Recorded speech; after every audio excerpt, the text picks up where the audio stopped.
I am a Liverpudlian, and I come from the Spion Cup. I love to sing, I love to shout, I get thrown out quite a lot. We support the team that's dressed in red. It's a team that you all know. It's a team that we call Liverpool, and to glory we will go. We've won the league, we've won. Bonjour, hola, guten tag, namaste, salam, abari, ni hao, konnichiwa, and hello. Welcome, listeners, to the Plastic Scousers End of Year Season Review Party Podcast. My name is Matt Simpson. All right. And I'm Owen Collins, and we are live on tape into your ears from a Plastic Scousers studio as we prepare to look back at the last season just in time for the start of the next season.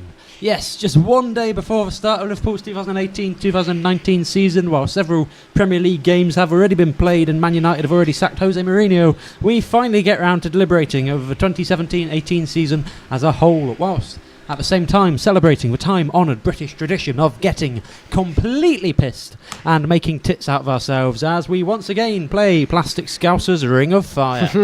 Quick reminder of the rules. In front of us right now are a selection of playing cards, face down on the table, surrounding a plastic jug. Each round, we'll take it in turns to draw a card, with each having been assigned a category. We'll then spend a bit of time discussing said category before making up our minds on an overall winner, which will be handed an all-new Plastic Scousers Awards. And once again, Matt has copied and pasted this from last year's script. And always, there's some forfeit cards hiding amongst the pile, as we dare each other to do ill-advised things on the internet in an almost completely non-sexual way. Almost. And there'll be the usual surprises along the way as well. It's the Plastic Scousers, exactly as you know them. A perfect listen for a hot summer's day. Yeah. Talking of which, do you think the listeners will be able to tell that we're both completely naked as we record this opening? Oh, probably not. I mean... Oh, sorry, let me just move that out your way. Oh, yeah, cheers. There we go. Huge. Right, enough comedy. It is time for some serious business, if there's any such thing within the world of the Plastic Scousers. And this year, it's my turn to go first. So, we haven't even started drinking yet. Let's get started with the 2017-18 Plastic Scousers End of Season Ring of Fire Party Podcast. Prost! Prost! Lovely job. I don't know if that was more or less pathetic than last year's clink. So yeah, well, I mean, we're both drinking out of aluminium cans, which don't really clink at the best of times. I have an East Coast IPA Green King 4%. It's a nice session beer. I've got a London Beer Factory London Bohemia Unfiltered Lager, which is probably the most hipster thing I've ever drunk. It's actually got people in penny farthings on the can, for crying out loud. But, they always hipster things at the top of it. Yeah, I should tell the listeners. I mean, because it's of such consequence. I opened it expecting it to be like a ring pull, like, you know, a can of Coke or something. And instead it was like a can of beans, so like the whole top came off, so it's a really big opening. Do you want a spoon so you can start like digging in? Yeah, well, I might just get like a massive like load of straws and jam them all in and just. Yeah. I mean, I'm almost finished it, to be honest. It makes me drink it quicker, so I might have to start another one very soon. But plugged out. Yeah. Before we do, should we crack on? Yeah, it's your turn to pick a card first. Draw first blood from the Ring of Fire. Oh, that was subtle. You can't break the circle, and Owen always did immediately. I did not break the circle. It's a 5. It's a 5, which is player fails. This is a great positive start to the podcast. Player fails, yes. This is an award we give for players who let us down over the season, players who didn't play as we'd hoped, players who were a bit disappointing, and also any moments that were kind of, for those players that were just a bit cringeworthy, really. Which kind of leads me on to my very first nomination, which is obviously Loris Karius. What a shock. I did not expect him to get nominated in this category. The funny thing is... My jaw is on the floor as we speak, man. The funny thing is... before the Champions League final, I don't think I probably would have nominated him for this. Because the first half of the season, he wasn't involved particularly because Mignolet was the number 1 shirt. He played in the cup games, which did okay. Which itself says a lot about Karius' skill level, that Mignolet would have the number 1 shirt. Yeah, it's a bit of an odd one. But he didn't play too much. He was sort of only in the cup games and he was okay. Like, didn't do a huge amount, pull up any trees, but that's not his job. And then... No, being a footballer. Yeah, and then he came in at, Christmas time? It was around sort of the turn of the year, wasn't it? It was about, it was January. And he came in and actually didn't do terribly. I mean, he had the odd moment, but it wasn't like nowhere near as bad as we'd first seen him. No. Fairly consistent, made some good saves, particularly one at Goodison Park. I remember being incredible that kept us in that game. So going into the Champions League final, I don't think necessarily I was thinking that Karras would be the reason we'd lose it. No, not at all. He'd been a lot better in the second half of the season, as you say, than he'd ever been for us. Looking at the Champions League specifically, if you look at our record in the Champions League, it was a clean sheet against Maribor twice, clean sheet against Spartak. Sevilla we considered 5 times. Yeah. He made an amazing save in one of those games, I remember, as well. But, in the run to the final, 2 clean sheets against Porto, clean sheet against, probably one of the best sides in Europe in Man City. Well, no, hang on. No, it was 1 clean sheet. We conceded very early on in the second leg. Do you remember? Yeah, I said a clean sheet. You said did you say 2 clean sheets? No, 2 against Porto, 1 against Man City. Oh, sorry, I was confused. I just stipulated that they were a very good side, just for emphasis. Yep. Almost a clean sheet against Roma. Only the 6. But yeah, I was actually kind of considering nominating him in the Unsung Hero Award before that Champions League final. And I still don't think I'm ready to go over in depth what happened in that final. It's going to come up eventually. But to put it into 3 words, he fucked it. Yeah, he did. Didn't he? Thanks. He really That's my fucked it. Okay, 2 bleeps already in the edit. Great, thank you, Owen. Oh, am I not allowed to say f*** anymore? No, sorry. Okay. Well, you never have done. I have to bleep out every time. I know, but I thought as it was a party podcast and we're all going to be really pissed. I thought I could maybe... Did you not say just before we started that Matt's the one who always does all the technology and makes all this work? Yeah, but I didn't say it on the recording. And now you're making my life worse. Well, that's not very nice, is it? Sorry. What's the guy supposed to do with that information? To be fair, it's not as bad as Karras made my day. No, my year. Yeah. He very nearly ruined my year. If I hadn't had so many other things ruining May for me, actually. Yeah, this year hasn't been great for either of us particularly. Not that this is like a therapy podcast. No, well, it is. It's always been a therapy podcast, let's be honest. But if I hadn't had so many disappointments in May, then Loris Karras may well have ruined my month. But as it was, he... It was still pretty tough. Yeah. I got hit in the head with a glass. What? If you remember. I don't remember that, no. You've not mentioned that before? No, I have never mentioned. I don't think I've mentioned it on here. No, we didn't actually talk about it in the May podcast, did we? Where after the game, I followed a very drunk guy out who threw his glass behind him and hit me in the head. Smashed all over the floor, and then everyone thought we were going to have a fight. Which is lucky, it could have smashed all over your head. Yeah. So it was, it just hurt for a while. Every cloud, Matt, every cloud. Yeah, in a very dark cloud that was that day. But yeah, in a way, it doesn't seem particularly fair to kind of pin he had one horrible bad game, and that is that in itself enough? No, that was not in itself enough. He should still be number 1 goalkeeper. But apart from that, we're gonna we've got a lot to get through, so let's not dwell too much more on it for now. But no, although it's hard, it is one the worst possible moment to make the worst possible game of your life. It's worth nominating here, but is it the most disappointing player, Owen, or do we have others? Well, I think semantically disappointing is an interesting one, because I think we were expecting Karras to be rubbish. Right. And he wasn't. And then he was really rubbish. Yeah. So in some ways he's done exactly what we expected of him, ultimately. Mathematically speaking. So I wouldn't necessarily say he's the most disappointing. I'd say it was probably, and I think we will come to, we've got a category for the worst moment of the season. I think, his name will no doubt crop up again. Of course. Over the next few hours. But I'm going to go for, this is going to be difficult for you, because he was a player that you literally never shut up about when we signed him. Yeah. And indeed, for most of that season, you kept telling me he was going to come good. And Joel Matip. Yeah. What a disappointment he's been this season. Pourquoi?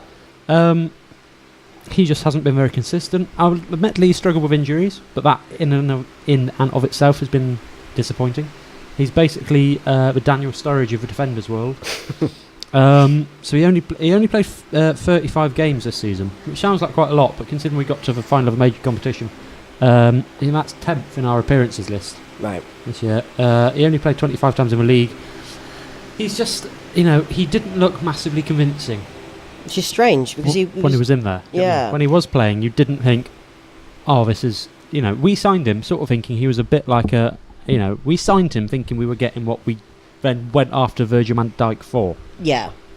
And we didn't get it, because then we went after Virgil van Dijk. And I think probably the biggest evidence against him that he has been a disappointment is the fact that he is not in our first 2 choice centre backs when Dejan Lovren is still in the club. Yeah. To be kept out of the team by Dejan Lovren speaks volumes for how much Matip's gone backwards. Yeah. Admittedly, how much Lovren's improved as well, but no one ever thought that we would buy Virgil van Dijk to partner Lovren. you know what I mean? No, I mean that is true. I just don't think. I think I think you're right. I'd be very surprised if he's got a future with us, to be honest. Okay, that's a bit. I don't know if I entirely agree with that. I do think that, yeah, I do wonder whether the injuries have meant that he hasn't necessarily been able to play as confidently and comfortably. Like he's been worried to bend something or break something. I mean, he's a very tall and gangly guy. You can imagine just snapping him in half if a strong enough player came along. But he doesn't have to be gangly. He could beef up a bit. Well, sure. I mean, height should be an advantage for a centre back. Sorry, I'll let you finish your popcorn before I That's all right. ask you for any more opinion. It's a party. We're less focused on worrying about, It's a party, so we're spending the first 20 minutes discussing who's really let us down Yeah. this year. Let's get the bad stuff out of the way so we can enjoy the rest of it. Exactly. Yeah. Okay. I'm going to nominate. Well, I've got a couple of nominations that are kind of awkward, more because of not necessarily the way they played, particularly one of them not the way they played, but because of the fact that they've both left the club in such poor ways. So I've sort of dual put these together. Philippe Coutinho and Emre Can. Yeah. Now, Philippe Coutinho, hugely disappointing until the transfer window shut in August because he didn't play for us, pretending he had a bad back. What little shit. Came back in September, was basically brilliant until Christmas. Like, Coutinho as we know him. And then literally the first opportunity, like the day the transfer window in January opened, January the 1st, that's it. I'm off. Bye. Yeah, he could at least have had the decency to give us a whole season whilst he wanted to get away from us. Do you know what I mean? Like Suarez in 2013-14, the epitome of Luis Suarez that season was, and that came on the back of a summer when he'd been training alone, if you remember, because he wanted to move to Arsenal, which is kind of hilarious now, isn't it? Barcelona, yeah. What? Barcelona. I mean, it is quite funny thinking back now with 5 years of hindsight that Arsenal at one point were considered a destination for Luis Suarez if he left Liverpool. What a difference half a decade makes. But yeah, you're right. It was really disappointing. The only reason I haven't put him in my nominations actually is I forgot he played for us this season, which is kind of disappointing in on itself, considering how good he is. Yeah, it's a real shame when players that are that spectacular and actually mean that much to you leave under such a cloud, because it does just kind of make you. I mean, it makes you sad and it makes you angry and it makes you disappointed at the time they leave, but it also means you sort of go back with this kind of emotional Stalinism and just purge them from all your memories of, the club. In the same way that, I think about the end of the Benitez era now. I think about signing players like David Ngog and Andrea Docena, and I don't think about how bloody brilliant Fernando Torres was for us in those years.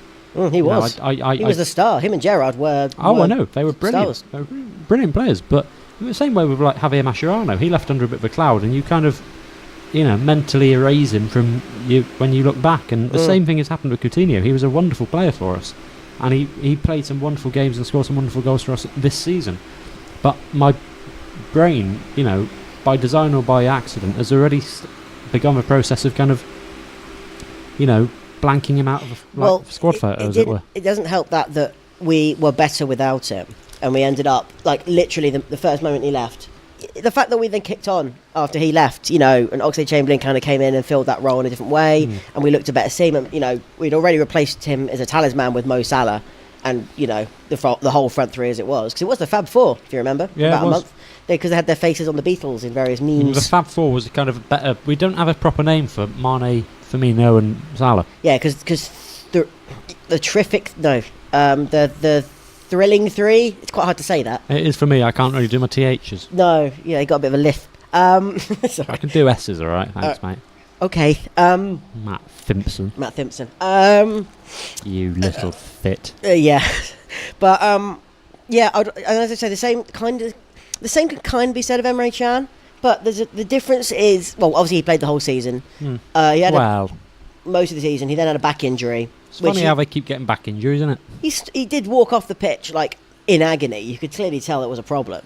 And he came back on for the final, which was unjust. Yeah. Like, if you're going to bring someone on in the final when you know you're going to lose, it's not fair to bring on Emre Can. Do you know what I mean? That's wrong. Yeah, give it to someone who's... at least Dominic Sankey just scored 2 weeks before. Yeah, give it to Plus, we needed a goal, for God's sake. So. I mean, I've got Can in my nominations, and I've just got one word next to him in the reasoning, which is dickhead. Yeah. Which may be a little harsh, because he has got, ultimately he's not broken the terms of his contract. No, absolutely not. He's done nothing wrong. Yeah, he played for us when he played. Like, he gave most of what he could, I assume. It's just the attitude behind him, and I think the way he spoke about Juventus. And I think a lot of Liverpool fans will feel that they are on an equal, if not superior, footing with Juventus in European football at the moment, or are heading that way over the next couple of years, and that Liverpool are only on the ascendancy. And I also think he knew he wanted to go last summer. We could have got 30 million for him. Yeah, I think. That's not his fault. He's got no responsibility to Liverpool to give them money for his departure. Yeah, of course. But at the same time, it's like a little bit of... It sticks in the craw. It does. It sticks massively in my craw. And my craw has had enough stuck in it these last few years. Yeah. My craw is fit to bursting with stuff being stuck repeatedly into my craw. The thing is... I just want someone to come along and pull things out of my craw. Right. Is that so much to ask, Can we Matt? stop talking about your craw now? A bit of, a bit of craw liberation. Right. Yeah, I think it's one of those things where I do understand the logic behind wanting to leave in the respect of he wasn't always first choice, which is justified because he was not consistent enough. Like, he could be great on his day, but at the same time he could be wildly inconsistent, and to the extent where you couldn't rely on him. And obviously this summer we've gone and strengthened. We've brought in new players, which we'll be discussing in August. So I can't understand that he wouldn't necessarily be first choice. And I wonder if he knew anything about the Cristiano Ronaldo signing as well. If he knew that Juventus were after him. So, yeah, the opportunity to play with him, I suppose. But yeah, it's the fact that he just sort of left, and it almost didn't really matter. And and he just Klopp seemed to really like him as well.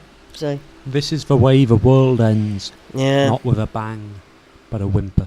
Exactly. So you really liked him, right? You fancied him, didn't you? It's one of those things where now I look back, I'm like, what was wrong with you, Matt? Yeah, what was wrong with you? It's always the same with people you fancied in the past, isn't it? Yeah, exactly. You sort of think, God, there's the one or two that will always stay with you because they're like they mean so much to you. Oh yeah, and they remain like objectively attractive. Yeah, like Steven Gerrard will always be objectively attractive because he was... Or Brad Jones. Yeah, like they're constantly appealing and they never did anything wrong to you, and you look back and think, yeah, I'm really glad that you were in my life. But yeah, Emre Can I don't think about anymore, which is a shame. Anyway, moving on from our completely non-sexual things that we discussed earlier. Yeah.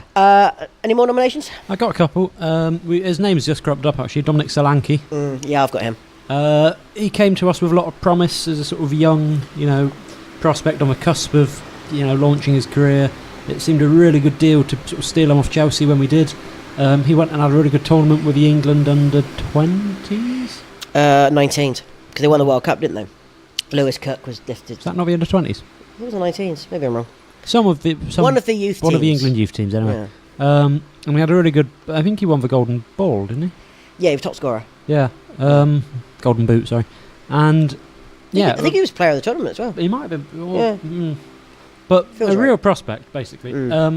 He played 27 times for us and he scored once, and that was the last possible opportunity, basically. It was a good goal. It was a good goal. Can't argue with it. But admittedly, a lot of his appearances were off the bench. He didn't rack up many consecutive minutes, but he never really looked like he was... there was a few times he had ones off the bar or just nodded it wide, but he didn't look like he was, constantly pushing for a goal.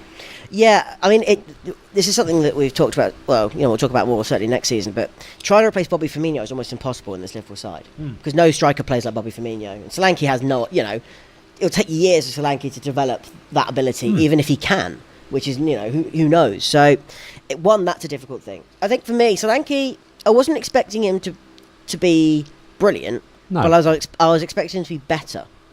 I think that's the if he'd have scored 5 to 10 goals with on 27 appearances, I probably would have been like, okay, you're a young lad. 10 goals on 27 appearances would have been fantastic. As a young lad, yeah, but even like 5, that would still be like a contributed here and there. I mean, his play generally wasn't bad. It was good hold-up play.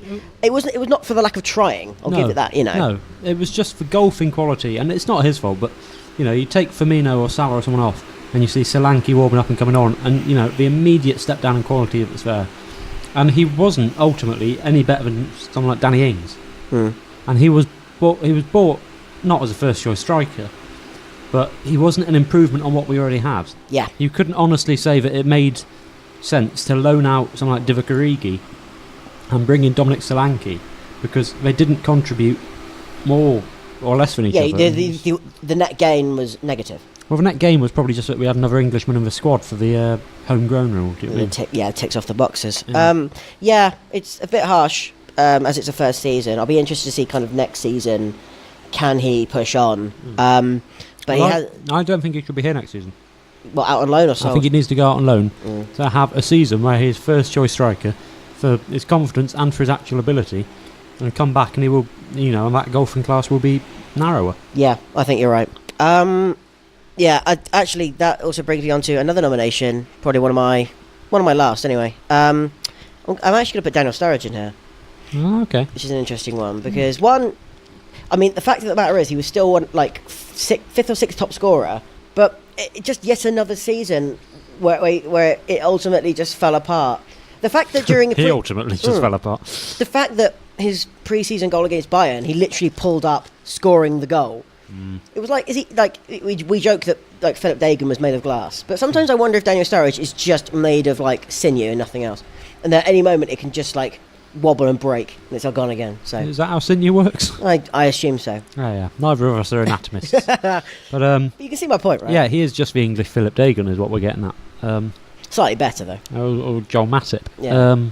It's so frustrating because there's so much talent there. Yeah, it is. You know, and he's not had a good consistent season, injury free and firing on all cylinders since 13-14, which was 4 years ago now. That was actually, I think, arguably the only full season he's had in his career that he played that well. Yeah, well, he was a risk when we bought him, wasn't he? He was an injury risk. I mean, that's why it cost like 12 million. So. And then he went on loan to West Brom and had a very disappointing spell there, and he got injured within about 3 minutes of his debut. Yeah, away at Chelsea, he had to come off after 4 minutes and didn't play again. Yeah. Which is a shame because he expressly went to West Brom trying to get first team action. Trying to keep them up as well. Well, to keep them up, but for like selfish reasons, to put himself in the contention to be in the England squad at World Cup. And when it came round to the World Cup, he was just a million miles away from the squad. You know what I mean? And I feel bad for him because obviously it was a great tournament to be part of from an England perspective. Yeah, he's nowhere near it now. And I don't think he will be again. He's going to be past it.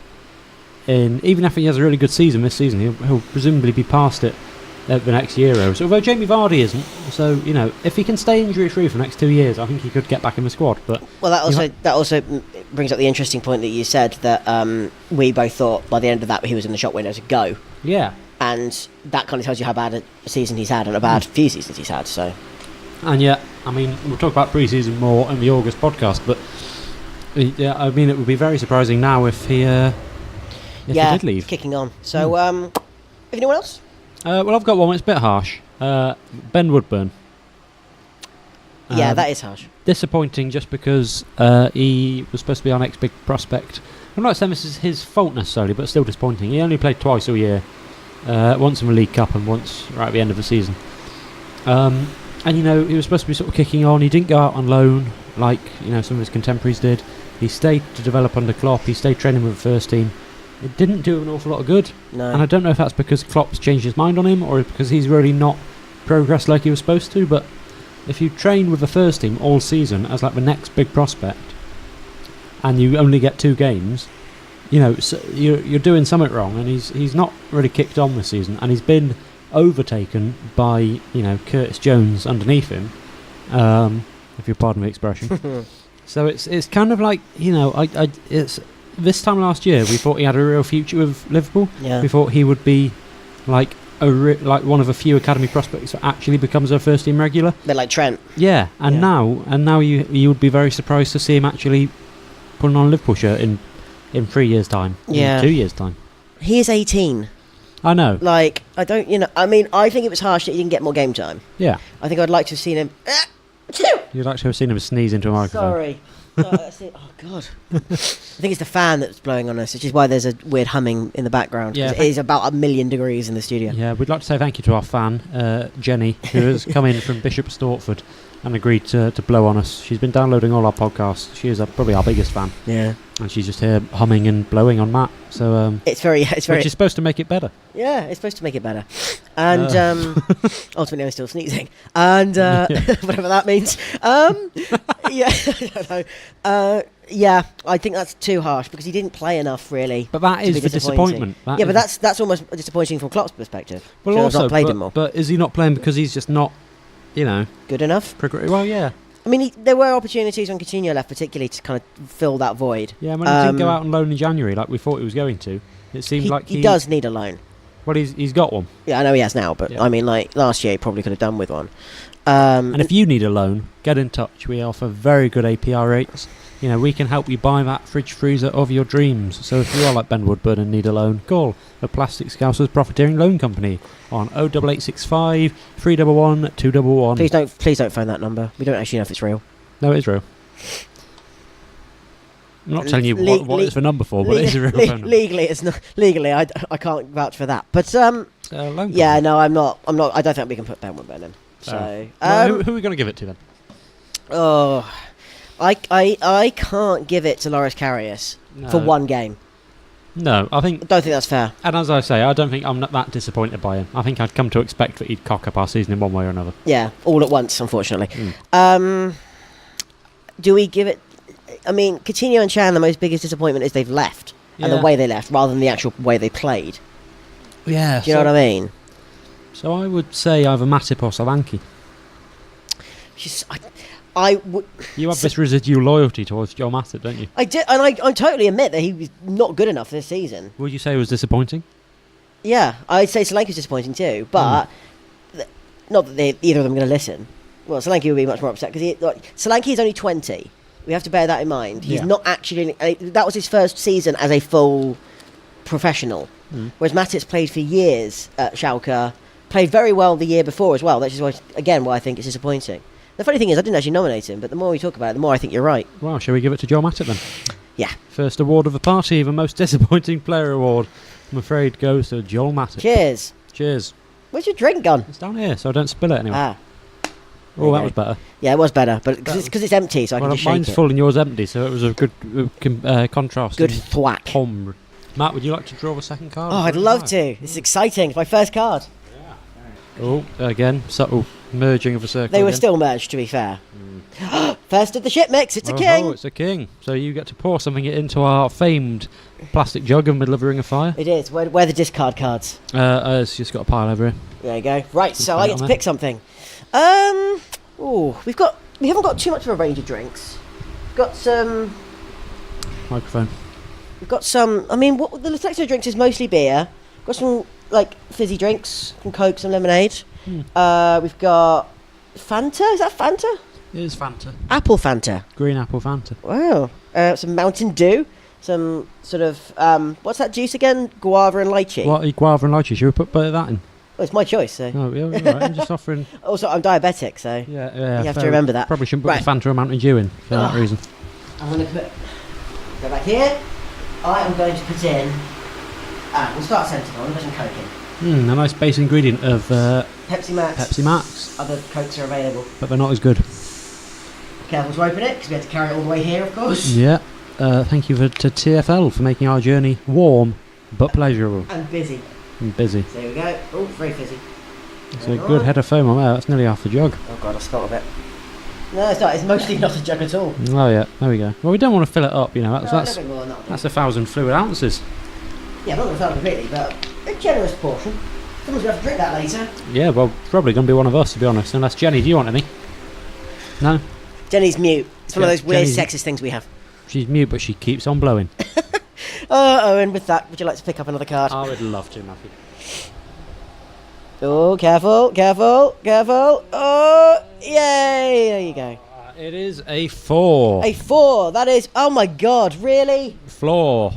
So the first two cards we pick are the worst two. Yeah. Oh no! It's good. We're getting them out of the way. It's a party. This is the worst moment of the season. Okay, let's talk about Loris Karius again. So, Boris Karius, I don't know if anyone's heard, but he really fucked it in the Champions League final. Stop swearing! I've got Sorry. to beat them. Tell us about that moment. So it was. I can't even remember what minute it is. About an hour in, wasn't About it? an hour in. Yeah. Yeah, it was known at half time. About an hour in. Loris Karius on the edge of his box, got the ball, all the time in the world, throws it against. Was it Karim Benzema's foot? Yeah. Literally throws it against his foot. The rebound itself is enough to roll it over the line and into the goal. Real Madrid are 1-0 up in the Champions League final, and I turned to you at that point and said, we've lost this because just the bottom fell out of Liverpool. We know, didn't we? That precise moment, Because I've got just Karius' first mistake in the Champions League final, as opposed to his performance generally. I just wrote the Champions League final down. Because the whole thing was bad. But he made a second mistake later on where he let a Gareth Bale shot. Yeah, Gareth Bale hit the shot. It was straight at him and he palms it into his own goal. Just sort of threw his hands into a goal. But it was that first mistake which just completely, was the end. It was gut wrenching, wasn't it? It was awful, and he was in floods of tears afterwards. But he went over to apologise. It's hard to see, but also for something stupid like that to undo an entire season, the amount of money people spent going over there, sometimes it's not enough to just say sorry. Do you know what I mean? And the thing is, there's nothing more you can do. No, there isn't, and that's the cruel thing about life. Is literally once it's happened, whatever it has happened, and. It was just, it was such an unjust end to such a dynamic and exciting and hopeful and daring campaign to throw it away like that, to literally throw it away. We should stipulate that he was concussed at the time. Yeah, that's, weird. He got elbowed in the head by Sergio Ramos, who we will come on to later. Yeah. So you're allowed to swear. You've sworn way more than me so far. Yeah, but not about Sergio Ramos. You should have heard what I was going to say about him. All right. I think we all know. Absolute country gentleman. Absolutely. See you next Tuesday. Carry on. Carry us, you mean? Ha. Keep calm and carry us. Have you lost your train of thought now? Yeah. Basically, Ramos elbowed him in the head just for a corner. He was apparently concussed. It was really bad because the concussion did last up until the third pre-season friendly against Bury. So, it was a good 3 months of concussion. It was just, it's bad and you don't want to be concussed if you play in the Champions League final. But if you're concussed and you're playing in the Champions League final, think of it. I know it's hard to not want to play in the Champions League final, but have a thought for the team and the fans who have spent thousands of money in annual wages getting over there and say, I'm concussed, I need to come off. And because Simon Mignolet, rubbish as he is at times, wouldn't have thrown the ball against Karim Benzema's foot and wouldn't have let that shot through his hands, and he might have done something else equally hideously awful. But if you've got a concussion, come off. And tell someone you got a concussion. I know Karius pleaded with the ref to do something about Ramos elbowing him, and he raised it as a concern, but he didn't mention the fact he was impaired as a result. And also, you have to be really bloody concussed to not see someone stood in front of you. I know it affects your peripheral vision, but it's just, I still don't think that's a good enough excuse. He clearly didn't know. I think he didn't know. Well, I think the adrenaline was hiding it. It was very, very convenient for him afterwards, wasn't it? And I'm not saying he wasn't concussed. I'm just saying that. Yeah, very, pretty unarguable, really. We almost don't need to talk about the rest of the worst moments of the season, but we're considering how great the Champions League had been as a run before that. Only made it worse. But let's talk about a few more, just to make it, I don't know, to produce some content, I suppose. I've done the home draw against Spurs and how we were cheated out of it. That was very upsetting. That was probably the most angry I've been, particularly by referees' decisions, which basically most of the season haven't really gone our way. No, there was some research the other day, wasn't there, that showed we were the unluckiest team in the league. Yeah, most wrong decisions against us, so most decisions we didn't get, and other stats I can't really remember. But this is another one, the dive by... Well, there were two. There was Kane's dive, and then there was Lamella's dive as well. Lamella's was worse, because Van Dijk literally stood behind him and he fell over and got a penalty. That particularly after Mo Salah had scored the absolute wonder goal. In stoppage time itself, wasn't it? The Messi goal, basically. It was unbelievable. To be robbed like that against a team who are our rivals. They are a top four rival. Oh, yeah. They're also really hard to like, aren't they, Tottenham? Yeah, they're like sort of Chelsea light, I think. I hate Chelsea. I really dislike Spurs. I would probably rather they won the title than most of their... if it wasn't us, I would rather it be Spurs than someone like Man United, Chelsea or Man City. Absolutely. But also, they would be unbearable afterwards. Can you imagine? Yeah, they're quite a smug team, aren't they? They are very smug. They're very smug for a team that, bottle it every year. Remember, Harry Kane is one of their own, because he's an Arsenal fan. Yeah. That sums it up, doesn't it? Yeah, so that really frustrated me. What else have you got? In fact, should we talk about the other Spurs game? Because that was also awful. Yeah, that was just waiting for the ground to swallow you up and... Go on. No, Dejan Lovren is taken off after half an hour after probably the worst performance of the whole season from any of our players. Yeah. A nightmare is an understatement. Everything he did was wrong. And it was going to Wembley, particularly because Wembley used to be known as Anfield South. Yeah. And we turned up there, and we thought, and this was like one of the Spurs' what was it, October? Yeah, I think it was October. Wasn't it? Beginning of October. So Spurs hadn't played a lot of games there, and we thought this is a really good opportunity to catch them out. And it was a horror show. And Lovren was only part of the problem. Mignolet had a nightmare. Moreno was Moreno playing at left back? Had another shocker. And Moreno, who had a decent start to the season before he got injured. I wouldn't say great, because Andy Robertson was great, but it was horrible. We didn't deserve to score. Mo Salah sort of scuffed it and somehow managed to score as well. So that's got to go in there. Yeah, I mean, that was hideous, that game, and it was just we were a laughing stock as a result. That was bad. I've got staying on the Champions League final. I've got Mo Salah's injury, which again changed the game long before Karius had a chance to. Sergio Ramos again basically yanked him to the ground. Yeah, prick. I don't think he was trying to pull his elbow out. I think he was trying to pull it. It was his shoulder, wasn't it? Oh, sorry, He was definitely trying to take him out. Yeah. I don't know to what extent he was planning on doing that, but it worked because he had to be substituted in tears. It was heartbreaking to watch for two reasons, because here was a player at the absolute peak of his abilities and the biggest stage in European football, having to leave the pitch before even half-time. And also, as a fan's point of view, you knew that we are a much worse side without Mo Salah in. Yeah. And so that moment he went down and just didn't get up again immediately and keep running, was just like, oh, this is bad. This is bad. Yeah, and Ramos laughing about it after as he's walking off the pitch crying. Yeah. Thinking, yes, I've done my job. Real Madrid are going to win again. Absolute prick. Oh God, that final. Let's not talk about it anymore. It's all coming back. Yeah. Well, I mean, we know what that it's going to basically win this. But go on. Bring it up another moment. There's a couple of others. There's going out of the FA Cup and the League Cup in such meek circumstances against Leicester in the league and West Brom. West Brom was worse because Leicester away is not an easy game. Whereas West Brom were bottom of the table at the time and just couldn't get a win for love nor money. Yeah. Was it Pardew again? It was Pardew. Sake. Oh God, I've done it now.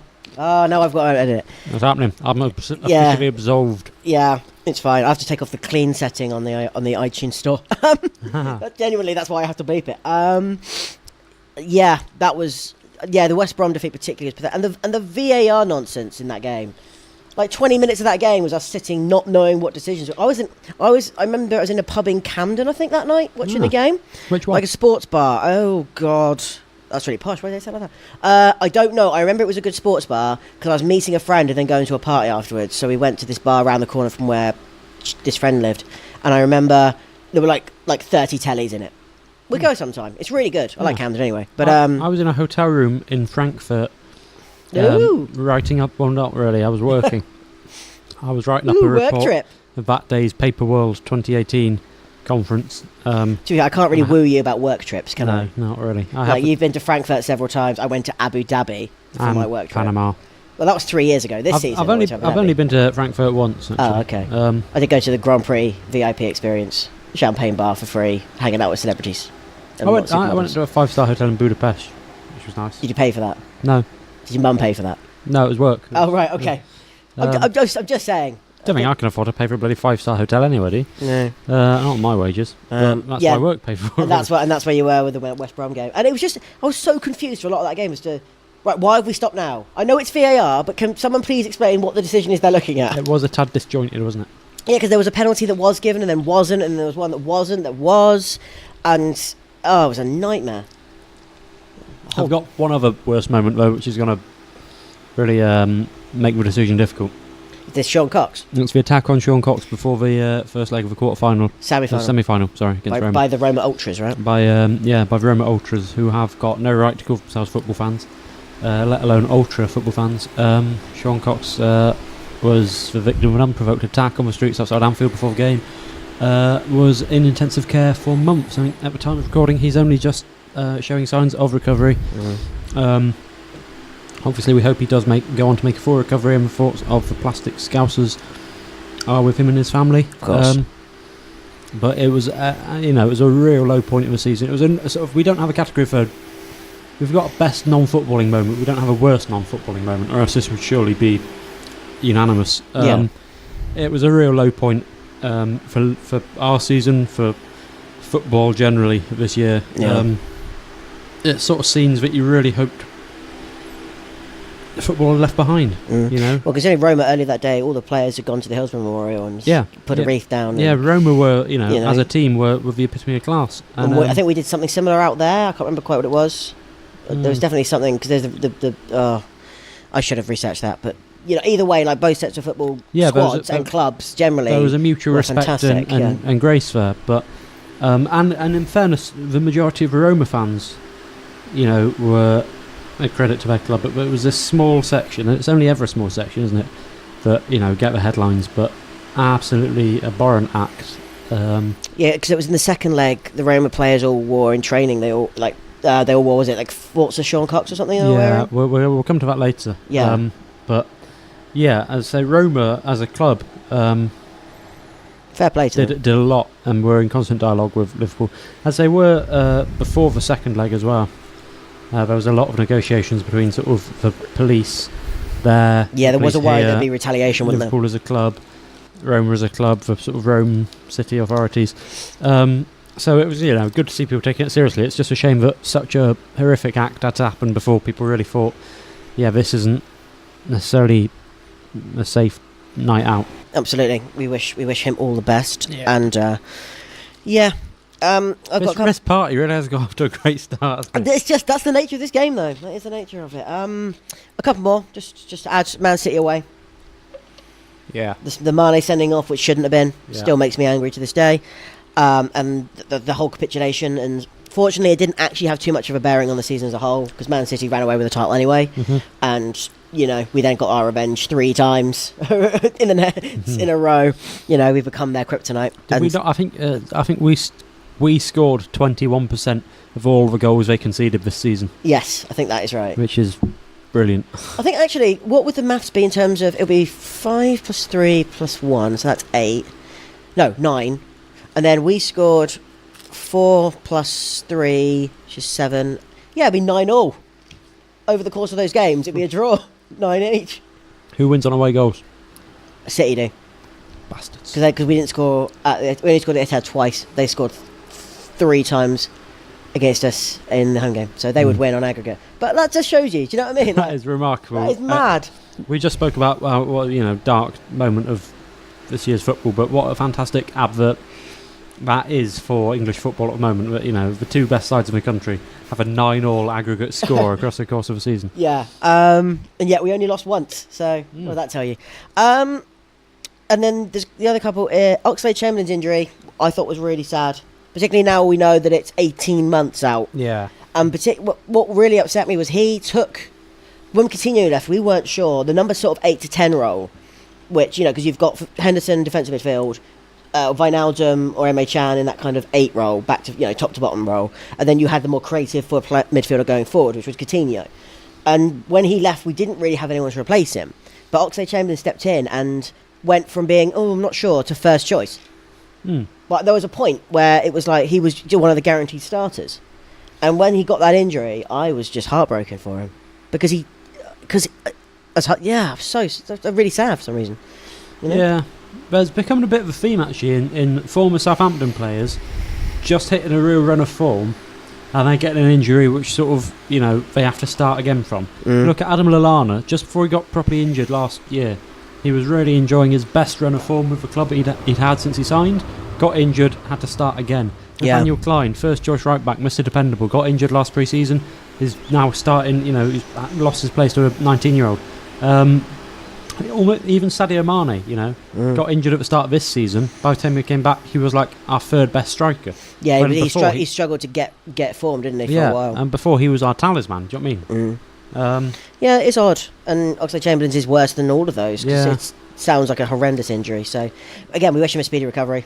We do. We would love to see him back in a Liverpool shirt by the end of the coming season.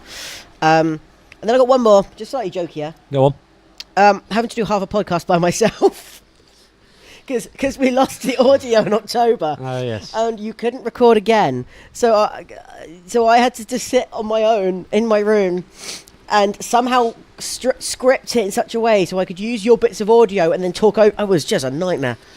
That was awful. An impressive feat of technological manipulation. Thank you very much. But that was a depressing moment. I mean, slightly more jovial than Sean Cox. But, slightly more jovial than all of them. Yeah, but I just wanted to throw it in. Worth mentioning, yeah. So, there we go. Yeah, go back and listen to October because I bloody worked hard on that. So. There we go. You heard the man. What are we giving our award to? It has to be the Champions League final, but I feel really bad for the Sean Cox thing. Is that worse than Again, Shall- I guess. Can I propose him that we create a new award, worst non-footballing moment? Yeah. Not that I feel, but I do feel that the severity of this should not be diminished. No, I think you are right. I mean, yeah, we'll create we'll give you the special award, the plastic special. No, that sounds weird. Yeah, I think the worst non-footballing moment goes to the attack on Sean Cox. Yeah. The worst footballing moment goes to just the Champions League final generally. Yeah, I think that's only fair. So yeah, we wish Sean Cox the speediest of recoveries, and let's forget about the Champions League final and move on to next season, shall we? Never mention it again. Cheers. All right, cheers. Let's get on and do something fun. I just realised you broke the Ring of Fire when you put that new microphone in, by the way. Okay, that's hardly fair. The audience don't know that. No, The I mean audience they don't know know if it's broken at all. This is entirely audio. Let's fix that just first. Yeah, smush it back together. I've edited it out, the fact that I had to replace that halfway through. It's my go, isn't it? It is. It is. Right. Let's pick a card. Pick a card, any card. From this side. That's still stuck. It's 9. 9 is Game of the Season, which I think last year we did while we were both hammered, so I can't really remember it. Yeah, we need to remember what all of these awards were last year. What was our worst moment last season? Can you remember? Not really, no. No, me neither. I should have listened back. Game of the Season, Owen. There's quite a few games to choose from. Yeah. So let's give us one. Well, we've already mentioned it. Beating City. Which one? All of them. All three of them. What is that? We have specifically. Well, I've got 2 down. The 3-0 win in the Champions League. Yeah. Because we were bloody scared of Man City. It was the last team we wanted in the draw, and we thought this would probably be where the great European campaign 2017-18 comes to an end. And we were 3-0 up at half time. We absolutely blew them away. And actually, the second half performance was every bit as good in a completely different way. Yeah, defensively organised. Attacking, aggressive, unstoppable football for 45 minutes, just tore them apart. Goals come from Salah, from Mane, from... No, Salah didn't score. Did he? Yeah, he scored first. Oh, Salah, Mane, Oxlade-Chamberlain's strike. Yeah, so right Salah, Ox, Mane, yeah. And just like bang, bang, bang. Winding it up for 20 minutes and then pow, pow, pow. 3-0 before half time. And the second half, probably the best defensive performance I've seen at Liverpool side put in years. Faultless.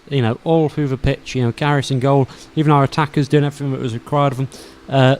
Special mention for Trent Alexander-Arnold, who came into that game off the back of some really wobbly performances after against the United game, wasn't Man it? United and Crystal Palace, and was just sublime. He kept Sane in his pocket the whole match. Sane arguably the best winger outside Liverpool of the season. Absolutely. Yeah. It was just an absolute. It was to bring philosophy into it. If you ask Plato for his ideal form of Liverpool game, a Liverpool performance, it would be that. Defensively, impregnable, attacking, unstoppable. 3-0 against the best team in Europe. Going into the second leg of Champions League quarter-final, a 3-goal lead, no away goals conceded. It was a magnificent performance all round. It was, yeah. Can't be beaten.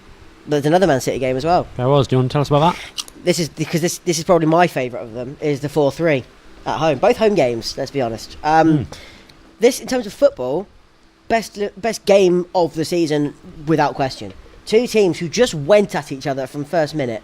Played. The football was exciting. So we go 1-0 up through a wonderful Oxlade-Chamberlain goal, which almost that put him on the map as being, don't worry about losing Coutinho. I'm here now. Yeah. He, from that midfield, drove forward, left Firmino... no, not Firmino. Left Fernandinho for dead in that midfield. Brilliant hit into the bottom corner. 1-0 up already. And then, obviously, Gomez makes the mistake. We didn't nominate Gomez for most disappointing player. It's a weird one, actually. No, I don't... He had quite a few mistakes, but he was generally all right. He did. I don't feel he was, most disappointing. I don't feel he stood up to the others. Do you know what I mean? Yeah, it's just he did make a few mistakes, which you should deny. Anyway, yeah, he let Sane if you want. But then that second half flurry for about 20 minutes is the best football I saw us play all season. It was astonishing. Like, from the moment that Firmino barged Stones off the ball and scored the exact same goal that Robbie Fowler scored, which was so weird. It was so weird. It was bizarre, wasn't it? Like, in every respect, like the comparisons are frightening. But it's a brilliant finish. Then Mane smashes one in, nonchalantly. And then Salah chips the keeper from 45 yards out. And this team, who hadn't been beaten all season, by the way, Man City were looking like they were going to be the Invincibles, were 4-1 down at Anfield, thanks to just the most incredible moments of the season. And then the comeback at the end soured the moment. But I tell you what, I will never, ever forget that match. Like, I will forget the Man City game at home. I can't ever forget that 4-3. It was just astonishing. See, I'll never forget the Man City game in Europe, but I mean, that 4-3 was incredible, and the fact that it all happened so quickly. Do you know what I mean? I looked at my phone, 1-1, looked again, because I wasn't able to watch it. Yeah. I looked again. Oh, man, you missed out. It was incredible. I know. I mean, I looked again, and it was 4-1. I thought, like, just keeping the live text on after this. Do you know what I mean? Yeah. Is this wrong? What's someone type? Yeah, it was. It was breathtaking. And the Man City, we beat them. We were the first team to beat them. Like, everything about that game was incredible for us. So, yeah, that was my number one nomination. But there are quite a few others, so let's talk about them. There are. I've got the 5-0 win against Porto. Yep, that was away from home. That was away from home in the Champions League last 16. That is spectacular. You know, we thought getting out of the group stage would be good. Like this year, that would have been success, I think, for this season. Yeah, our first time back in the Champions League for about 3 years, wasn't it? We hadn't got out of the group since 2009. Yeah, and then so expectations were not low, but anything beyond tempered. I think everyone expected us to get out of the group stage when we saw the group we had of Spartak and Maribor, Sevilla. Sevilla. So getting out of the group was sort of became a bare minimum at that point. But I think anything, to get knocked out of a knockout tie would have been an acceptable way to go. Yeah. And to suddenly pull Porto apart in such a blistering fashion. They'd hardly conceded all season at home or something, and they hadn't lost. Because it's the same thing we did to Hoffenheim. Because Hoffenheim hadn't lost at home for like 14 months. We turned up and just did it easily, and it's the same with Porto, or similar anyway. 5-0 as well. Mane's best game of the season. Like, he ripped them apart. Yeah, his first Liverpool hat-trick. Oh, and Salah's ridiculous, juggling goal. Yeah, that's it. Yeah, remember that? Off every surface of his body before banging it in the net. Without touching the ground. Yeah, I mean, that was incredible. I totally agree. I've got, actually, two other Champions League games I'll mention in the same breath. Yeah, go on. 2 7-0s. I know, that doesn't happen often, does it? Well, it does for us. That's never happened before. We scored the most goals in the Champions League group stage ever. Except that PSG did it in the same year and did more than us. So, but with them, we scored more goals overall than anyone has ever done. Yeah, incredible. The Maribor one away from home. I mean, Maribor they wouldn't stand up in the Championship, but still to go and do 7-0 in a Champions League group game is incredible. Yeah.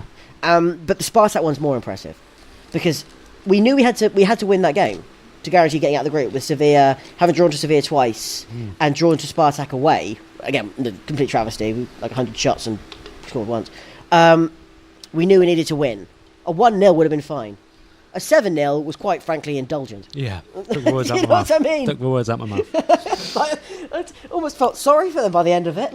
Every time we went forward, Mane scored that wonder goal where he sort of on the volley scissor kicked it into the top corner. Yeah. Yeah. Coutinho scored his only Liverpool hat trick. Yeah, first and last Liverpool hat trick. Yeah.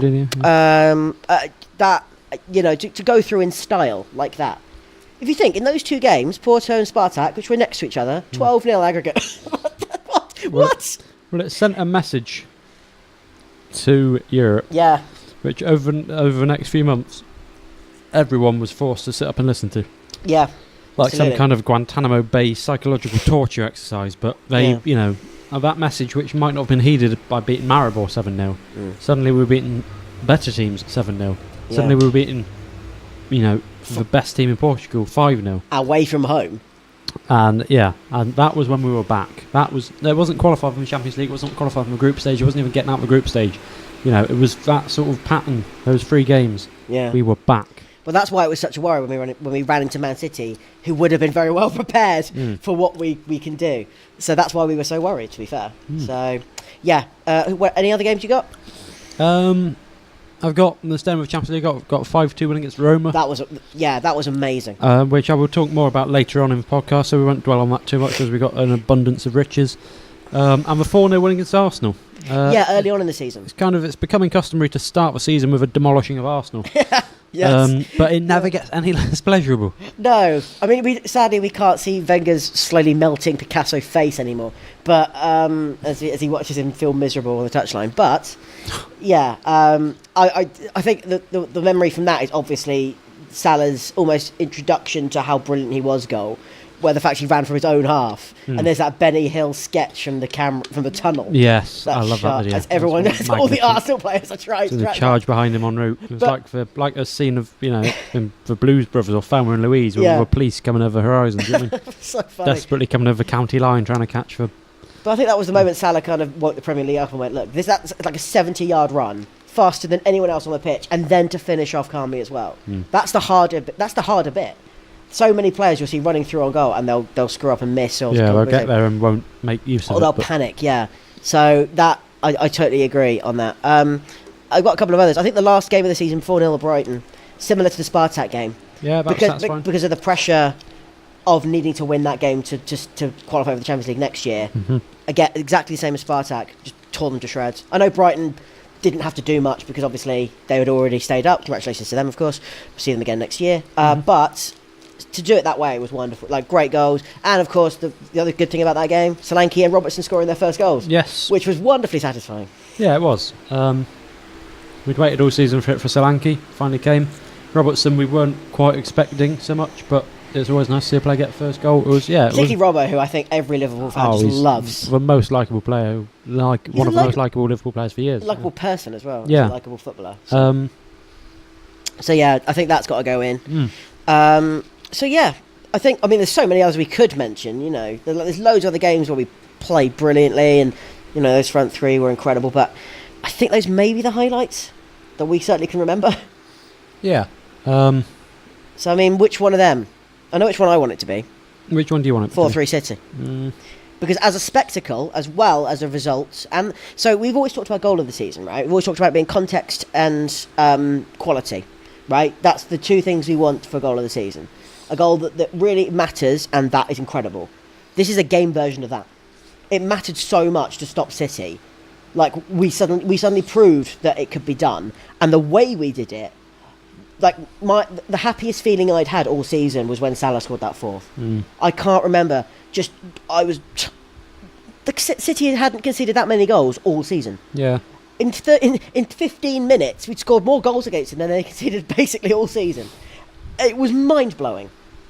So that I can't see much past it, but unless you've got a convincing argument otherwise. I mean, only the sort of the Man City game was the perfect game in terms of performance, but you're right that it goes deeper than that, and there was a symbolism to that 4-3, and just for sheer box tick satisfaction of saying we're the only team in the country to have beaten Man City so far. Well, there's only two, and the other one was their neighbours, and the derby doesn't really count because anything can happen in a derby. Oh, in the whole season there were only three, and one of them was Wigan. Yeah, and of course Will Grigg, who is on fire. He is on fire. Someone really needs to put him out, to be honest. He must be getting third-degree burns over there. I love Will Grigg. I take your point about it is more than just for performance. I would definitely say the 3-0 win was second out of all the nominations we come up with. Well, the away game was nothing to be sniffed at either. We only went to the Etihad and won again. Yeah, after a first half where we were so under the cosh in that second half. For most teams, that would be their game of the season. It's the fact that we didn't even mention it. It speaks volumes. I think it's got to be the 4-3 game against City, hasn't it? It's one of those Premier League games that will always be. You know how the Newcastle Liverpool game 4-3, which was also 4-3. Yeah, and the Man City Man United one where Owen scored in the last minute. Yeah, which was also 4-3, wasn't it? Yeah, the best Premier League games of all time. This is going in it. Yeah, so it has to be. So got to be 4-3. Cheers. We beat Man City 3 times. Okay, Owen, it's your turn to pick a card. Let's have some fun. What are we going to do here? Haven't any forfeits or rules yet, so maybe one of these will do. Yay!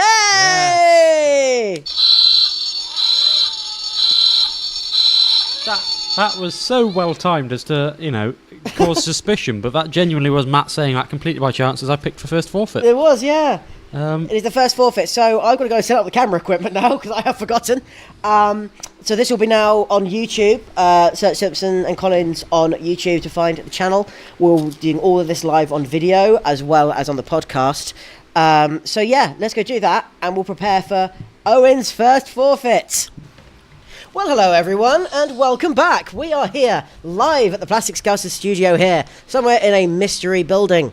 And we are here with Owen and myself, hi, and we have our first forfeit of the day. Now, this, how this works is basically we have gambled, bet, sort of predicted a bunch of different games over the course of the season.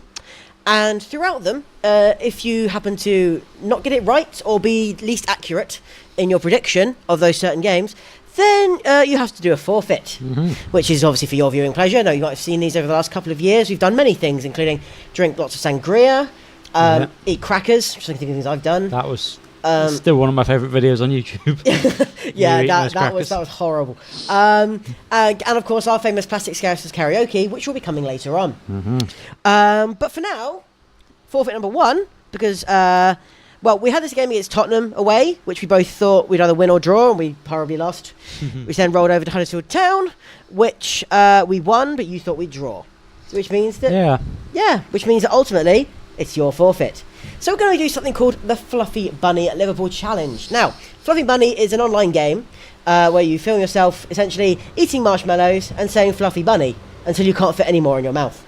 I didn't know it was an online game. I just thought it was something you did around campfires. It's a random prank. Yeah, it can be fun. It can be fun. It doesn't have to be on. We're online here. Predates the internet. We are online. There, so hello, internet. That's the internet down there. How are you doing? So of course, got a bag of marshmallows to you, Owen. Nice and delicious marshmallows. So now I'm basically just popping them in and... Well, how our version of the game works is that you will have to, every 15 seconds, pop another marshmallow in your mouth and say the name of a Liverpool player. 15 seconds? That doesn't seem an awful lot. It won't do it first. But much like my cracker challenge last year, there will come a point in which you have to suddenly panic. Any Liverpool player, that's fine, past or present, as long as it is a Liverpool player. Am I allowed to pick who they are? You say whoever you want. Yeah. Cool. If you don't say one in that 15 seconds, or if you do, if you get it wrong or repeat yourself, you have to put a second one in as well. Okay. We happy with those rules? When does it end? It ends when you give up and you can't physically do any more. So is there like a threshold, or a point when I can sort of retire in glory? When I say so. Right. Okay. Because I am very competitive, as you know. Yeah, I'm aware you're very competitive, but ultimately you're competing against no one. No, but I am willing to vomit on you in the name of glory. Speaking of which, we have our very famous branded Plastic Scouser bowl underneath the desk. Yeah, we really should make some of these and put our names on them. Every year we bring this along just in case someone decides to do something awful. Owen will probably need this most. I came close last year, didn't I? I did as well, to be fair. Oh, microphone's gone. He's drooping. You might want to take the headphones off those to stop that happening. It looks good, but ultimately it's slightly impractical. So, Owen, I've got my timer here. How are you with marshmallows? Do you like marshmallows? I love marshmallows, yeah. A bit of a fan? See, I'm quite glad I'm not having to do this challenge. One, because obviously it's a bit embarrassing. What are you doing? I'm trying to... It's just going into the bowl. It's just got straight to the bowl. The little left twizzly thing, tighten it until it's really tight. Okay. Righty-tighty. There you go. Yeah. So I'm quite glad. One, because obviously it's quite embarrassing to have to do this anyway. But two, I'm diabetic. So marshmallows and me don't exactly go very well together. Not sure. Marshmallows and Me was a film with Jennifer Aniston. Was it? Not sure what would have happened if you'd got this for. I did find out that there are sugar-free marshmallows. No, well, so we could probably just bought some of them in, I suppose. But anyway, are you ready to take your Fluffy Bunny challenge, forfeit number one of the Plastic Scousers podcast? When it says family size, is that the bag or the marshmallows themselves? Probably both, to be fair. No, they're quite dinky. That's right. Yeah. Okay, so do I say it now or on the 15 second Say your mark? first one, put it in, and I'll start the clock. Say it before I put it in. Yes. Okay. Pepe Reina. Start. Right. So how is that? I don't swallow it, do I? No, you keep it in there. You don't have to. You can just shake it and chew it. You can eat it if you want. Go and chew it. If I chew it, I think I'm going to swallow it. Do you think you will? Okay. I think it's a risk. In which case, 15 seconds. Pop another one in. John Flanagan. Absolutely. Now, of course, you're tasting them. What flavours are you getting at this point? Sort of strawberry and vanilla mainly. Sort of classic marshmallow flavours. Classic marshmallow flavours. See, I don't really know any other flavours of marshmallow, weirdly. No, I think you can maybe get like banana ones. Another one? Bernard Diomede. Bernard Diomede. Excellent, of course, who was part of our Despicable 11. Exactly. In fact, in the May podcast, we discussed him, so it will be worth checking that again, because that will probably be quite fun for you to listen back to. Yeah. Who else do we have in that? We had Philip Dagan. Philip Dagan's another one. Pop it in. Oh. This is where you start to fall down. What do you think? Oh, hang on a minute. I'm quite complacent at this point, and your mouth will start to fill up, and you'll start to salivate. Are you finding yourself salivating quite a lot? I mean, I generally do, yeah. Yeah. Just like another one? Adam Bogdan. Adam Bogdan's another one who somehow is still contracted to the club after so many years. Another one on our Despicable 11. I'm very impressed with you. How are you, are you feeling like the sugar is starting to hit you? It was hurting my teeth a bit. I got quite sensitive teeth. Oh, have you? Another one? Just dribbled. Joe Cole. Joe Cole, that's going in there. now this is where it starts to get a bit serious because you're like you're starting to look a little bit silly, which obviously is kind of the intention of the game. Now another one. Mo Salah. Mo Salah. Put it in. Oh, there we go. And now it starts to fill. Now it's a bit it's going to get more and more tricky because you're going to be trying to squeeze them in whilst the timer continues to tick at the same pace. He was so complacent. Another one. Roberto Firmino. That was Roberto Firmino for you listeners. Now I can see that you are starting to strain a little bit. It's quite hot in the studio as well, so the sweat's probably going to hit you. Of course, you're wearing a retro Liverpool kit. Another one. Who's that? Sorry, can you say that again? Sadio Mane was that? Lovely. No, you're wearing a nice retro Liverpool kit. Now, would you like to tell us a bit more about that? Another one? Who was that? You didn't say a name. Big ears. Okay. So, yeah, tell us a bit more. Another one. Oh no, it's all gone horribly wrong for Owen. 2.5 minutes in, he's only had what? I can't work out how many that is. Yeah, so I'll talk to them about your little Liverpool retro kit. Of course, it was bought to be your lovely lady partner, and it is evocative of the first. Another one. Bob Paisley. There you go. You're starting to eat them now, aren't you? To try and keep going. Just melting in my mouth. Just melting in my mouth. The mouth. That's what they bought. Oh God. Another one. Sunday Festival. Oh God. Okay. Yeah. So that Liverpool kit, of course, very famously the first kit we ever wore, weirdly blue and white, which is unusual because obviously now we're associated with the colour red, not blue, which is obviously another one. Matt McQueen. Oh, that's a good one. That's a good one, of course.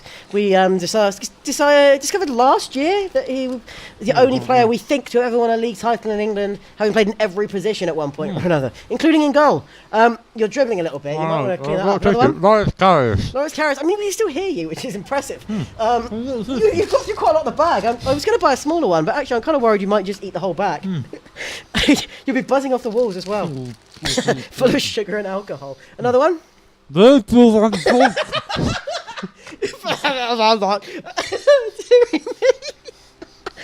God! Well, I'm glad. I hope you're enjoying this as much as I am, ladies and gentlemen, because this is hilarious. So yeah, another one. 4 minutes now. Put it in your mouth. Put it in your mouth. Right. Okay. Oh, dearie me. Another one. That was Trent Alexander-Arnold, which is very impressive. Oh my God. I've actually got a headache laughing so much. Dearie me. I mean, the good thing is you look like you're still like a dignified human being. Another one. Dominic Solanke. You definitely heard that one. Oh my God, I've got a really bad headache now. Yeah, Mother Pringle. Today. I'm quite hungry. You going to give up? Yeah, we're nearly at 5 minutes. So, here we go, another one. Say that again? Right, Chris Kirkland. There you go, stick it in. Don't forget. They're delicious, aren't they? You got some crisps on the go. Another one? Alan Hansen. You have to go to the camp. Alan Hansen. That's so funny. I'm trying to keep dignified. I'm not very good at that. I'd be a terrible presenter. Another one? Oh God. I thought you didn't want to stain that shirt because currently it's dribbling down all over you. Oh no. It'll come out in the wash, it's fine. You're looking rather dishevelled at this point. Another one? How go? Who's that? Joe Cole? Oh right, of course. The wonderful, the famous Liverpool right back. Oh no, he looks like. Oh no, it's staying. It's not going to stay. It'll be fine. Another one. Mark, you're right. Mark, right. Impressive. You've not swallowed any of those. They just fell in your mouth. Well, the good thing is that we're now up to 6 minutes that you've been doing this. Are you going to give up yet? You think you can carry on? Sir Kenny Dalglish. Sir Kenny Dalglish. Excellent. You done? He's done. He's done. He got to 6 minutes. Owen Collins. Well done. You want to spit them out? Or are you going to swallow them? You want to go and wash off? You should go and wash off. I recommend going out there to wash off. We'll let him go. We'll let him go. Oh, God, I almost got on me. Yeah. No. Leave me alone. No, I'm really scared. Yeah, that was our first forfeit. I mean, well done. You did really well, actually. You've been better than I was expecting. I'm proud of that, yeah. How are you feeling in terms of, apart from the shirt, like how are you feeling in terms of yourself? Yeah, all right. I'm annoyed about the shirt. Well, we did kind of say, I should have brought a bib, really. I'm a bit Go fan of this shirt. Go and give it a little wash off. Meanwhile, please subscribe on iTunes, subscribe to us on YouTube. There's a button somewhere down there. Bye. Otherwise, we'll be back in a bit. If you're listening to the podcast, we'll be back. We'll continue to play our wonderful game of Ring of Fire and see what else he has to go through. But before then, and until then, check out some of the other videos, and we shall see you later on, if you're watching. Bye! Right, and yeah, Owen is back. He's cleaned himself up. How are you feeling now? Sticky. Still quite sticky. Sticky? Well, that's what I've heard, that's what she says. Marshmallow all over the microphone. You did spit on your microphone at one point. It's my turn to pick a card. It is. So I'm going to pick from the far end. Middle one. They're quite sticky, these cards. Yeah, I can't possibly think why. No, it's the third year we've used them, so maybe you should get some new ones next time. Oh! I knew that would happen. 2 in a row. Oh, Right, I well, had a feeling that was going to happen. I guess we're going to have to disappear off again. Owen is looking pensive and worried at this point. I'm pensive. I'm not sure I'm pensing much. Right. Well, if that was bad, which it was bad. If you've still got a bit of marshmallow on your beard, on the far end. This is going to be worse. Let's again. I'm going to set up the camera and let's go. We'll be back. Did you just fart? Yeah. For God's sake. Still a marshmallow fart. This is. Of course. Yeah, fluffy and cloudy. And it tastes of vanilla. We'll be right back. We'll That's make really you. thrown you off, hasn't it? Yeah. Yeah. Welcome back, ladies and gentlemen, listeners to the podcast, people on YouTube, welcome and thank you for joining us. We are here doing forfeits on our Plastic Scousers 2018-19 season review party podcast. This is our second forfeit, and Owen once again lost, as he did in the first one, the Fluffy Bunny Challenge that you should check out if you haven't already. Now in this one, we had a bet in a game against Southampton, which we both lost because that's a weird one.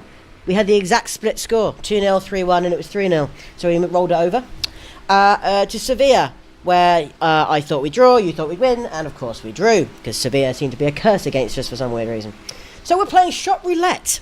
Now, Shot Roulette is a game I sort of semi-made up. It combines a number of different things. I don't know if you can see this, viewers, and listeners, obviously you can't, but there is essentially Owen, explain what you can see in front of you. Well, I can see a roulette wheel with lots of shots placed into it. That's basically exactly right. Hence the name, I'm guessing. So there's a number of facets to this feature. I have the little ball that goes round, little ball bearing, that goes into the spinny wheel. I don't know what they call it in roulette. The roulette wheel. Roulette wheel, yeah. yeah. Again, hence the name. I'm going to spin it, and it's going to land on a number. Now, Owen, you very proudly and very assuredly know a lot about the Liverpool squad numbers throughout the season. Christ. So here, in front of me, I have a list of every player to have worn that shirt number since the start of the Premier League when shirt numbers were introduced. The game is simple. I roll the ball, whatever number it lands on, you have to tell me every player who has played in that shirt number in the Premier League era. Now, of course, there's two caveats to that. One is that there are only 36 numbers on the board, which is a good thing because 37 and downwards mean you don't have to worry about them. So, Martin Skell, ignore him. Don't have to worry about him. He's not going to be coming up today. And secondly, of course, is the green the green 00, which is a common occurrence on roulette wheels. No matter, there are 2 green shots as well on the table. If it lands on a green, you have to drink them, no matter what. No quiz, no nothing. 2 green shots. You have to drink one of them. yellow to me. It's the closest I could get to finding a green something or other. So, Owen, are you ready? No. You may not have to drink anything. If you I know, will, because I don't know who wore the number 18 shirt in 1994. Okay, well, you might do. I don't. So, let's have a go. Now, I haven't actually practiced this, so I'm not sure how this is going to go. Do I have to drink all of these shots? No. So, what happens if you lose? Yeah. You drink one shot. You choose which one of the colour. Oh, okay. So, either red or black, because all shots right, are red so or it's black. not okay, that's So, fine. if you land on a red number and you get it wrong, you drink a red shot of any of the red choices that are around. Okay. And if it's a black shot, any of the black ones. That's okay. There's a mix in here. It's all liquids this time. So I know last time you were unhappy that it was food. Yeah. So this time it's all liquids, all drinkable. There's no food, nothing you won't like. Because I know you now. I've learned in the past that you whine and moan like a child because you can't, because you don't like things. I wonder who I get that from. Yeah. Well, probably your parents. But yeah. Do you remember that guy threw a pint glass at your head? Yeah, I do. How much did it hurt? Probably not as much as if you hit me. on. So should we get started? Yeah. So how many do I have to do? So we're going to do this 10 times. 10? 10 I had times. to do 5 last year. Yeah, but it's going to be quicker this time. So we're doing it 10 times. You may not have to do any shots. You might have to do 10. I will let you know it's not all alcohol. Good. There are 'Cause I'm some gonna do 10 non-alcoholic shots as well, but there are some alcoholic shots. So This is gonna bloody a kill bit me. of both. Let's take a go. Let's get going. Go on then. Okay, so I think the wheel spins like that, and then you spin it the other way. Is that right? Something like that, yeah. Yeah. So I'm not very I'm not very good with my anti-clockwise. You roll it one way That and way. spin it the other. Yeah. That was rubbish, but it landed on something. It's landed on number 1. Wow, what a start! So, how many number 1s do you think we've had? And name them for me. Am I allowed to know how many we've had? I can give you that clue later. I Oh. want to hear. Well, Carius. Yep. Where's my pen? Oh, you've got my pen. Sorry. Yep. Dudek. Correct. If you get it wrong, it's fine. I can, I'm not going to punish you for that. I just want everyone on this list. Diego Cavalieri. Correct. Brad Jones. Correct. You need 3 more. It's not as hard as you thought. This. Bruce Grobbelaar. Correct. You need 2 more. David James. Correct. 1 more, and this game suddenly looks easier than you thought. Sander Vesterveld. Correct. You aren't looking through the hair. You can't, No, I can't. Well done. 1 down. It wasn't as punishing as you thought. That was an easy one, in fairness, because It's a good start. What a coincidence having to be number 1. Yeah. I haven't genuinely rigged that this is a roulette wheel. This is like all legit, right? yeah. No, I can confirm it is all legit. Come on, Do you want me to spin it and you roll it? which way are you spinning? I'll spin it. Well, which way do you want me to spin I'm really bad at it? this. You roll it that way. I'll spin it this way. Go. I'm going to do what I want it to. It's fine. I'm not very good at this. I've got no coordination for left and right. Oh, come on! That can't be right! Number 1 again. Right, we're spinning. Sander Vesterveld. Right, we're spinning David again. James. That was amazing. 2 number 1s in a row. Where are we at? 18! Just after you said 18. Did I? So, yeah, remember how you said, yeah, I I can't did, name yeah, who was yeah. 18 in 1994. Well, you're going to have to now. How many so are there? How many are there? There are. Hang on. I don't want you to look at the sheet. I'm not looking at Oh, the actually, sheet. you can't, yeah. I'm not. I'm staring Right, right so down the there camera. are 9. Moreno. That is 1. Abel Xavier. No, never wore it. Good start this. Stig Inge Bjornaby. No, you didn't wear it either. I've got no idea. You must have some other ones. John Anarisa. What number Yes, is he did wear it. Yeah. Well done. Thing is, people watching and listening just want to hear you do shots. So ultimately, yeah, I know. you I don't know why I'm prolonging the agony. If you're struggling, Um, there's a couple of obvious ones that you're going to be really annoyed you didn't get. well, no, I don't know. Okay, right. So let's just update you. Antonio Nunes, Oh yeah, Eric Meja, yeah. John Michael Ferry, Michael Owen did before becoming number 10. Yeah, no, I do remember that. Phil Charnock, wouldn't expect you to get that. Nope. Ronnie Rosenthal did, famous miss, wearing 18 when he did that. And Dirk Kuyt. Oh yeah. How did you forget that one? I think I was distracted by my impending hangover. Right, in which case, any red shot you like, pick it up, do it, and I can tell you afterwards what it was. Red round the end, yeah. Any red banded ones, yeah. I mean, I bought red and black like dye for some of them, but it didn't really come out very well. So yeah, any red banded one, you can spin it around. It's quite cool actually. I like this little thing I bought. Okay. Have a drink. What number is it? Yeah. Well, it's hard to say. It's got 3 different numbers on it. Yeah, okay. Well, have a drink and then I can tell you what it is. 16, 23 and 14. Great. Smells of... Don't smell it, just drink it. Oh, no. Oh. How was... Oh, no. No. Oh, my God. What is that? That was gin. That was just a shot of gin. Was that not very nice? No. You don't like gin? No. Oh, okay. Well, you know, there had to be ones you didn't like as well as ones you did. Come on, Owen. You've got 8 more to do. We can cut it short. Was that bad? I don't want to be sick on YouTube. You said that last year as well. Yeah. It's still... Oh. Oh, it's a food colour. It really tastes a food colour. How do you know what food colouring tastes like?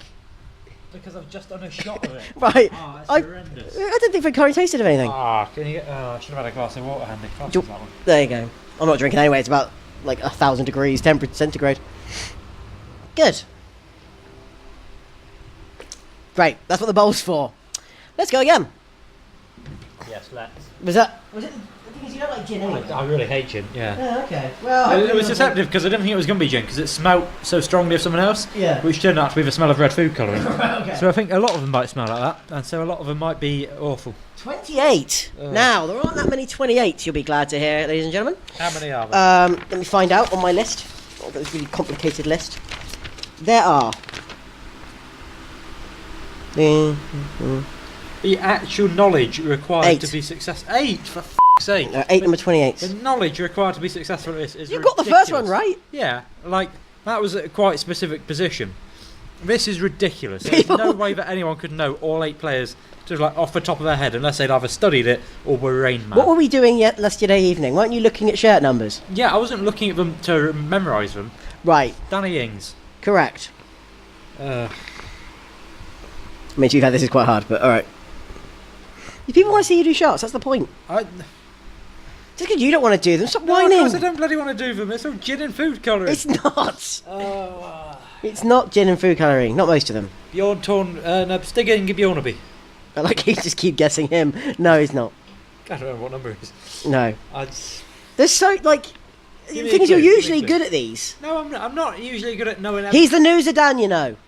Oh, Bruno Cheroux. Yes. He's New Zealand, you know. There you I'm go. only good at really specific numbers like 47 or like 52. I'm amazed. Ah, Like, I could name half of these, at least. Salif Diao, No. Alhaji Diouf. No. No. Only one number 9 for us. Um, There's a clue for you later on. Luis Alberto. No.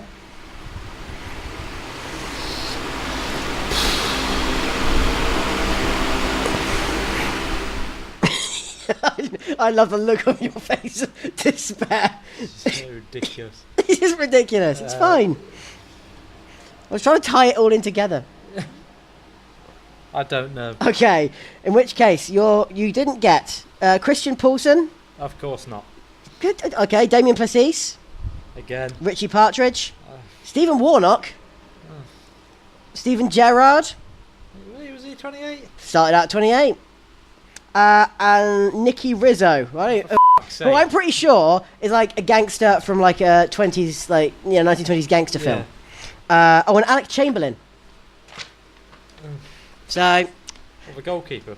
yeah. So, it was a black one. So, take a black shot and enjoy. God, I really don't want to do this. That's why you lost the forfeit. I'd have to do this if it wasn't you. Yeah, but I didn't know it was this. I didn't know how to do 10 of them. It was 5 last year. We can do less. It's fine. No, yeah. Well, you've got something in it. I don't want the one with something in it. Right. 35, 2 and 28. 35 to 28. There's a bit of something in there, was there? Yeah, oh, what the fuck is that? That's aloe vera drink. Oh, What's wrong with that? People drink it all the time. It's really weird. How does it taste? I've never actually had it. kind of soapy. Okay. Not bad, not awful. Yeah, so stop complaining. Some of them are fine. It's the best one yet. We've had 2! Yeah. You, God's sake. Right. It's got lumps of aloe vera, that was a bit weird. Yeah, I mean, that is odd. Yeah, I did. Well, I picked it up and I thought, I need an interesting drink. And I was like, okay, that'll do. Yeah. There you go. God, it's such a whiny... God. How did Mrs. put up with you? 31. God. That's difficult. You're not going to get this right. Topical. That is very topical. That was very difficult indeed. Oh, there's only 4. So, Sticking a Bjornaby. no. I mean, one of them is very obvious. Oh, don't say that. How many 31s have we had? I don't. Well, 4. And one of them, don't one of know them, who they are. who famously has won 31 for us? I don't know. God. Let's say, you 31. say you're a Liverpool fan. Oh, yeah. Literally, if you didn't have this written down in front of you, you would have no idea. I would know 3 of them. There's one I wouldn't know. John Welsh. No. Danny Guthrie. No. Emiliano Insua. No. Mickey Rourke. No. No, he was 34. That I know. See, you know that. Yeah, I know that because he's like there's 2 people to run for. Nathan Eccleston. No. Kevin Stewart. No, you know that was 35. Oh, I don't know. I'm clutching at straws here. I don't know any. I'm a mate. I thought you knew way more about shirt numbers. Florence in a map on goal. No. Stiging Bjornaby. You said that. you said that. By the gardens of Babylon. It's just, yeah. I think he's going to have to give up again. You've got to get one. One of the most controversial players of the last few years. Went on holiday when everyone else was still playing. Oh, what? I have genuinely no idea who you mean. Because all I can think of is Balotelli or Enrique. Won the title last year. Oh, bloody Raheem Sterling. Yes! Was he 31? Yes, he played for us a year. I've wiped him from my memory. He's one of the most important players at the time for us. 31. I don't know any He's of you. given up. Nabil Al-Zar. Oh, cock, I almost said him as well. See? You do know. I thought, he was 42. No, Nabil was... Well, it might have been both. He was 31. Was he 42 as well? Looks like he was on this list, yeah. So... The amount of people who know 1 shirt number that Nabil Ozar wore, let alone 2, for goodness sake. Froda Kipper, who you should have said just because he has a great name. And David Raven was the other one he wouldn't have got. So, what colour is that? Black. Another black one, please. We're only going to do 5, okay? We've done 2. So you got 2 more. This one's also got something floating in it. What is this? What number is that? Oh, it's got stuff in it. That is 31, 6. It's 31 and 6. Okay.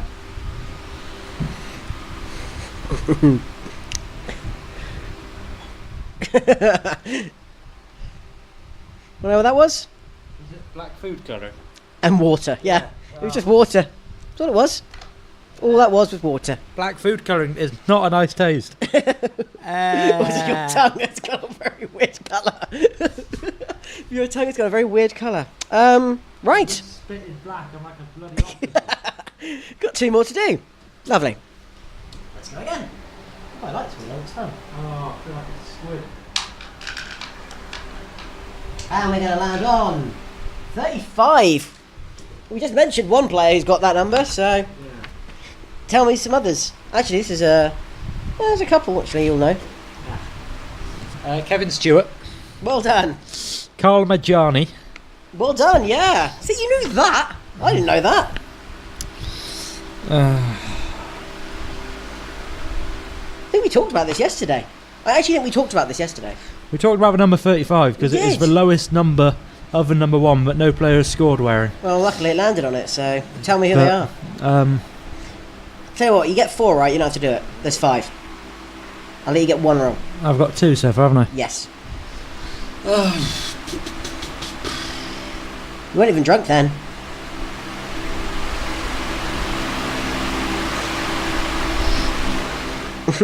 He's thinking, listeners. This is not, Kevin Stewart. he hasn't just died. Carl Majani.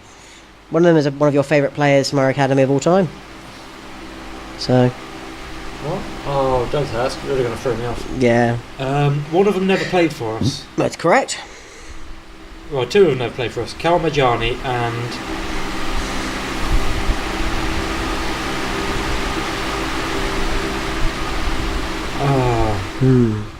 Who could it be? Ray Putterill. Correct! Yeah. Well done, you need 1 more. And you don't have to do the shot. I'm not going to get it. The thing is, you'll be so disappointed when you find out who it is. Oh, careful with the mic. You're going to be so disappointed. I've given you a chance here. There's something we talked about yesterday as well, funnily enough, off air. So... What? This player in particular? Oh, just the number. All the players in I it. can remember talking about the number. Majani Stewart. I can give you one more clue. Go on. He'll be playing in the Premier League this season. Ooh. But he wasn't last season.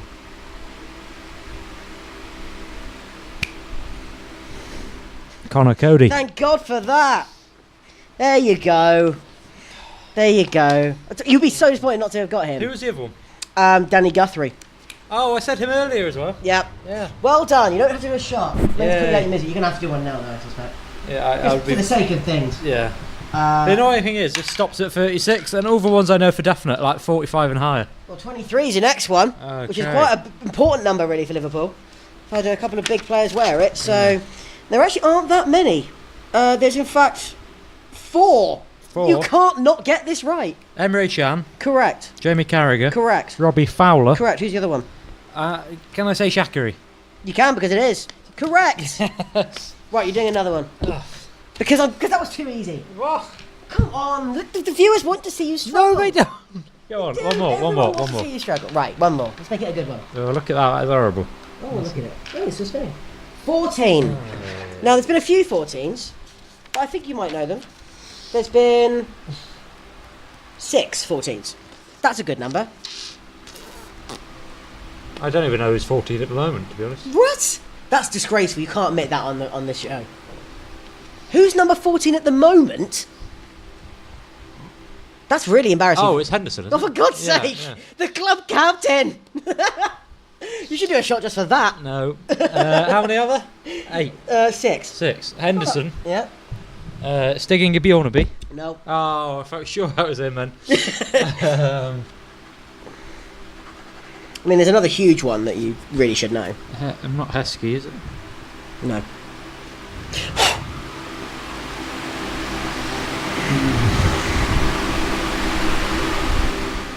Tension.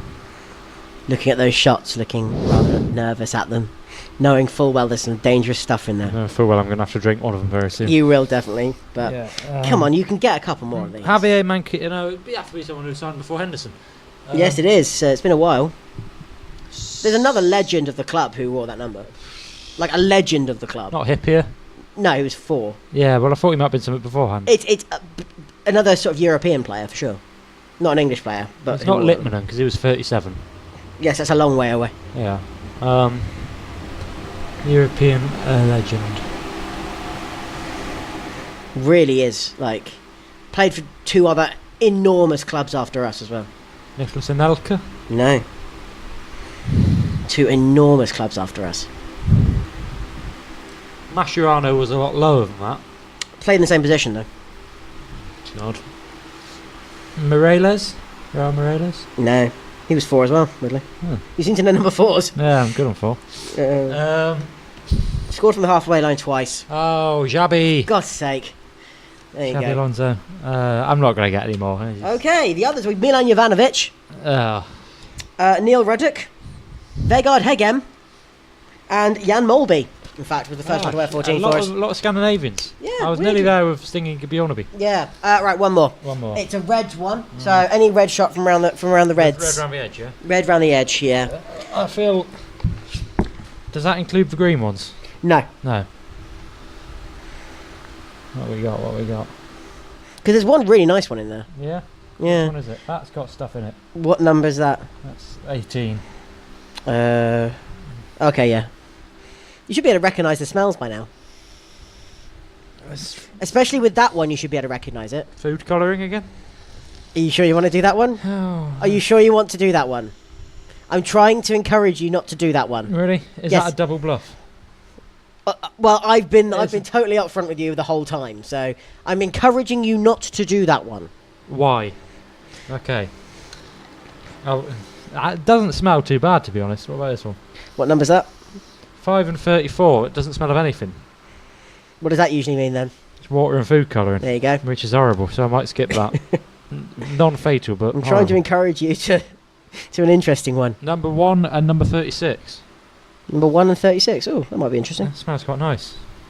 It smells a lot like the one you didn't want me to do, so plunge you. Oh. Oh, hello. Oh, he's... Look, you are you happy with me now? That is... That was Chambord. Yeah. Thank you. Are you going to... You know... Yeah, thanks, Matt. That was nice. Exactly. Yeah. I've punished you, but I've treated you. Yeah. So... The Lord giveth with one hand and Yeah. taketh with the other. I was trying to create some entertainment. You were complaining too much, so I tried to make you happy.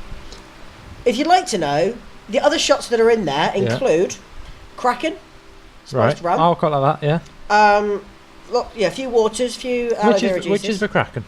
Number 13. I'll have that, go on. Because you've put a lot of effort into this. I have put a lot of effort into I am this. impressed and thankful, and I think... I don't know if I'm ever going to use this again. I don't really know how. I mean, there's a lot of them. Yeah, there really is. I can't even find 13 to drink it. Number 13 and some others. I didn't write them down. And of course, what else? What do you think the green ones are? Hot sauce. Of course they are. Is it How not is tradition? Yeah. How is... Oh, yeah. I see now I pick it up and it's like Goopy. not fluid. It's, Do you know what? which is... Where's number 13? It should be black, because Kraken is black. I think that's what I kind of did. 31. It's not that really full one. No. What's that one? The green one? That one with like weird scum around the edge. Oh, okay. I'm not going to tell you what that is. Is that like coffee? Oh, that's some sort of condiment. Some sort of condiment. Come on, pick up the 13. 13, 2017. Nope.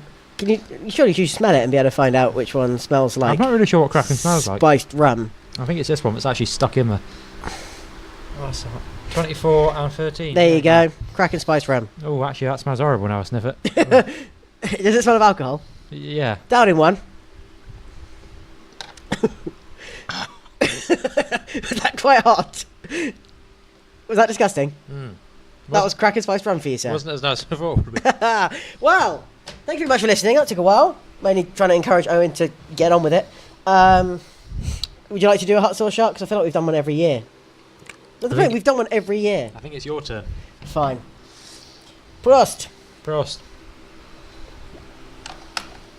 Oh. There it is. There it is. Ooh. That's even more sour. Whew. Ladies and gentlemen, we'll be back at the podcast in a bit. Please subscribe down below. Please subscribe down below. Subscribe on iTunes if you're 4 listening. years he's been waiting to do that hot sauce. And otherwise we'll be back. Otherwise we'll be back shortly. Check out the rest of the videos. Check out the rest of the podcast on iTunes. We'll be back soon. I'm just going to go and cool down. Okay, we are back. My mouth hurts.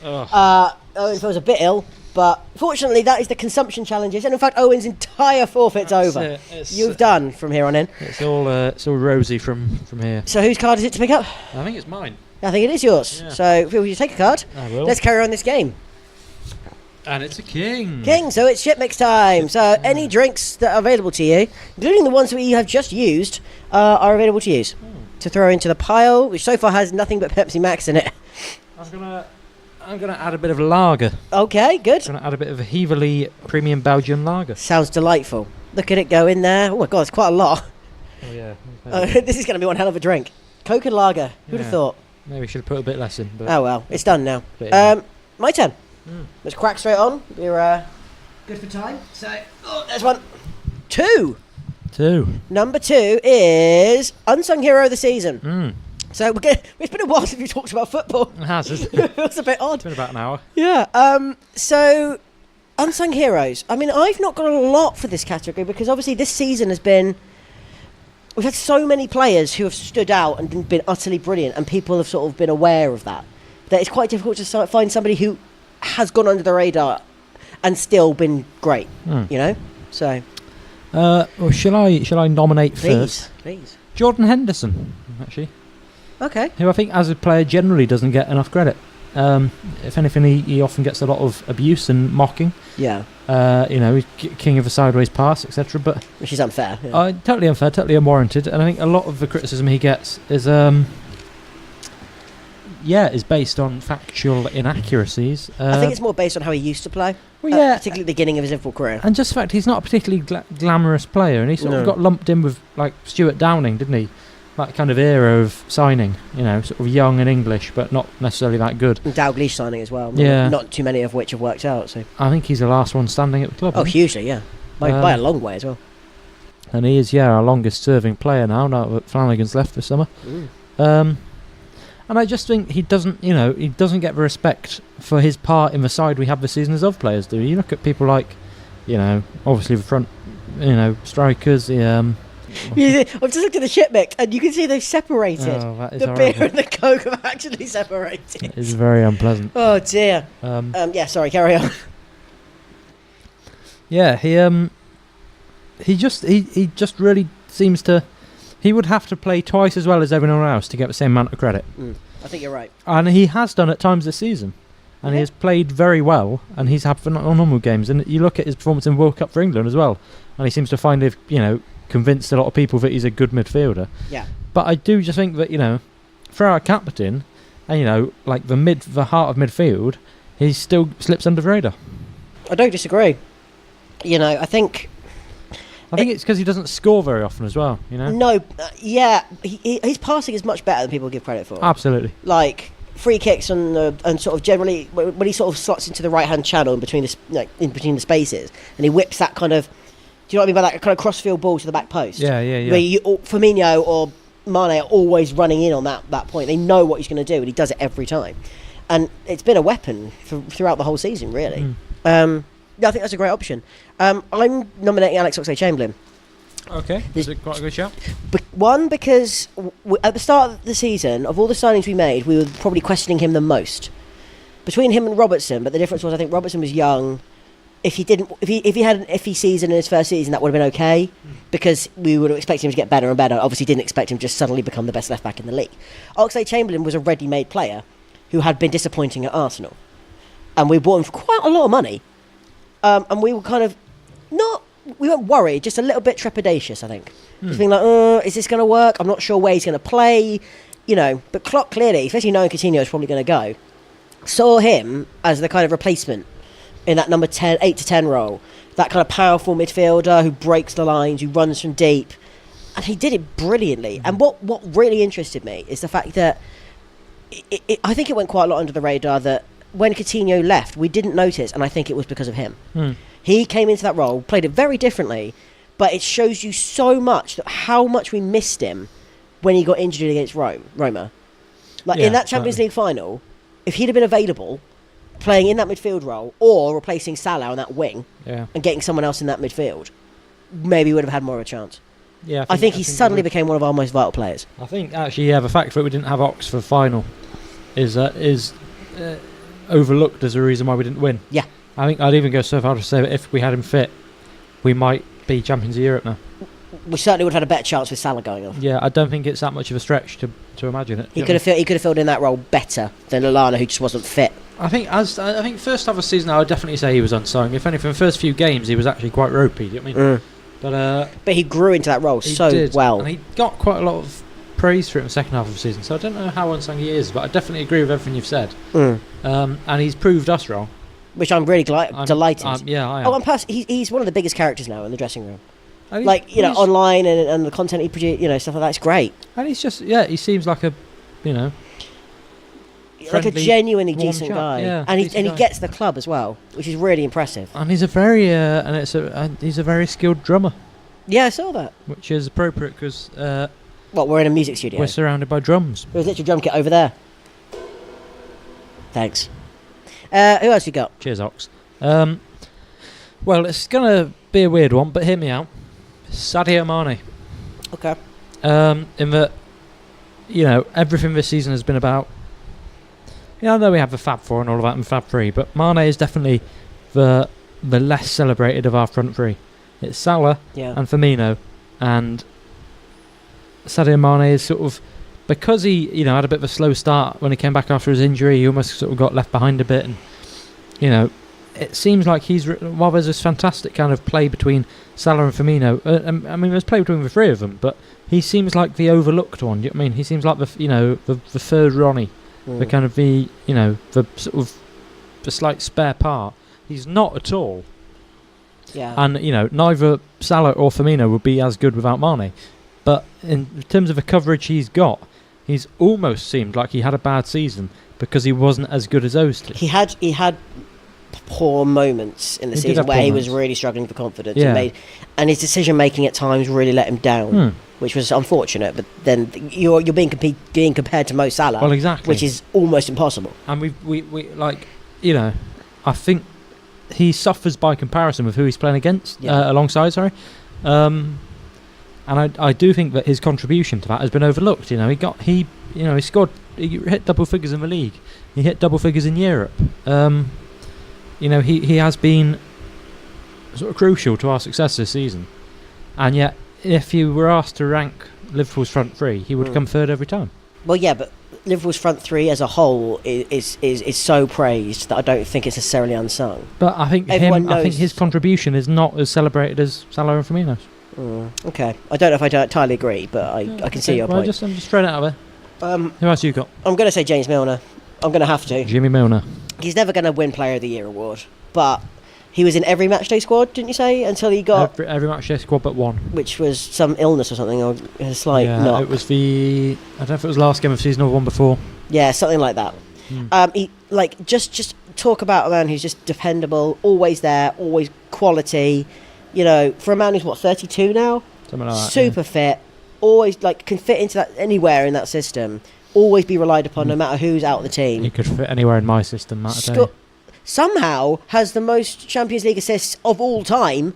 Where did that one come from? In a season, yeah. But how did that Because he's an absolute. I'll tell you why.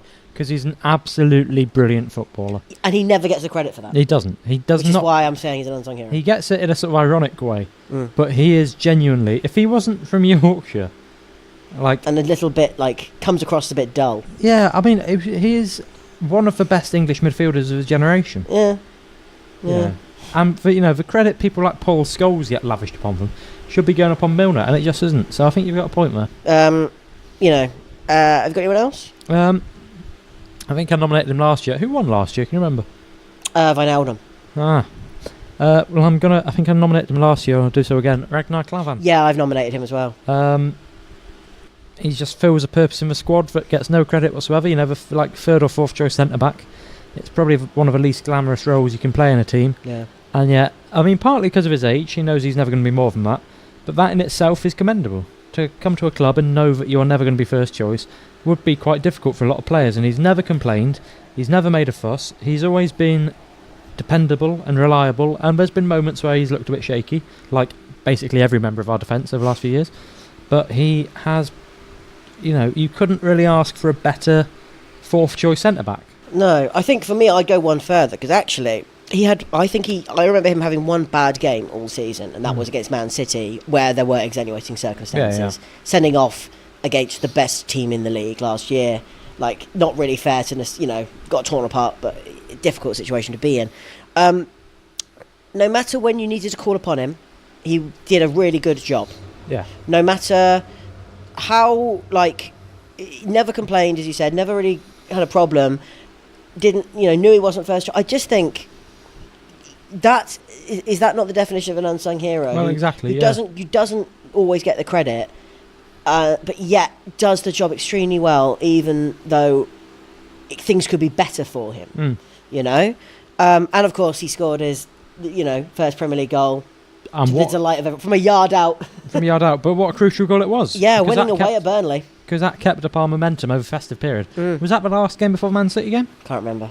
I think it was similar, something like that. I think it was last league game before Man City game, and it was a crucial goal for so many reasons. That was 3 points he got because of Klavan, and of course he scored from a yard out. It's Ragnar Klavan. Do you know what I mean? He's also the first Estonian to ever score in the Premier League. Yeah, but his second goal for Liverpool, of course, because he scored against Derby a couple of years ago in the League Cup. Yeah, I think he's a great nomination. But anyone else, or are we gonna? Well, those are my top three. So who are we gonna go for?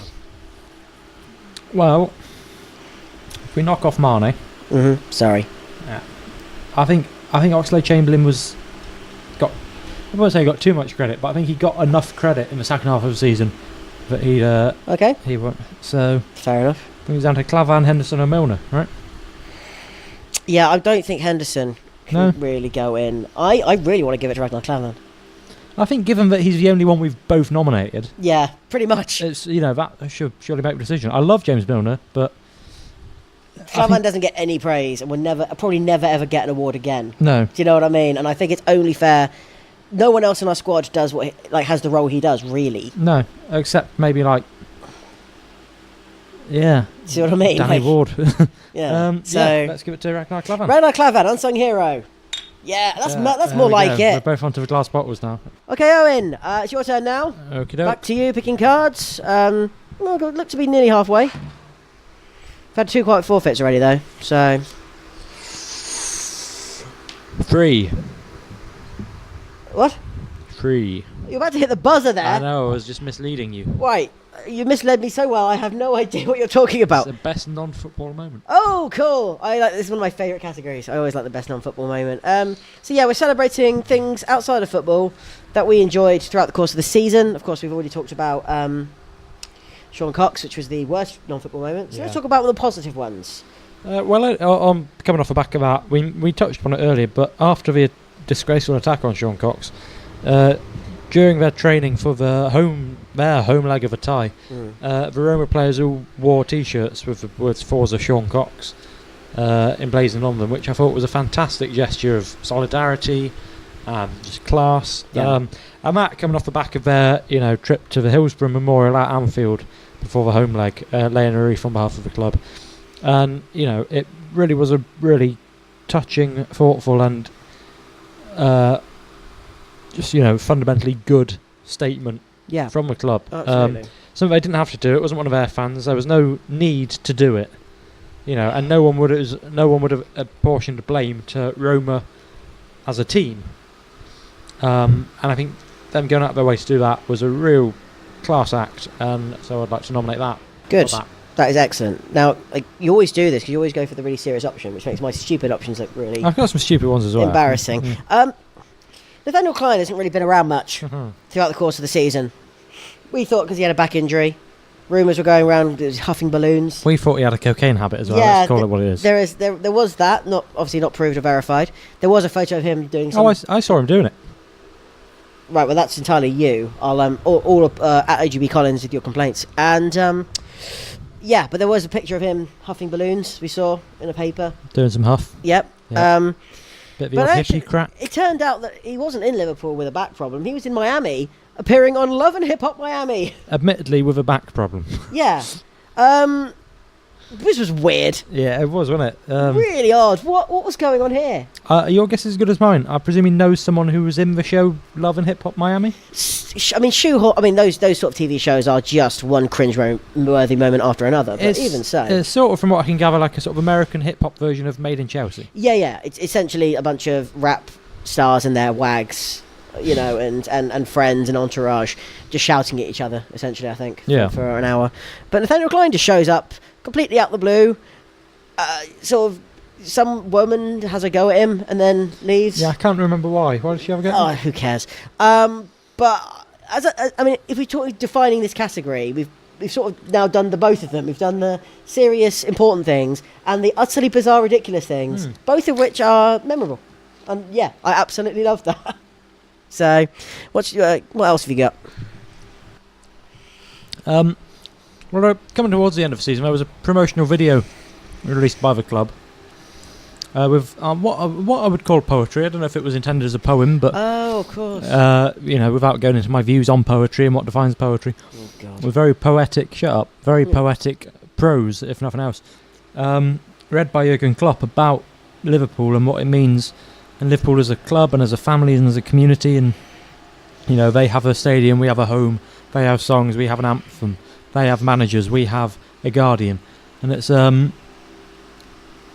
it was quite well. It was very well done, and it was quite moving, and it was a shame, really. It turned out to be for purpose of selling shirts for 50 quid pop. Afraid so. Which I had a feeling it would be when you sent it to me, but it was very well done, and I just want to give that a shout out. Really, Absolutely, I think you're right. I was considering it, but I know your feelings on it were mixed. sort so. of the hairs on the back of your neck kind of moment. I mean, in and of itself, looking at it objectively, it was a very sort of well done. That's the thing with Jurgen Klopp, though, isn't it? He can get away with it in a way that Brendan Rodgers would just sound like, David Brent. Well, So- I've still got a soft spot for Brendan Rodgers myself. Oh, I do. Yeah, I just, but he at times is very cringeworthy. Mm. In fact, talking of sort of poetry and lyrics, I think we had a lot of good songs this year. Mm. I can't remember a year where so many big songs. I mean, obviously social media helps and things and boosts them out, but like probably 5 anthems of the Cup, all of which were brilliant in one way or another. You want to give us one? Salah, Salah, da da da da da da. Oh, Mane, Mane, da da da da da da. And Bobby Firmino, but we sold Coutinho. There you go. With the mustachioed, what's his face? Yeah. That guy. Whoever So yeah, it is. that was a good one. Mhm. Ale, Ale, Ale suddenly became a thing. Ale, ale, ale. Ale, ale, ale. Yeah, that Ale, ale, ale. now that. Ale, ale, ale. It's like herding Come cats on, for this Matt. guy. No. We've conquered all of Europe. All those We're shots go to never his gonna head. stop. Drinking. From Paris down to Kiev. He doesn't know where that baby. is. We won the f***ing lot. Yes. Bill Shankly and Bob Paisley. Okay, I'm going to cut his mic off in a minute. For fields of Anfield Road. I have the power to do that. We are loyal supporters. And we come from Liverpool. Ale, ale, ale. All right. We get the idea. It's a good song. It's a good song. Yeah, but we've had so many of them. Like, I mean, there's about amazing. 5. Just for, can you turn my mic back on now? it is on. Oh yeah. All right. We've had about 5 just for Mo Salah. We have. One You of know, which we might hear later. we might hear it later. We might not. Certainly not a very good version. But I think right. generally, like, I've just written songs as one of the nominations because it's been great, and it's nice to sort of have a new band of songs to listen to.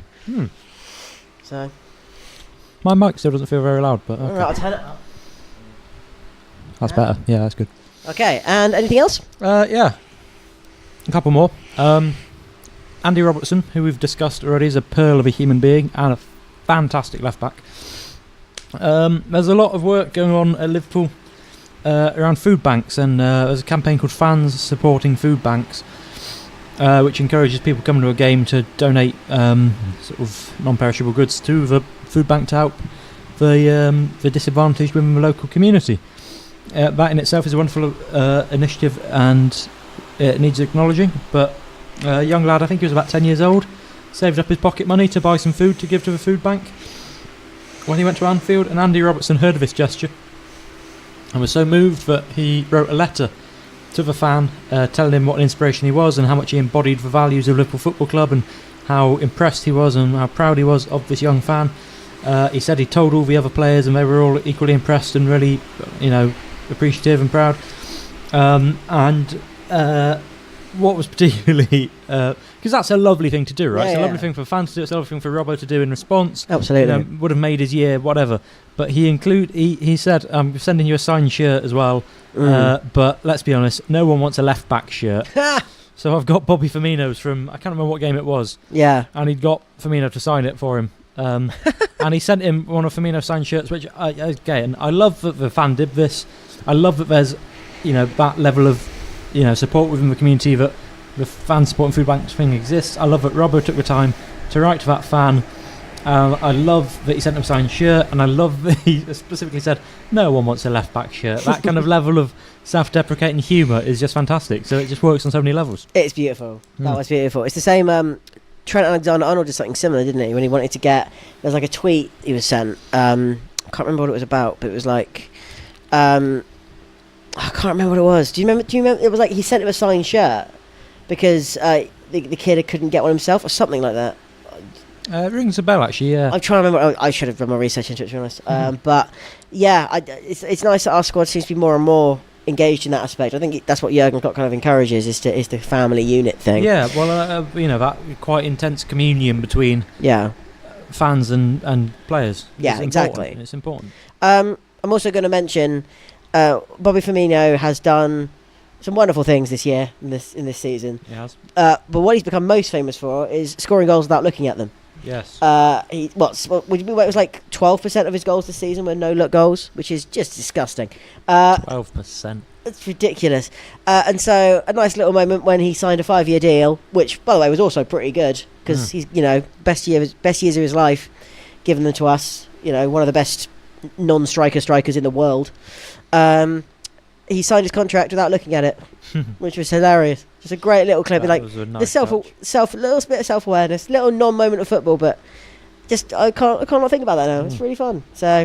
Anything else from you, sir? I've got two more. One, I won't go into details because I think we're going to come to it later, but it was the long-awaited and long-deserved knighthood of Kenny Dalglish. Of course, yeah, we'll come to that later. Which was just after the end of the season.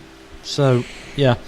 And also that photo that surfaced on, I think it was on Twitter or Instagram or something, just before New Year's Eve, before the January transfer window opened, obviously, which was Virgil van Dijk standing in front of his lovely trimmed Christmas tree, holding a Liverpool shirt, and the official news breaking that we'd signed Virgil van Dijk, which I know isn't really a non-footballing moment, but it's non-playing. Wasn't he in a hotel or something? 'Cause it was really odd. There was that hotel shot he had where he was like holding a Liverpool shirt. It looked really awkward. I thought it was his own house because I just loved it. He was stood in front of a Christmas tree, like he just opened like the last of his Christmas presents, and it was a Liverpool shirt, like so many other people did over Christmas. To be fair, did you see Philippe Coutinho and his wife, who at the time was still at Liverpool, and their like Christmas photo? No, I didn't. Oh, okay, so they look like Philippe Coutinho and his wife were dressed like Christmas elves, and like it was generally really funny. I do remember. Yeah, that was another little moment I really found funny.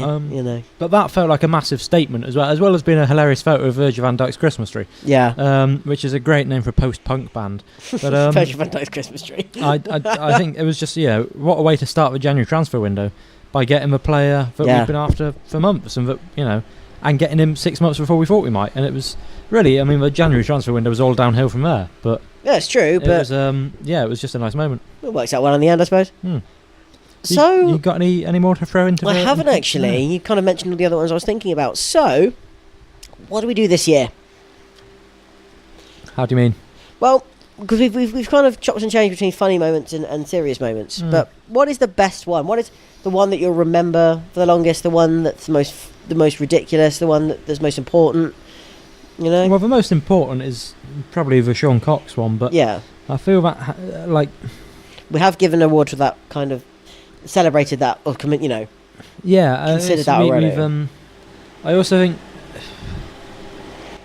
I'm talking about, and the Andy Robertson story really has got everything. It's got sort of self-deprecating wit on the part of a player, sort of touching example of how much the bond between fans and players means to Liverpool. Yeah, and it's got that kind of real life, real importance sense of food banks and the poverty. Of people in Liverpool, and it kind of ticks all the boxes in that way. I guess so. It's just a shame I didn't actually remember it. No.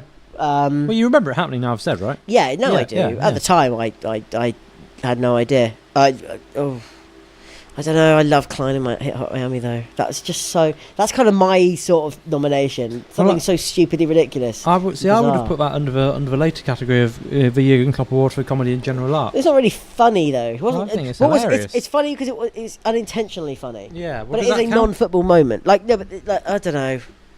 I don't know. Okay. What do we do? It's like none of them are standout. Do you know what I mean?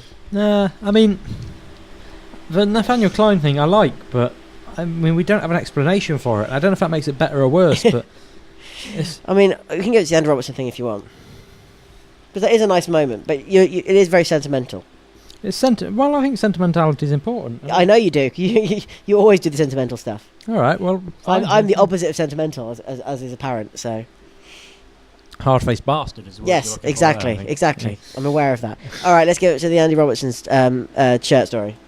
Yeah. And the food banks, which is also an amazing thing in itself. So. Well, yeah, I think it's funny, but it's also important. Yeah. All right. Andy Robertson. Yeah, and Firmino's shirt. And food banks. And see, it's got Firmino in as well, so it's kind of Firmino's no-look signed. We can, if it makes you feel better, we can imagine that he signed his shirt to give to Andy Robertson. Not looking at it. I would love that. Okay, let's say that happened. Yeah, let's say that happened. Because it probably did, knowing Firmino. In our narrative, that's definitely happened. There we go. So, anyway, cheers. Cheers, Robbo, and the young fan whose name I forget, and Bobby Firmino, and all running fan supporting food banks. Lovely. Right, I think it's my go again. I believe it is. Gosh. gosh. Gosh and golly. Right, it's this one. Oh, Jack. Now, Jack. I believe Jack is Young Player of the Year. I believe you are right. So, I found this category quite difficult. Yeah. I don't think there's been too many standouts, and the ones who do are almost worthy of going in the main category itself. So, who Trent Alexander-Arnold is the obvious one, right? Yeah. Let's talk about him. Okay. He's had an amazing season. What a season. Like, from being a random academy player who played a little bit for us last year to playing in the Champions League final for his country in the World Cup. Yeah, I mean, What a rise. It's a Roy of the Rovers kind of story, isn't it? Yeah. I mean, the amazing thing is, it seems strange to be fawning over it this much because he seems so natural as part of the squad now. Yeah, absolutely. It's not like it is exactly like he's come from nowhere in the academy and suddenly he's in the first team. But it's happened so quickly that you almost don't appreciate quite the extraordinary nature of it. Well, the situation presented itself because with Klein's, disappearance, injury disappearance, and with Gomez being in and out the side, Trent just sort of became the only real option we had in that position. Well, yeah, so we sort of expected Gomez would be first choice and Yeah. TAA would be backup, but didn't work out that way at all. No, and Trent impressed so much when most of the time. Obviously, he had the odd game off, but as a young player, that happens. he hardly put a foot wrong really all season. No, Apart from he had the odd game like Man United and Crystal Marcus Palace. Rashford had the better of him. But that's not the Yeah. only player who really did. Wilfred Zaha Yeah, a few times, but I mean, two bad games for a 19-year-old player. Not even that, I think, is he? Yeah, he's 19 now. 19. Yeah, Turning 20 like with you, I think. yeah. It was an extraordinary season, and it's almost taken for granted how good it was because he was just our first choice. And you think of young players having good seasons as breaking into the first team. Yeah. And he I can't remember how many games he started, but The majority of them. yeah. I'm gonna look it up now. I said He that. is he is now the first choice right back. Yeah. And it's just, and he's a Scouser. He Grew played- up down the road. He played 33. He only played 33 times actually. It's less than you What, in the league? Whichever. overall. Really? Yeah. Which is 21 less than Firmino. Well, yeah, but I guess he wouldn't have come off the bench very often. No, Like- he played exactly half of our Premier League games. Pretty much most of the Champions League games. Certainly once we got through the group. Yeah, I think he played all of them. He played 12 out of... How many were there? 18, 16, 18. 10, 11, 12. Yeah, 12 out of 15. It's not bad. No, not at all. Yeah, for a player, basically his first full proper season with the club, you know what I mean? Extraordinary. Like you say, played in the Champions League final, represented his country at the World Cup. He becomes... No one would have seen that coming. No, not at all. If you'd said... I think I even said to someone who writes for the website, this is Anfield, in January or February of this year, what do they think sort of Trent Alexander-Arnold's chances of getting an England call-up are? And they said pretty slim. There's so many quality players ahead of him, people like Bertrand, Trippier, Danny Rose, Carl Walker. Kyle Walker, Joe Gomez. Nathaniel Klein, if he was fit. Yeah, well, yeah. I mean, even with Nathaniel Klein injured, that's what, 5th choice Yeah. fullback. And there he was in the World Cup squad. Not even in the standby squad, in the full squad. Remarkable. Uncapped, and he was in the World Cup squad. Obviously then made his And he England. didn't look out of place at all Not in at that kind of dead rubber against Belgium. Not at all. Made his England debut in friendly beforehand. Played in the group stage game against Belgium. Again, it seems like a cracking lad. Do you know what I mean? Seems like a really down to earth, grounded bloke. Humble boy. And he's local, which you say is always, in his favour. And he loves playing for Liverpool. He loves playing for It's Liverpool. evident, Why wouldn't you? If you're a Liverpool lad who's got the opportunity, I just think he's fantastic. I think he's such a brilliant player. He's so good, and he's I will be definitely nominating him for Player of the Year. Do you know what I mean? That's how good he's been this season. Well, that's a hell of an accolade. Yeah. Considering who else will be up there. Yeah. That I can't actually nominate him for Young Player, but at the same time, we surely have to give it to him because it will only be him. Well, I can't. But is he now a young player anymore? What is the definition of this category? Well, I think young players got to be under 23. But is it more? Are we celebrating more the academy and the young players on loan than the first team? Is that what we're doing? I don't think it should be.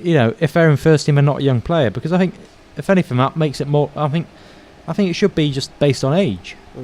Okay. because I don't think either of us watch enough of the academy to really. No, I follow it, but I don't watch it. I really. follow it, yeah, but I couldn't really tell you who's playing well beyond what I'm told. Yeah, there's only 2 or 3 players who I can think of anyway. Yeah. Like, who I would say, yes, you know. Most of them will probably be nominated next year, I would have thought. Yeah, you'd expect so. If it all goes well. But so who else is there? Because we had a lot of players go out on loan this year. A lot of young players. Yeah, one who only went on loan in sort of January time was Harry Wilson, who lit up the Championship and basically kept Hull up. Yeah, he didn't do a lot before Christmas. No. He did a lot in the under-23s, but not in senior football. Not at all. But went to Hull and was very impressive. He was. You know, scored something like 6 goals in 11 games, created more than that.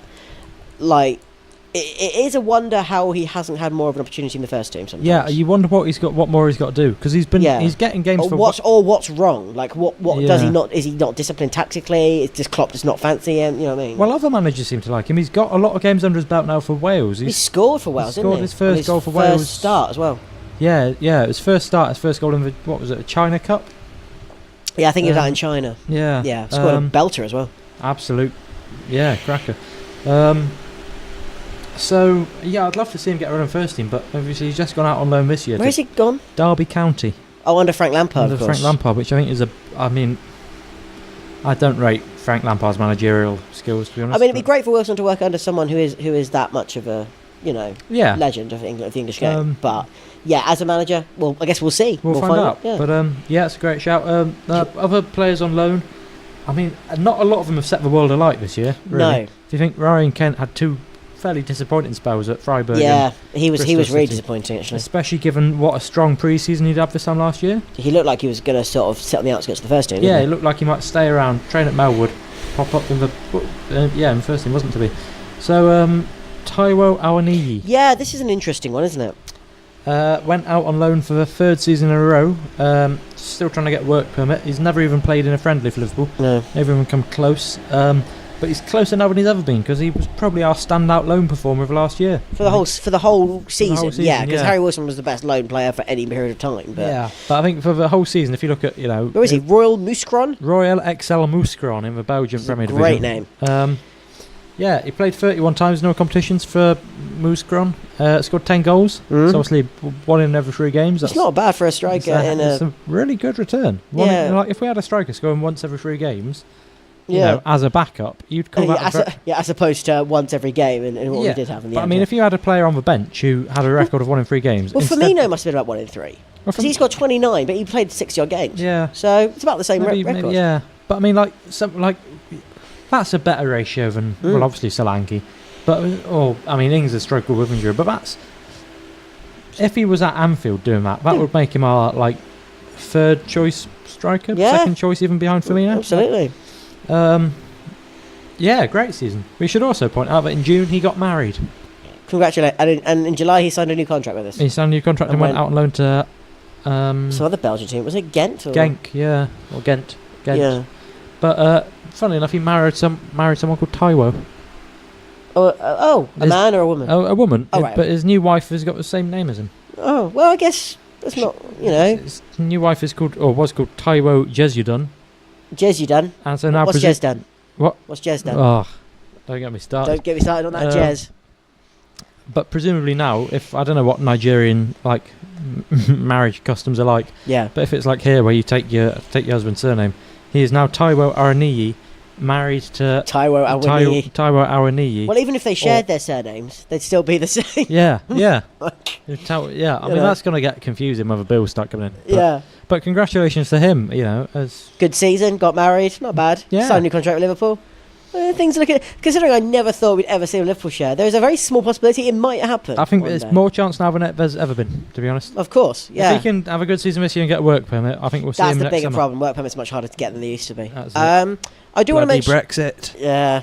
From Nigeria, of course. Nexit. Yeah. I'm going to mention Shea Ojo, actually. Yeah. Who, had he not have had the injuries he had at Fulham, would have had... whenever he played at Fulham, he had a great season, to be fair. He did have some good games at Fulham. I mean, ultimately, they didn't take him back on loan. Or we don't know, maybe they will. But they haven't yet. No, we don't know. We're recording this a few days before we release it. I mean, ultimately, I was kind of clutching at straws a little bit, but I was thinking of other loan players who were really good, or at least did do some good stuff.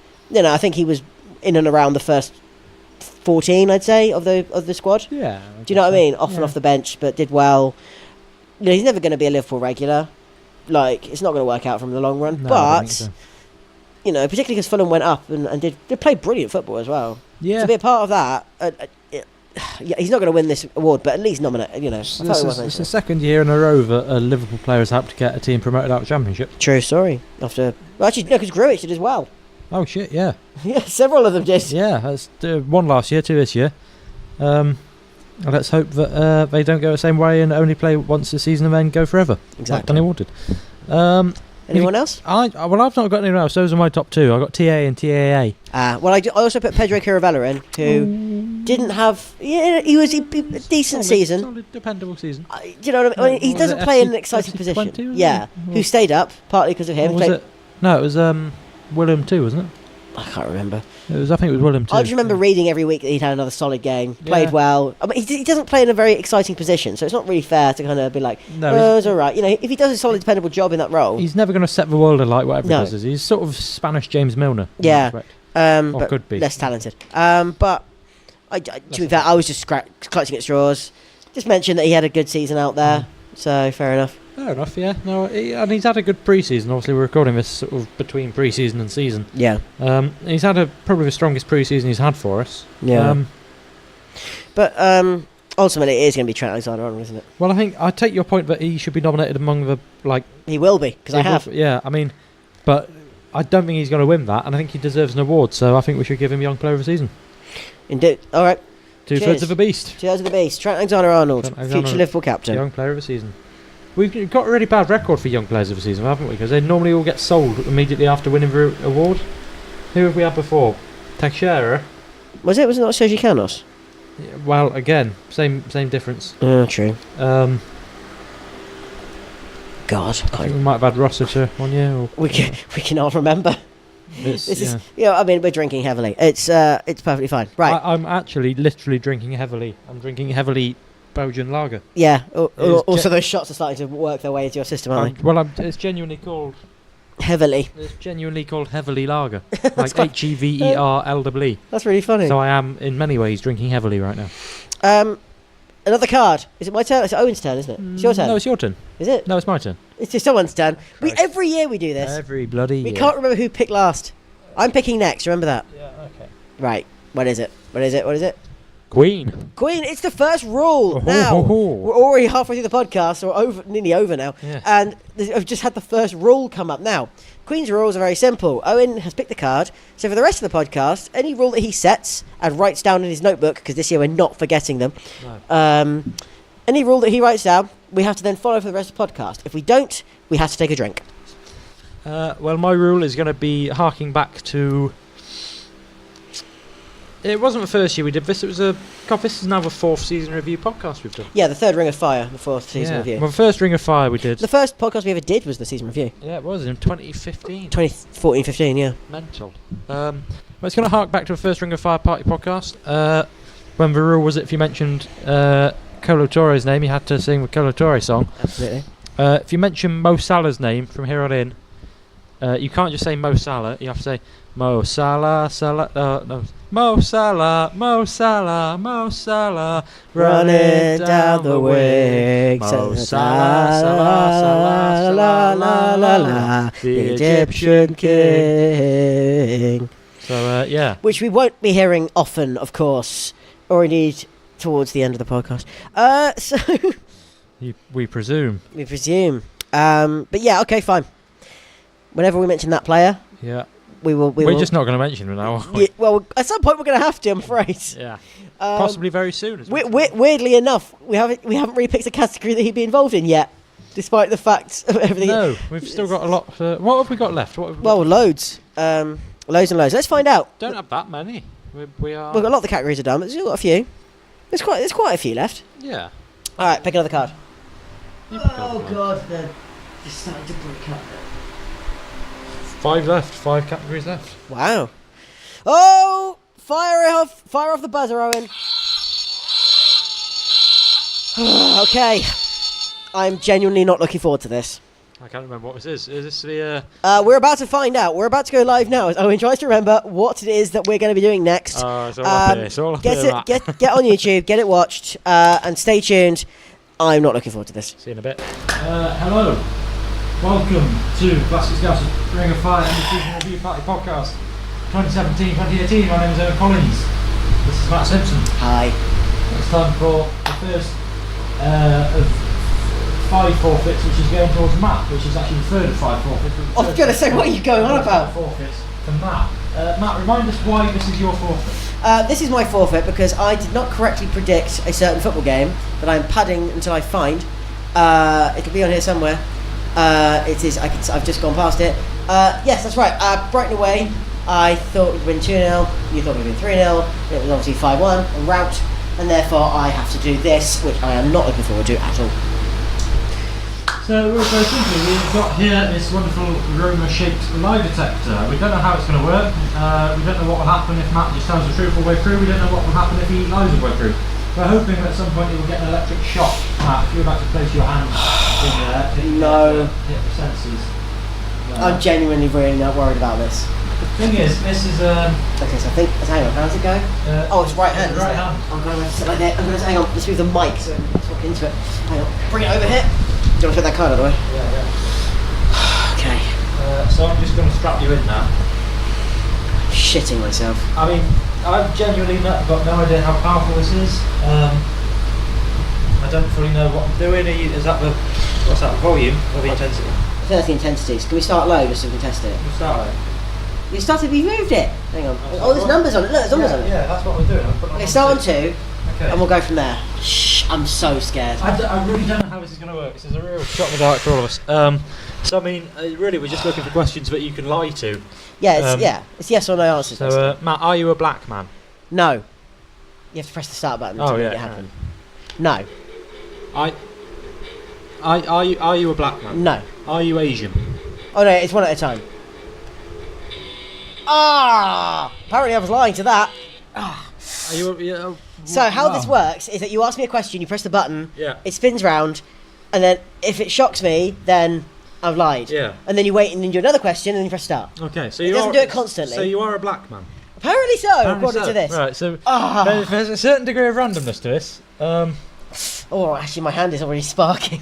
This is horrible. Okay. Oh, this is fun. This is pretty savage. Right. So we'll just start off with easy ones. Okay. Matt, what is your name? Matt. Matt is my name. Full name? Matthew Simpson. Matthew Thomas Havelock Simpson. Why doesn't it lie either? Apparently that's not your name. Oh, okay, carry on. Keep it in there. Keep it in there. Oh, God. Okay. So, yeah, you ask me a yes or no questions, ideally. Oh, yes or no? Okay. Hang on, do you want to reset it? There you go. What does resetting it do? Resets it so that it goes again. Okay. Matt, what is your age? I am 20... Oh God, wrong time to 7? panic. Wrong time to I'm panic. 27.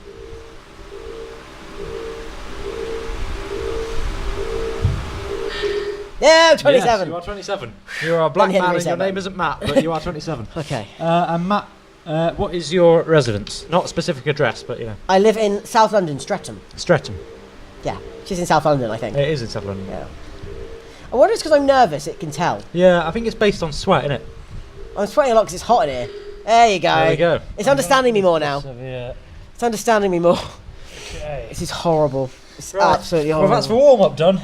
So let's just go for some quick yes or no questions. Matt, do you support Liverpool Football Club? Yes. Yes. I love Liverpool Football Club. Good. We're about to find out if that's true, or if this whole thing is a sham. That is true. Excellent. I'm just going to Turn up a little bit. Not turn too, up the intensity not a little too bit. much. Not too much, not too much. I'm really scared. It's fine. How bad can it be? Matt, have you ever worn a football shirt of a different team to Liverpool? I have. I've done it on this podcast. You have. Who was it? Manchester United. Correct. I have. There we go. It believes you. Great. Okay. You're doing well at this. You're doing well at this. Okay, Matt, next question. Have you ever actively wanted Liverpool to lose a football match? Yes. Yes. Do we believe him, viewers? Does the machine believe him? Is the question. I have. It's true. When was that? I'm trying to remember it. I think there's been a couple of times where I think losing would have meant we've gone out the group a different way, and we'd come second or first in the Champions League group, I think. Mm-hmm. And so actually, if we'd have lost, it would have been better for us in the long run. I don't know if it worked. I just remember thinking that. Fair enough. No, so, thank you for honesty. Oh God, I hate this game. Next question. Have you ever masturbated over John Flanagan? No. Time to find out if that's true, viewers. Of course I haven't. He's looking shifty. He's looking shifty. No. This thing is really... I'm catching you out now. Have you got your fingers on it? Yeah. I have, yeah, fully on it. Matt, is it correct that you fancy Emre Can with a deep and burning desire? Some would say lust. Yeah. Yeah? Yes, it is. True. I have a lust for Emre Can. Still? This could backfire massively. Oh, you hurt really hurt. It hurt a lot early. Just to stop us being a damp squib, I'm going to turn the intensity up a bit. God. We're going to put it onto 4. It's only 5 settings, so this is going to get worse. Have you ever accidentally got an erection watching the link-up play between Mo Salah and Bobby Firmino? No. Are you sure? Yes. It's not what I've heard, but we'll find out. Once and for all. No, I haven't. Look how calm he is remaining. This is... I think you've got to press start after you've asked the question. Okay. After I've asked the question? Yeah. Surely you mean before? Right, okay. Oh, no. Ask the question, then press the button. Okay. Matt, do you ever regret starting the Plastic Scousers podcast with me, famously disorganised, useless and technologically it's not backwards? Even a difficult question. Yes, of course I do. You regret it? Yes, massively. How often? Oh, God, every month when I have to try and get hold of you. Wow, that's quite... I mean, he might not get an electric shock, but we've learnt something horrible. We've learnt some difficult truths here. No, it's true as well. Oh, sorry, Yeah, I can't do this next 3 weeks because I'm doing X, Y, Z. Well, I'm a busy man. Oh, sorry, we can't record the podcast for the season review until the day before the season starts. Who scored the first goal in the FA Cup tie against Everton? I don't know. I actually can't remember. Ah. I know. Does that mean you get shocked? I mean, because that is true that you can't remember, but... I'm totally beating this. This is really not working. I'm totally beating the system. Let me wipe my hand out a bit. Maybe it's too wet. It is really hot in here. It is warm in here. Alright, hang on, let me take a drink. I'll take this hand off for a sec. I don't know. It really hurt first, and then I think it's learnt me, and it's kind of gone now. Yeah, I don't know how this is supposed to work. This is. I've watched it I've watched it used other times, so this could be a bit of a damp squib. Yeah. Can you tie me back in? Yeah, sure. I was really excited for this as well. I thought you were going to be getting shocked left, right, and centre. Well, it depends if you ask me questions that I have to lie to. Well, I can't think of any questions. I've never masturbated over a football match. I just haven't. Okay. When was the last time you did masturbate? Yesterday. Ha! Fair enough. God knows what you did in your bedroom early today, then. What is your favourite thing about your Plastic Scousers co-host, Owen Collins? Your sense of humour. You're a funny man.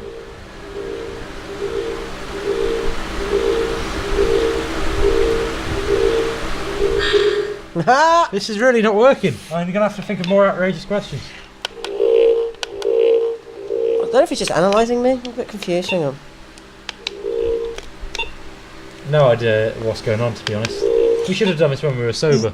Well, yeah, we should have also tested it. Yeah. Because I seem to be able to beat it. There's these lights on the front. Yeah, well, it makes a different noise when it works. Is there like an instruction manual? I think it's in the box, isn't it? Yeah, maybe we should have looked at that. Yeah, this is going well. It is, isn't it? Well, this is you know.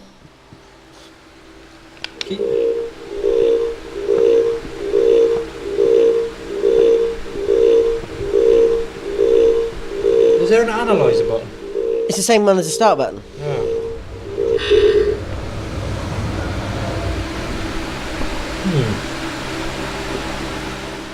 Maybe it's just the kit's rubbish.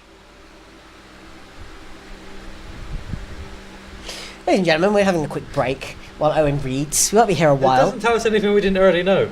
You press this button with my hand on it, and it should lie detect me. It'll shock you if you're lying. And there's a reset button to do what?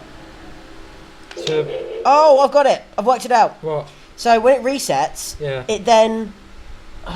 So when it resets, it then you have to reanalyze my hand so that so it reads me, and then you press the start button again to do the test. So we don't need to press reset each time? No.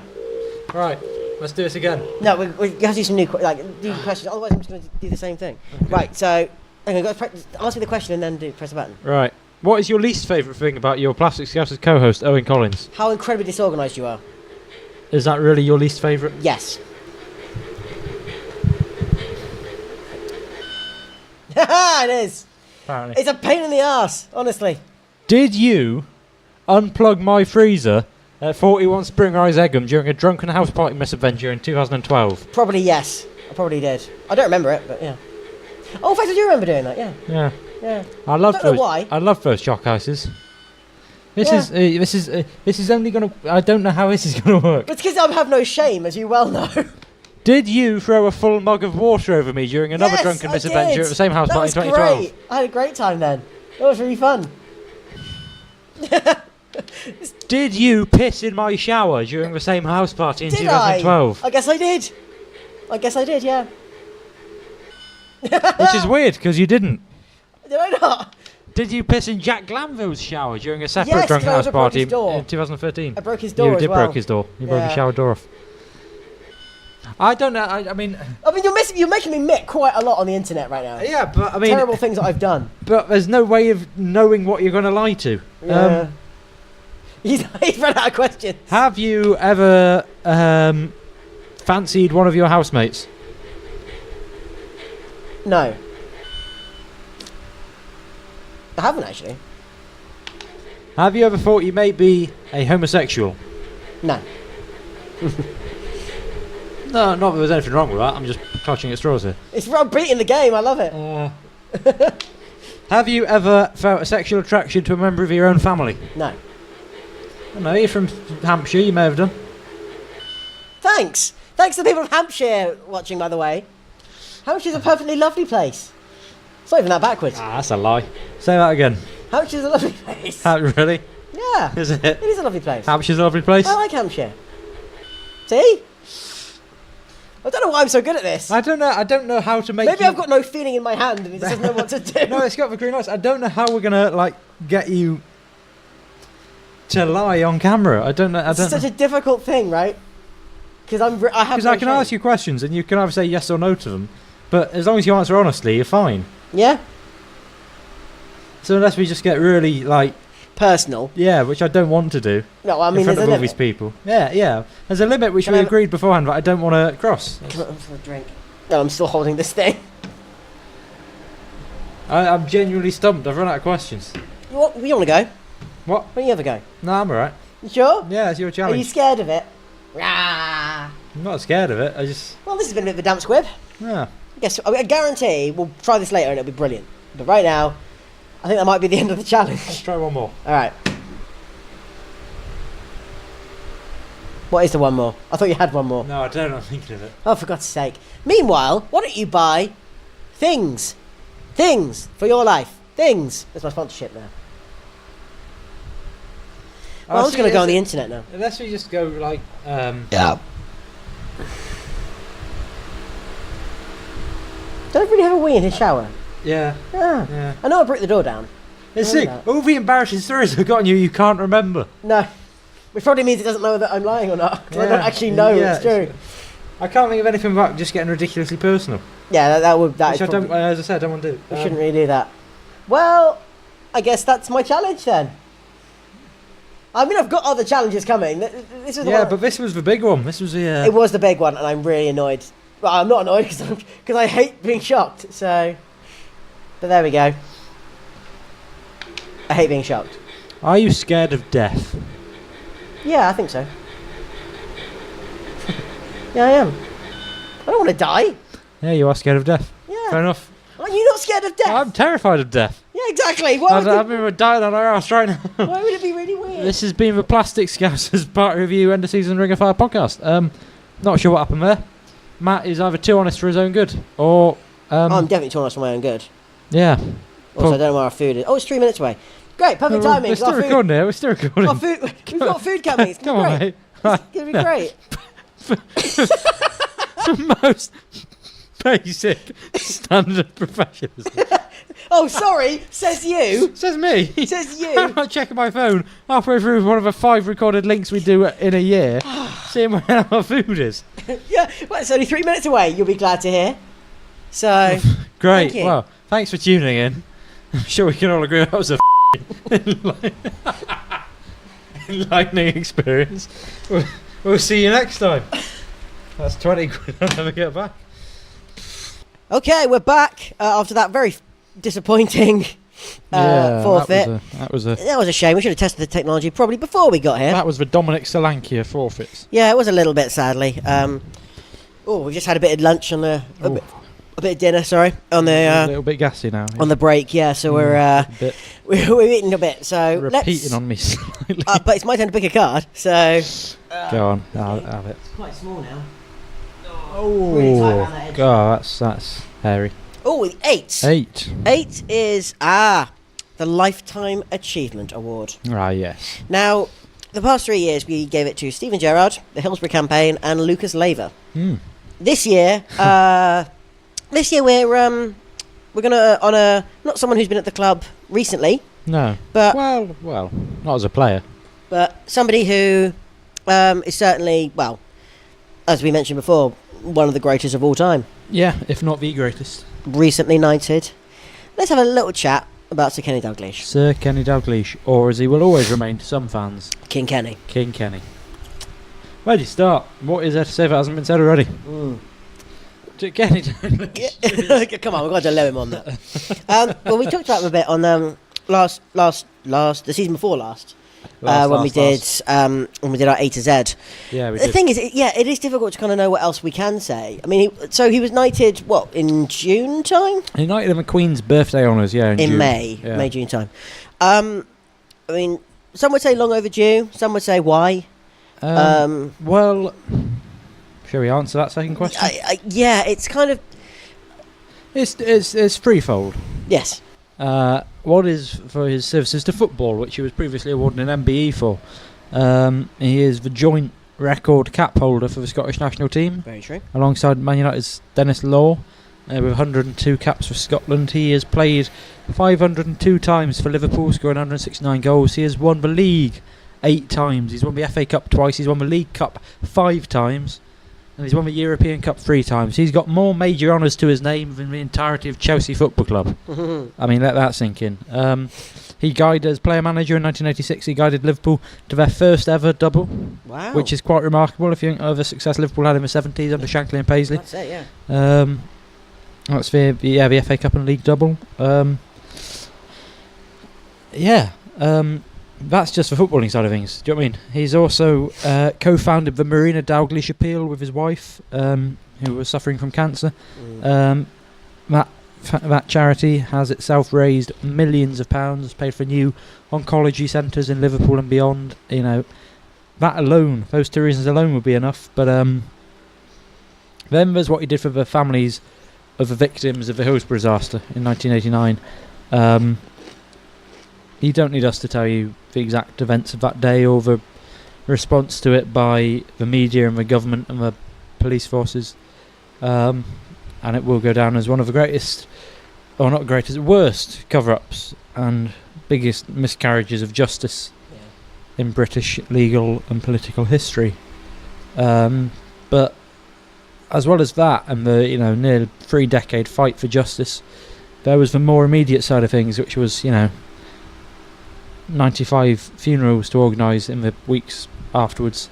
Obviously Tony Bland didn't die until the 90s, when they turned off his life support machine, but that vast amount of mourning to be done. And Kenny Dalglish was determined that Liverpool Football Club should play its part in that mourning process and that grieving process, and supporting not just the families of those who have been lost, but families generally who had been affected by that day, because obviously it went much further than just the 96 victims. He said at the time, and I'm afraid I'm going to have to paraphrase this slightly because I don't have the exact quote in front of me, but they have always supported Liverpool Football Club. Now it is the turn of the club to support them. And he put those words into action magnificently and heroically and selflessly, and he went to so many of the funerals of those victims, so above and beyond what you would expect a Liverpool manager or any football manager to do in that situation. The bond between the club and the fans that already existed, was reforged in those difficult weeks after Hillsborough, due to the leadership and the heroism of Kenny Dalglish. And it's something that's never been forgotten on Merseyside and beyond. His passion for the club and his passion for people, which made the club, shone through. And it took nearly 30 years for that act of, selflessness and courtesy and grace and dignity and heroism to be, recognised with knighthood. And many people would argue it didn't need to be. That there was no need for there to be some trinket from the British Empire to officially commemorate what everyone already knew about Kenny Dalglish. But at the same time, there's few people more deserving of the title Sir than Sir Kenny Dalglish, really. Yeah, it's a long time coming, I think. Yeah, as usual, Owen, you always know what to say. Sorry, I went on a bit then. I know, it's good. It means I had to say less. Ah. Because I find it very difficult to know what more you to add. Everyone knows Sir Kenny. Everyone now Sir Kenny Dalglish. It's the true hero of the Cop. A stand named after him. Yeah. Now. It's quite hilarious, really. They just renamed the centenary stand the Kenny Dalglish stand, and now they're going to have to put up a big sign saying Sir to go in front of it and completely recenter it all because it's another three letters. So it's going to really throw out the alignment. If just not, write it in pen or something. Yeah, on the side of it. Yeah, so post-it note. But there really was nowhere else we could. I mean, we briefly talked about discussing the late Tommy Lawrence, who is one of my favourite goalkeepers of Liverpool history. The flying pig himself. Yeah, a wonderful man, and of course, God bless him and his family. True hero, but really, there's nothing more that needs to be said. No. So let's take a toast. I actually need to get a drink. I forgot. I haven't actually got one. Quick. Have that tart Bakewell beer. That looks God, nice. that's disgusting. I can't drink that anymore of that. Hang on, quickly. What are you drinking? Tell us what you're drinking. Just so I'm you know. drinking Fruly, which is strawberry beer. Ooh. Beer with strawberry syrup, or I don't know. It's very red. It's very delightful. That's fitting. Yeah. Anyway, Sir Kenny Dalglish. Sir Kenny Dalglish. Yeah, that was a nice sound. Yeah, that was a proper clink. That was. Oh, it's delicious. How's your Fruly? Oh, delicious. There you go. Take that card because it's. Pop it in the burn pile.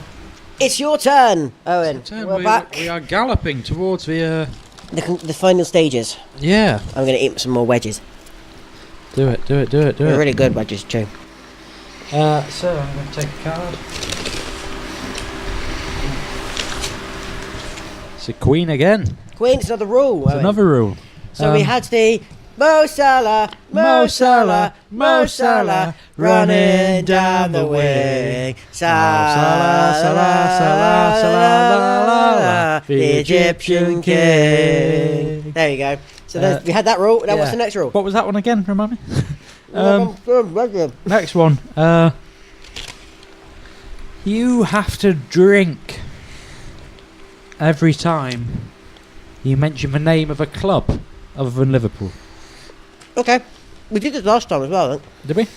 That worked. That really didn't hit. It hit me very hard because we were talking about games of the season. Yeah. Well, it's we've had that, but goal of the season still to come. I think you want to turn your microphone up a bit, mate. You're sounding a bit faint, mine. Okay. Or just point it more at you. That's all right. I've got the control here. There you go. I've got the power. So, Owen's writing them in his notebook because I insisted he did this time around. Describing it in pen and ink forever. Because we always forget, so this time we're not going to forget. Matt, do you want to take a card? Pick a card, yeah. Because it's already, the night is descending around us. Like a vibrating sound. King. Shit, mix number 3. Now this is dangerous now, because there's one king left. So whoever has the last king has to pour their drink into it and then drink the lot. It's going to be me, isn't it? It's going to be me. Oh, what do I want to put in? Oh, be nice. And I tell you what. I've already drunk enough shit tonight.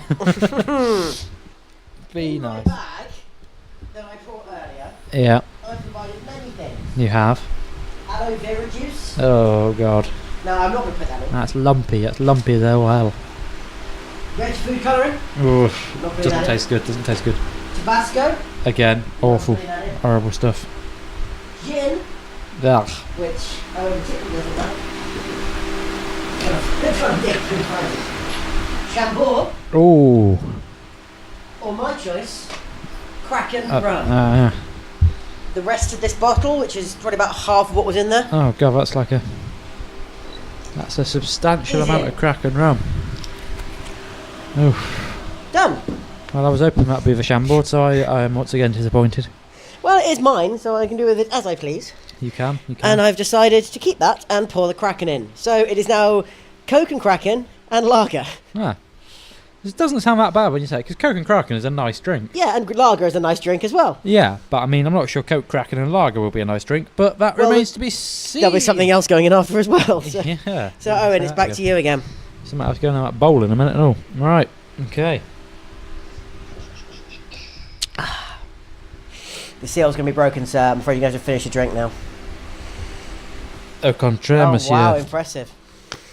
It's another queen. Oh, it's another rule. Oh, you're saying all the rules tonight, darling. So, a third rule, please. We've already got Mo Salah, Mo Salah, Mo Salah, running down the wing. Salah, Salah, Salah, Salah, la, la, la, the Egyptian king. And of course, whenever you say something like Manchester City, Ooh. you take a drink. Or even Cheltenham Town.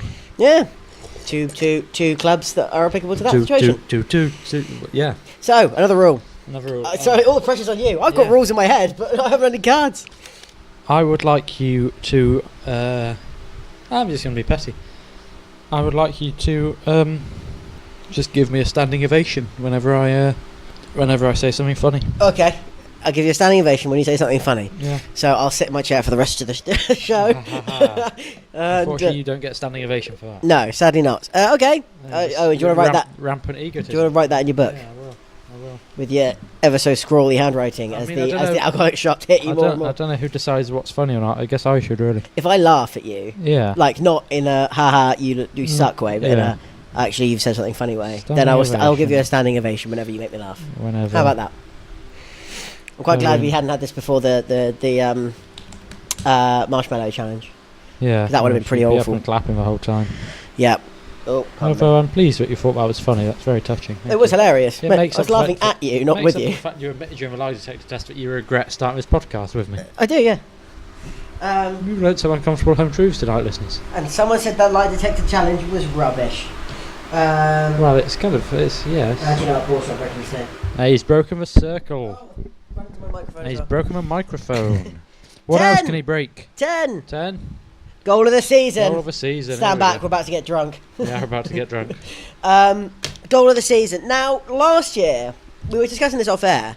There were kind of two that were the huge standouts, which was Hendo and Chan Yeah. against Chelsea and Watford, Drink. respectively.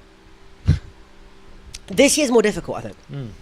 Because Mo Salah, Salah, What is the song? I can't remember. Mo again. Salah, Mo Salah, Mo Salah, running down the wing. Mo Salah, Salah, Salah, Salah, la, la, la, the Egyptian king. Could have one by himself because he scored so many goals. Yeah. But I don't think this is a standout.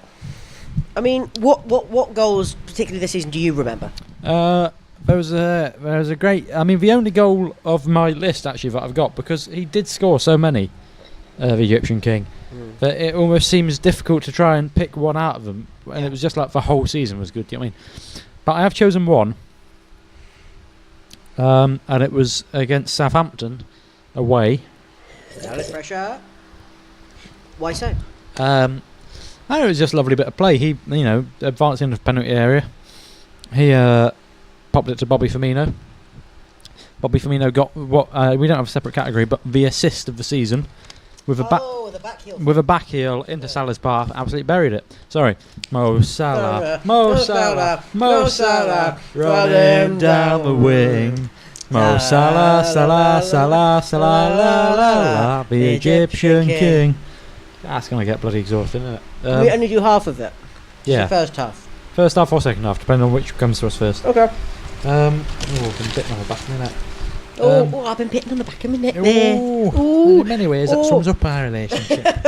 Alan Bennett has been bitten on the I neck. was just trying to do a podcast about the football, because that lovely Egyptian man with the beard and the afro had been playing ever so well, and it reminded me of Dudley Moore and Peter Cook in their prime, and I often used to watch the link-up play between him and Roberto Firmino, or Bobby as they called him, on the stands of the Kop, which is like a big stand, of course named after the Boer War, but reflecting the many working class fantasies of the Liverpool public. And I watched their link-up play, and it was a bit like Not Only But Also, and I was there like Sadio Mane or Dominic Solanke, the ignored one on the edge of the arena, just wishing. And in many ways, that sums up our relationship. Okay. Please continue. Thanks for stopping. That could have gone all night. That's all I got, really. Okay, so so the Egyptian King against Southampton. Oh yeah, true. Mm-hmm. I'm going to pick many of the Egyptian King's goals. I'm going to call him that now. Go on. So, the volley against Stoke City away. Yeah? Volley against Stoke City away. Yeah, right, talk me through it. There's 2 drinks there. How's that fruity going down? It's really nice, actually. Yeah, going down, yeah. This is the right drink to have for this situation. At this moment, yeah. Yeah. Ball comes in from the right-hand side. I think Mane crosses it. And it's a peach of a volley into the far corner of the net. And remember, Mo Salah, running down the wing. Had been on for about 10 minutes and scored twice against them as well, if you remember that. The Potters. Nice.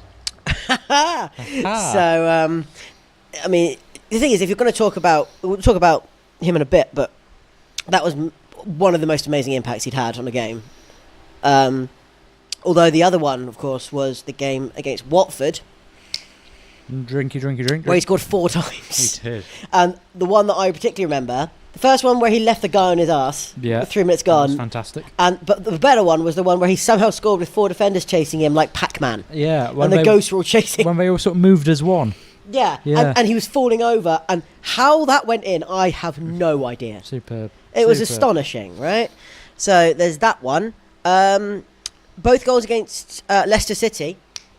Drink. At home. The one where he shoved Maguire off the ball and turned on him. And then the first one I like Maguire, but that was very satisfying. Yeah. Slap him. Both of the goals he scored in that game were terrific. But I think for me, the ones that I most remember, we've talked about one of them already. Spurs and the Messi goal. Yeah. Talking of Messi, if you keep drinking that fruity at this rate, you will be. Well, you're not saying anything. Plus, I'm giving you a break because you're clearly more drunk than me. Not true, mister. It definitely is. All the shots that you had. Yeah, so there's that one. One of which was food colouring in water. Yeah, it's true. And then there were 2 goals that were very similar. In fact, 3, because he scored against Everton in the snow in the Merseyside derby, if you remember that. I do. Wonderful goal. Mm-hmm. And then the main... No, it's 2, sorry, not 3. So that one. And then paired up with probably one of the most important ones, that goal against Roma. That was a fantastic goal. Considering the context as well behind that. Like, Champions League semi-final, one of the most important games, against your old club. That was all the discussion was about that. I forgot it was his old club. And he whips a ball in past one of the best goalkeepers in the world, that we'll say now because we own him. For now. And... I mean, just wow. It was incredible. So, there's a bunch of Mo Salah, running down the wing. Some of his best goals. Who else you got? Well, I've got a lot that weren't actually Mo Salah, running down the wing. Sorry, that beer's gone really quickly. Yeah, that was a lovely little belch. Oh, pardon me. Emre Can. I know he's a dick, but right at the beginning of the season, scored a wonderful goal against Hoffenheim. Take a drink. The breakaway goal, wasn't it? Like he ran the entire length of the pitch, basically. Oh no, the other one with a really silky assist where Mane was running into the box, under pressure from a defender. Chan was approaching back post. Mane backheels it to Roberto Firmino, who runs it up level with 6-yard box, pings it into the cross. Chan at the far post. volleys it into the goal. No, he'd started in his own box. Ah, yeah. Like, if you actually watch the whole pitch, it's a ridiculous run that he made. So, I mean, that was a great goal. Wonderful team goal, particularly. So. Yeah, sort of so long ago that it's at risk of being forgotten. Mane's volley against Spartak Moscow. Yeah, we talked about that earlier. What a technique what that a was. strike that was. Can we also mention the Burnley one as well? Yes, yeah, Ooh. that was excellent. Pivots 180, and by the way, that was when he was having his worst moments, like as a player for us, like in terms of low confidence, low morale. For him to turn around and do that was incredible. Yeah, I've got Bobby Firmino Against? at home against West Bromwich Albion. Remind me of that one. I think it was Mo Salah, running down the wing. Did you drink over West Brom as well? No, I didn't. I forgot. Thank you. Okay. You just said it as well. Yeah, so I you know. drink as well. Yeah. But please remind me of that, because I have written it here and I can't remember which one it was. So that player we just sang his name of. Yeah. Was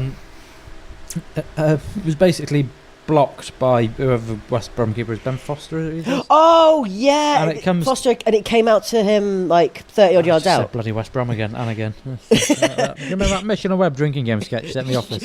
Yeah, You did say merger. merger. I love that A sketch. glass of Richard's Claret every time we say merger. Yeah. It wouldn't be until you die if I'd ice you straight. We if never you didn't drink keep on- drinking of his vintage clothes. We never drink on cash flow. There's a Right. vodka miniature. Right, pub anyone? Poof. So weird irreverent side, which is what we do. 30 yards out, he chips the keeper, right? Yeah, Incredible. tips him, lobs him, wonderful. So, well, the thing is, I've also written a similar one against Man City. Why am I drinking? The I didn't need to. The foul, the Peer Fowler, pressure is real. the Fowler-esque one. But actually, Yeah. any of the goals in that 4-3 could be nominated. Oxlade-Chamberlain's brilliant. Firmino, what genius. Yeah. Mane, exquisite. Yeah. Mo Salah, running down the wing. Chips the keeper for 45 yards. Like, any of those could be in it. It was incredible. I'm telling you, that game was so incredible. So, Yeah. who else you got? I've got one more. Pardon me, sorry. Oh. That bit. I'm going to drink a lot of that beer. One more is for crying out loud. It's your fault for putting the rule in. I'm gassy. Yeah, we know. It was Bobby Firmino again. Weirdly, this is a Watford home game. Drink. You're hating this rule now, aren't you? Well, I've won against Watford. The only one. Sake. Is that the one where he chips the keeper?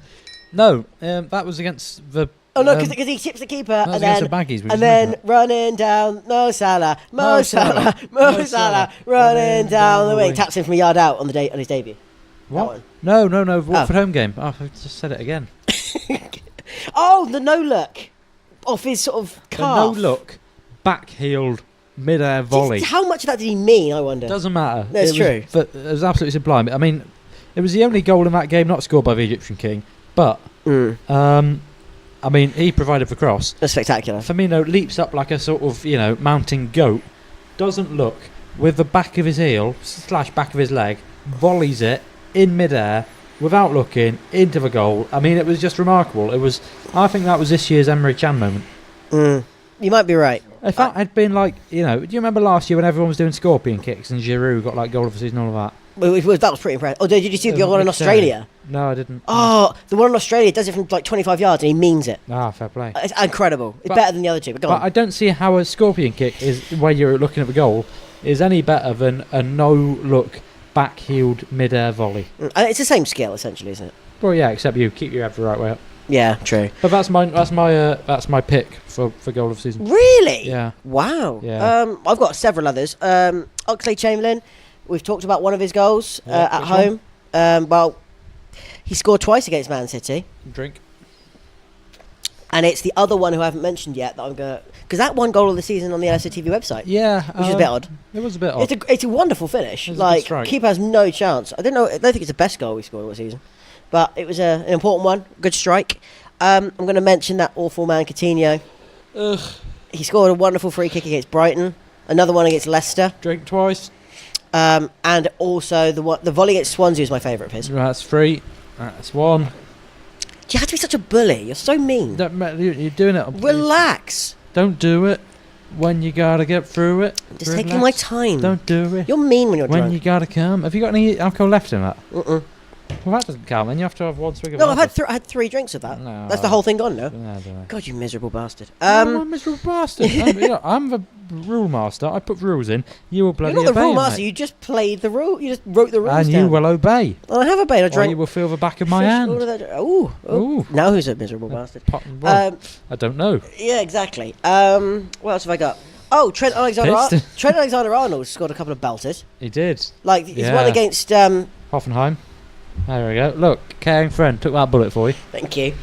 I've got to drink this horrible. I can't. Oh, God, don't go back to that. It's horrible. I have nothing. I've only got 2 left. And I have the Punk IPA. I like Punk IPA. I mean, like that was incredible. Particularly debut goal, Champions League. Yeah. Away game, free kick from wasn't it? 30 odd yards. That is a sign of a That was very wonderful special. player. Yeah. But I was also talking about the one against Swansea. That was also very good when he ran onto the loose ball and absolutely cannoned at home. Yeah. Sorry, drink for that. I don't need to pull you up. Exactly. Volleyed that one in front of his family. Apparently, we talked about incredible goal. That's nice for him. I think that's all of mine actually. It's a lot of goals that were great, but none particularly stand out. Well, I'm going to go for the Firmino one. Just because I've never seen a goal like it. I've never seen a no-look back heel mid-air volley. I'm not sure how much he meant it though. Doesn't matter. I'm not sure how much Chan meant But that how one much? last year. Do you remember how much? You usually love goals that have a really important context to them. Which is why I think Mo Salah, running down the wing. Here's one against Roma. Chug. That would be my. Oh no! Shit. I've saved it. It's fine. We had a bit of a spill, but I've managed to save that. We as plastic Scousers have had a spill. Yes. So The royal we. God, you're getting grumpy now. I'm not getting grumpy. You are getting I just don't grumpy. like being blamed for spillages that are your fault. Yeah. Yeah. I just think that has not only is it an incredible goal, which it is, like a strike right into the postage stamp, Yeah. but the context behind that as well. Champions League semi-final. Yeah. All the pressure's on you because you're playing your old team. Yeah. I mean, what about that for a finish as That well? was a good finish. It's unbelievable. Oh, Owen's gone to sleepy drunk mode now. No. Owen. Standing ovation for that, please. Okay, fine. I've conquered all of you. We're never going I'm going to put these voices on you in a minute. Stand up for that as well, please. I'm laughing at Embarrassed out of Turkey. I'm laughing at you, not with you. It's different. We're going You've not fucking said low. anything funny. You clap. Thank you. You're too kind. Really, you shouldn't have. I think that, you've got to consider both, which, usually you do, but this time you don't seem to have It done. was so close to not going in, though. What do you mean? Yeah, but that's the point of a great goal. It's so close to not going in. Yes, as with any shots, if it goes wide. That's just a stupid argument. I don't know. Maybe I'm being a hipster. I just fancied giving it to Firmino instead. Because he's not had anything else. No, because he's had a bloody great season. He's going to come away empty-handed. Whereas I'm fairly confident that for the last category we've got, he's going to go to Salah. Mo Salah, running down the wing. Salah.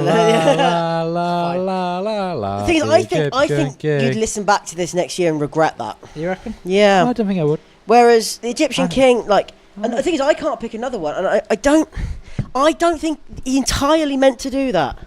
All right. That's the problem I have with it. I mean, there was a stroke of luck, but is not as opposed to the skill required but by is all genius. Not is that risk not part of its greatness? The fact that it might not paid off. The fact he was willing to put his whatever on the line and do something as ridiculous as that. It's like something Ronaldinho would do. Doing it for the sheer love of playing, not because it might or might not go in, but just like the chutzpah. But that's what the Egyptian king does every time he plays. Chutzpah of the man. What the hell's Mahutzpah? Chutzpah. Mahutzpah. The chutzpah. Right, whatever. Anyway, all right, fine. Let's give it to Salah. Good. Mo Salah, running down the wing. Cheers. Hey. Cheers. Good, I'm glad you were convinced. How many cards have we got left? Oh, it's you next. Take that one. Is it? Yes, it is. Oh, yes, it is. Well, you don't have to worry about wrecking the seal now. Oh, good. So, seal, that happened a long time ago. Exactly. So help yourself to whatever card you like. There aren't many left, and we still have 2 forfeits on the table. Oh! So number 7. Number 7, high points. Best moment of the season. Ah. Best moment of the season is slightly different to sort of best game or whatever. It's more like just a moment that maybe in isolation is better than over the overall context. It's just a feeling, isn't it? It is a little bit of a feeling, but an amazing goal in a game, goal of the season, an amazing game of the season. This is more like just that instant or that realization of something, So what are you thinking about for this? Well, one of them we've just covered, which was Trent Alexander-Arnold's first ever goal at Anfield. Very true. Against Swansea. It's funny enough, I put his Hoffenheim goal in instead. Which was his first goal generally. Yeah, both of those are pretty significant generally. Yeah, absolutely. Another goal that we've not mentioned at all. It was in the away fixture at the Hawthorns. Yes. Which was Danny Ings. Yeah, I think generally for me, coming back and scoring, like that, incredible. Do you know what I mean? Like the fact he had such a horrible time with injuries, and he seemed like such a good guy, and he was doing so well before it all happened. Yeah, he was, wasn't he? He was and we know he's probably never going to score for us again. No. But at least he got that goal, and it was so meaningful, And just you could see how much it meant just in the celebration, the sheer savage, guttural. Do you know what I mean? It meant that sense of relief. There was nothing planned. There was nothing fancy about that. Like some of the celebrations we see, nothing like. It was literally just the sheer, the monkey being lifted off his back, the ghost being exorcised, the sheer ecstatic relief, flowing out of the man, and it was just a raw. It was wonderful to see, wasn't it? Yeah, that's what I mean by great moments of the season. Yeah, absolutely. And another player who did only score once, Andy Robertson's press, which is one that everyone now remembers him for against Man City. Yeah, what a 70-odd yards. Just kept going. And the thing is, it might not have felt like it was worth much, but every Liverpool fan remembers it, and every Liverpool fan suddenly loved him more after he did it. Right up to the keeper, wasn't it? Beyond, he then went back to to Opsamendi, who then dived over for a foul. Yeah, it was astonishing. Yeah, a masterclass in, everything that Jurgen Klopp's football stands for, everything that Andy Robertson stands for. It is indelibly etched on our impressions of Andy Robertson, and it was such a fantastic piece of, I don't know what you call it, commitment, dedication, like passion, just sheer balls to the wall determination. The entire length of the pitch he charged, chasing down that ball. Man City did not know what to do. They'd never seen anything like it. No, not many teams did that against Man City. No. Drink as well, because you've already said it. Oh yeah. This season, but we did it properly. And I think if more teams do that this season, then we have a chance to win the league. I'd like to talk about Van Dijk's debut goal as well. Yeah, that was good. What a hell of a moment that was. We just signed him. Merseyside before, wasn't it? Merseyside derby, starts on his debut, scores the winner with a header in front of the Kop. I mean, wow. You couldn't dream that. It was astonishing. Talk about instantly, bringing love to yourself from the crowd. That was quite a bitter Merseyside derby as well, for reasons we won't go into now because we're drunk. But you are. You are as well. I'm fine. Oh, sorry. Did you just burp into microphones when you're sober? I burp when I'm sober sometimes. Yeah, that's called natural human body instinct. Is it? Yeah. Really? Burp when you're sober. I could drink 2 litres of Coke and be burping. There you go. I can hear your stomach gurgling. Yeah, well, it's just it's not the same. He's trying to pass the buck. Yeah, pass but the go burp. on. Van Dijk's goal was an extraordinary moment, really. Like it always felt like it was meant to be, and at the same time, you never saw it come. You never would have imagined it happening. Well, it was a perfect script, really, wasn't it? It was. If you'd been writing that as a Hollywood movie, that's how it would have ended. Yeah, with him suffering for 6 months trying to get his move. Then he does, and he scores in the biggest game he could possibly score against the oldest rivals, and in the cup, score the winner in front of the home end. So it's incredible. And the other, have you got any more? Because I've got one more. Going 5-0 up against Roma. Yeah, in a Champions League semi-final, and I do not think we should. He's having a drink. I do not think we should underestimate how unprecedented this is. To be 5-0 up in the first leg of a Champions League semi-final. We never ever would have expected it. And it was literally bang, bang, bang, bang, bang, 5-0, and it was unreal. And I've never seen anything like it. And at that moment, what I felt when that fifth goal went in, I don't think I felt as a Liverpool fan before, which is just holy shit, we are unstoppable. And even in 2013-14, when we were outscoring every team, we were shedding goals like nobody's business, but we were scoring 5 and 6 every weekend. I've never quite felt that sense of, oh my God, we can blow anyone, anywhere, at any stage of the season away. Because we are, and it really was a sudden, I wouldn't even call it an epiphany, because, I'm a Liverpool fan, like, it's not necessarily news, but dramatic, it was this sudden, it dawned on me just how good a team we were building. And, I mean, it was completely ruined by the fact we went on to lose the final, but, I mean, that moment, the banner in the Kop that night, which reflected the song sung by the Liverpool team last time they were in the Stadio Olimpico, or not last time, but in 1984 before the FA Cup final, when we Champions League final, European Cup final, whatever the it was. Sorry. And the banner in the Kop that night, which reflected the song that was sung by the Liverpool squad last time they were in the Stadio Olimpico, or one of the last times in 1984 before the European Cup final, when they just wanted to show they were completely unfazed by the home crowd. Chris Reyes, I don't know what it is, but I love it. And that, for me, summed up that moment. Yeah. 5-0 up in the Champions League semi-final. The first time we've got out of a group in the Champions League in 9 years. And there we were, 5-0 up, 5-0 up. heading to a final. Wow. Where I don't know what it is, but I love it. Yeah, you're right. The thing is, I picked a different Champions League moment. I picked a different one, which was Mo Salah, Mo Salah, Mo Salah, running down the wing. It was his goal against Man City that brought it to 1-0. For me, the first half of that game, we had been so under the cosh. It had been so hard work. Despite being 3-0 up from the first leg, it didn't look safe, particularly with, Gabriel Jesus scoring early on. And the moment that went in, the moment the composure he had to dink the ball over the keeper, and get the away goal that almost basically guaranteed the tie, the relief that I felt, there's just that sense of, oh, thank God for that.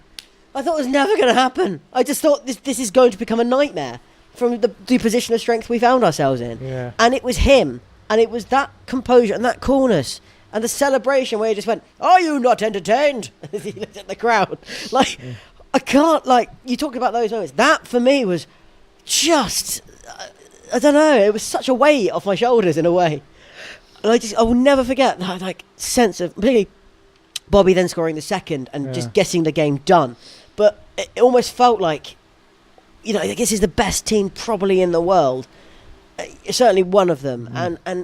And we can genuinely get past them now. And it was wonderful. Yeah. I know what you mean. It's a similar feeling, isn't it? Yeah, I can't believe this is happening. And now I genuinely believe it is happening. And that's the difference. So, yeah, different nominations. Different types of nominations. Yeah, what are we going to go for then? I don't know. I mean, time is getting on. We need to have an answer. TAA's goals, I'm not sure about. I think we've been adequately covered in the rest of this podcast. Danny Ings, it's great to see him back, but not I don't know enough. if that's better than seeing your team 5-0 up in the Champions League semi-final. Yeah, both. But the things I'd like to propose an honourable mention to Danny Ings, if we may. Yes, Danny Ings. Good luck to him, whatever happens in the future. Yes, indeed. Good luck. Some would say Ings can only get better. I mean, ultimately, I think, actually, I would take out all the Champions League stuff, and I'd take out the Van Dijk goal, because I think a moment to me it's not just a goal or a victory, it's just something that is so inspiring and so perfectly fits the way we play and just makes you go, wow. I think, particularly with the fact it will probably be remembered forever, is that Andy Robertson press. And I know that might be a bit bizarre, but has there ever been a moment like that in Liverpool history that has gone down this well and been that remembered? I mean, I couldn't really tell you, I don't know, but I see the point you're making, and that does in some way sum up a lot of the season, doesn't it? It's I like it because it's not something you could fit into any other category. I mean, it's not a match, it's not a goal, it's Yeah, it's not an outside of football thing. Yeah, it was on the pitch. It's a very specific moment. But people can't stop remembering it, and that was the day he ingratiated himself to the fans. Well, I loved him anyway. But it, it's Andy Robertson. He's an absolute boss. Let's give it to him. Andy Robertson for chasing the ball 70 yards against Manchester City. Yes, Robbo. Drink that. It's mad with gooders. Congratulations, sir. You've got 2 awards now, so you're doing well tonight. So, is it my turn? I think it is. I think it is. We are running out of cards quickly. Yeah, well, we're running out of categories. We've only got 2 left. Yeah, but we've got loads of forfeits left. Well, we've got 2 left of those as well. So what were we? I think this one will... Oh, it's not. Oh no. Oh, no. Oh, Matthew. Okay, it's the Last King. It's the Last King. I think this is the first time I've had this. Or the second. I don't think I've had them much. No. Okay, so I've got to pour some of my drink, which is another beer, into it, and then I've got to drink the pile. Okay, you take that card. Is that the beer you want to put in? You can put in anything else you've got. You've got that suitcase full of little miniatures. Let's not forget, like a proper contraband smuggler. The good thing is, it's my choice because it is. I'm just saying. I've got to do it, so I might. I'm just saying it doesn't have to be BrewDog. Poke IPA if you're wondering. I don't. Why don't you put a bit of food colouring in? Oh God, not after your reactions to it. Okay, right. Here's what I'm gonna do.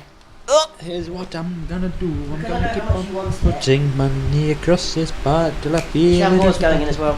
Shampoo's going in. The French connection. Because I haven't had any yet and I wanted some. So it's all going in. The orb is upturned. The orb is emptied. Right. Look at that. That's actually not a bad colour. It looks like a sort of... It's not the worst shit mix I've ever seen. No, it looks like a not cherry like last year Negro. where you put cheese in it. Yeah, I did. I put nacho cheese. That was a regretful decision.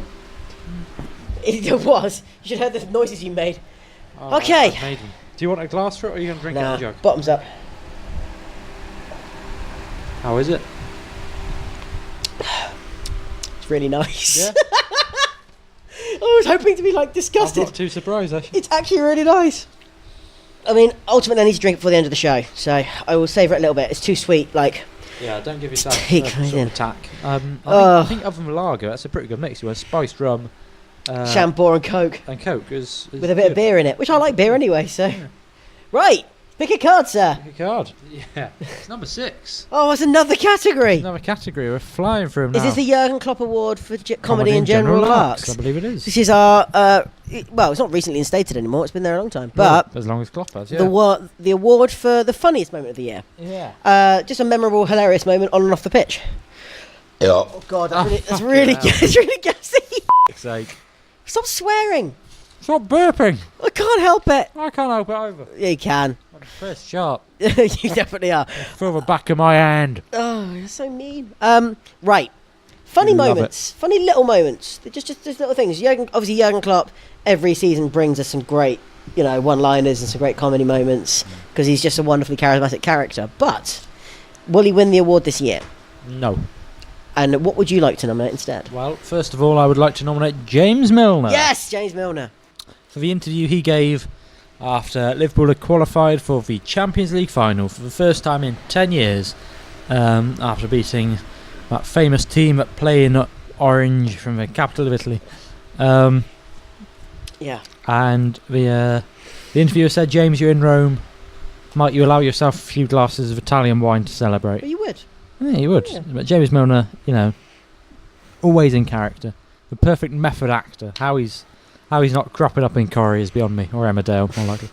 Said, well, maybe for some of the other lads, I might stretch myself and allow myself a bit of Ribena, put myself out. And it's, I mean... It's become a meme now, isn't it? Perfectly sending himself up. Hilarious man.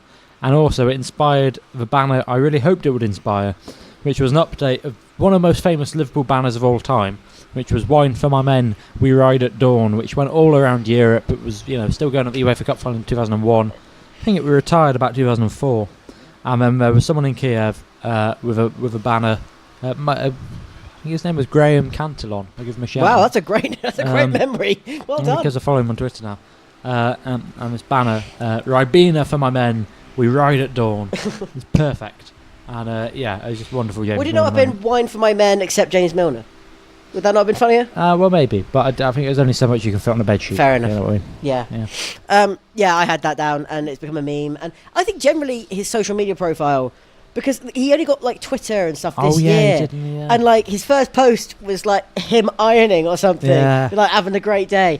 His sense of humour is brilliant. He's entirely self-aware of the boring James Oh, Milner he thing. totally is. But he embraced it in the best way possible. He did another Twitter post where he was packing to go to, I think it was Kiev. Yeah. And he was like, right, where's my plug adapter? And it was just like what was in his suitcase. Yeah. It was literally his training kit, about 10 pairs of socks and some Yorkshire tea bags. It was magnificent. He's great. Like his whole sort of his shift from being this boring, like does what he does type of character to being maybe the funniest man in the squad. Oh, absolutely. Like, Absolutely. but that shift has happened this season. Like 12 months ago, we would never have been saying this. It's remarkable. I just think that it wouldn't have been known. I don't think he's That's my necessarily point. Yeah. That's exactly my point. He's suddenly come out as being one of this hilarious, dry-witted, sense of humour, Yorkshire lad. It's incredible. Oh yeah, I'm totally behind that. I want to bring up probably my favourite video of the season. Before you do, I just got to say that actually, I forgot until now, talking of social media, the night before the Champions League final, Ribena, Did they? the official Ribena Twitter account, tweeted an illustration done by the popular Twitter account Jim Will Paint It of James Milner Yes.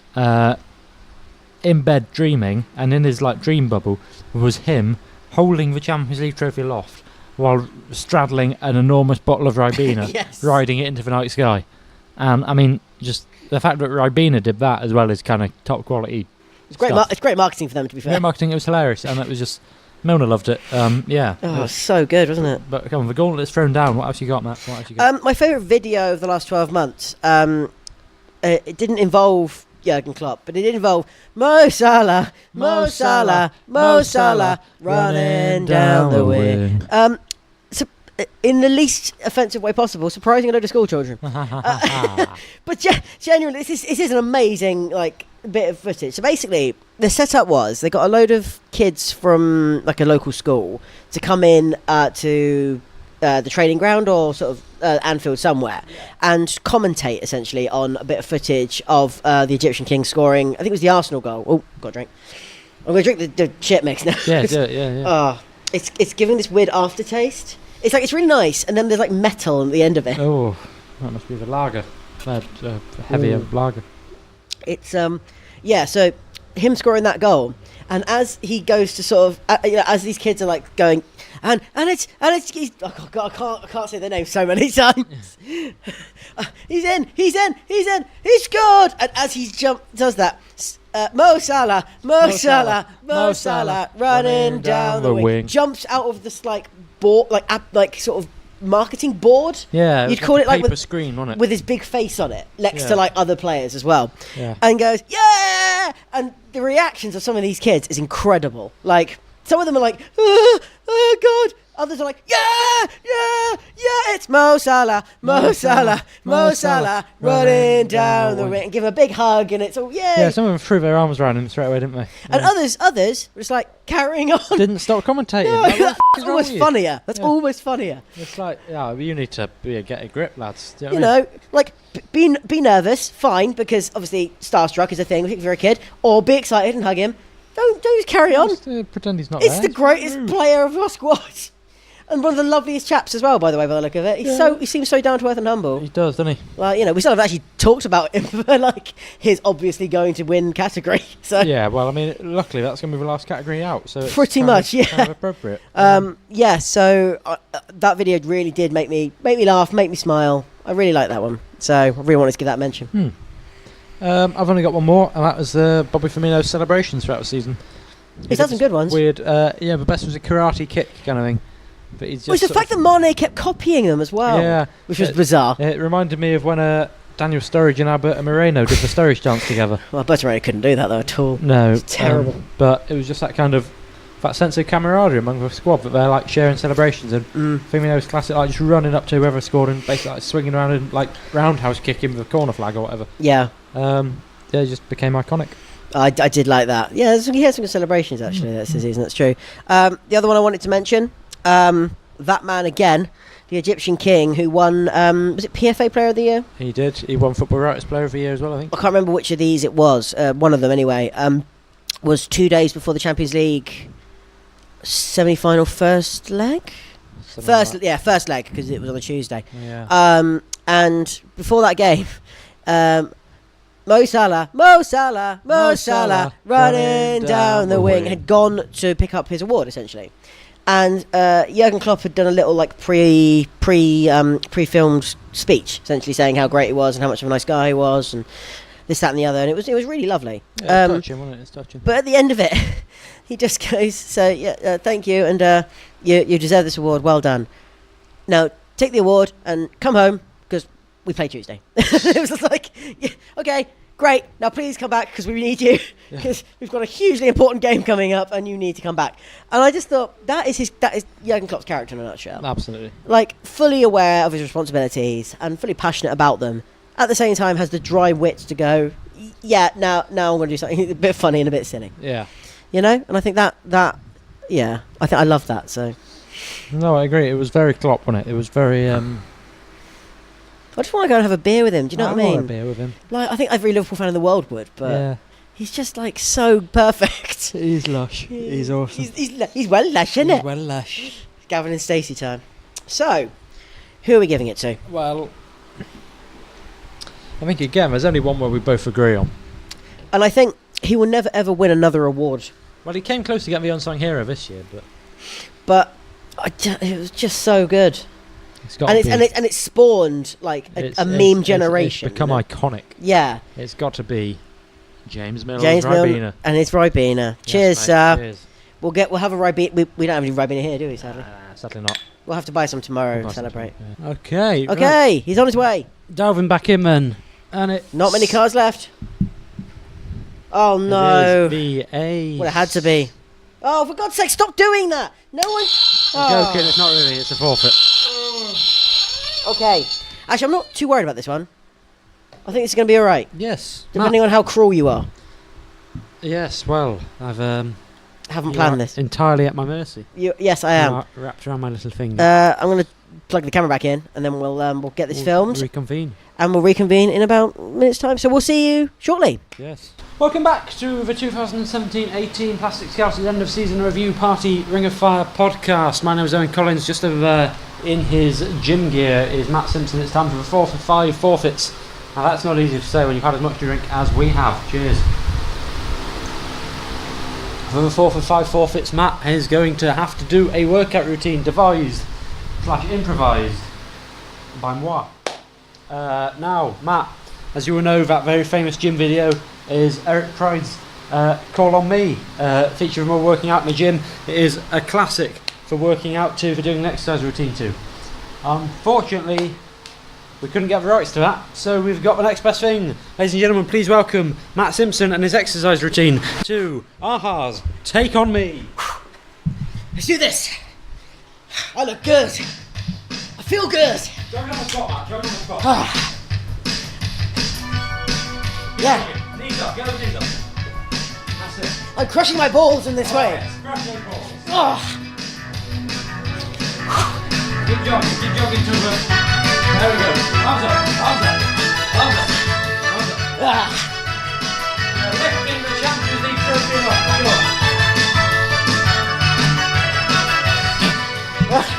Keep going. I'm worried about shutting up. Listen to the lyrics coming. And out. Roberto Firmino banging John Stones out the way on his way to discover Robbie Fowler's goal against Manchester City. Cheers.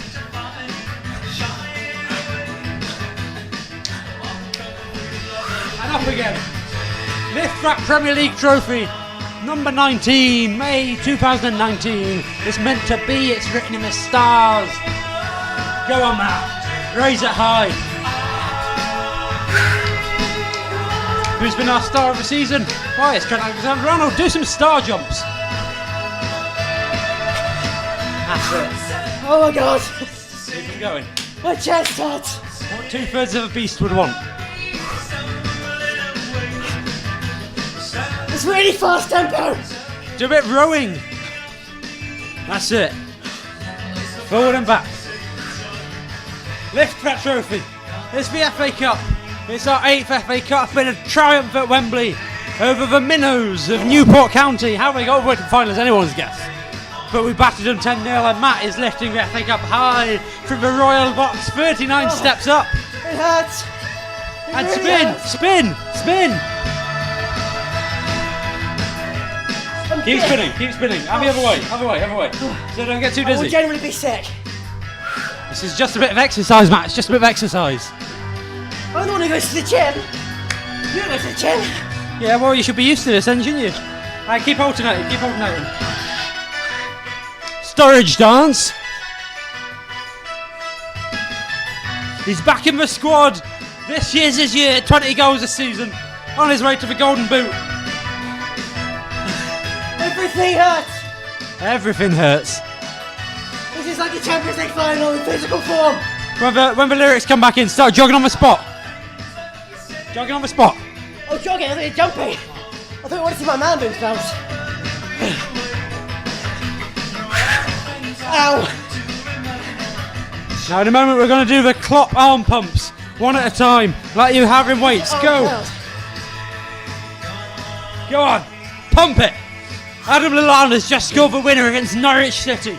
Pump it like you mean it, Simpo.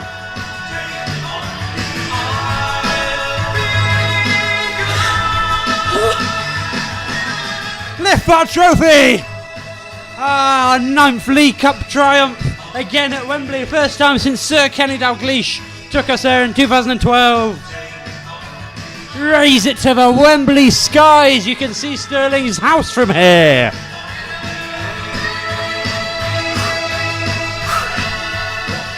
And spin round again.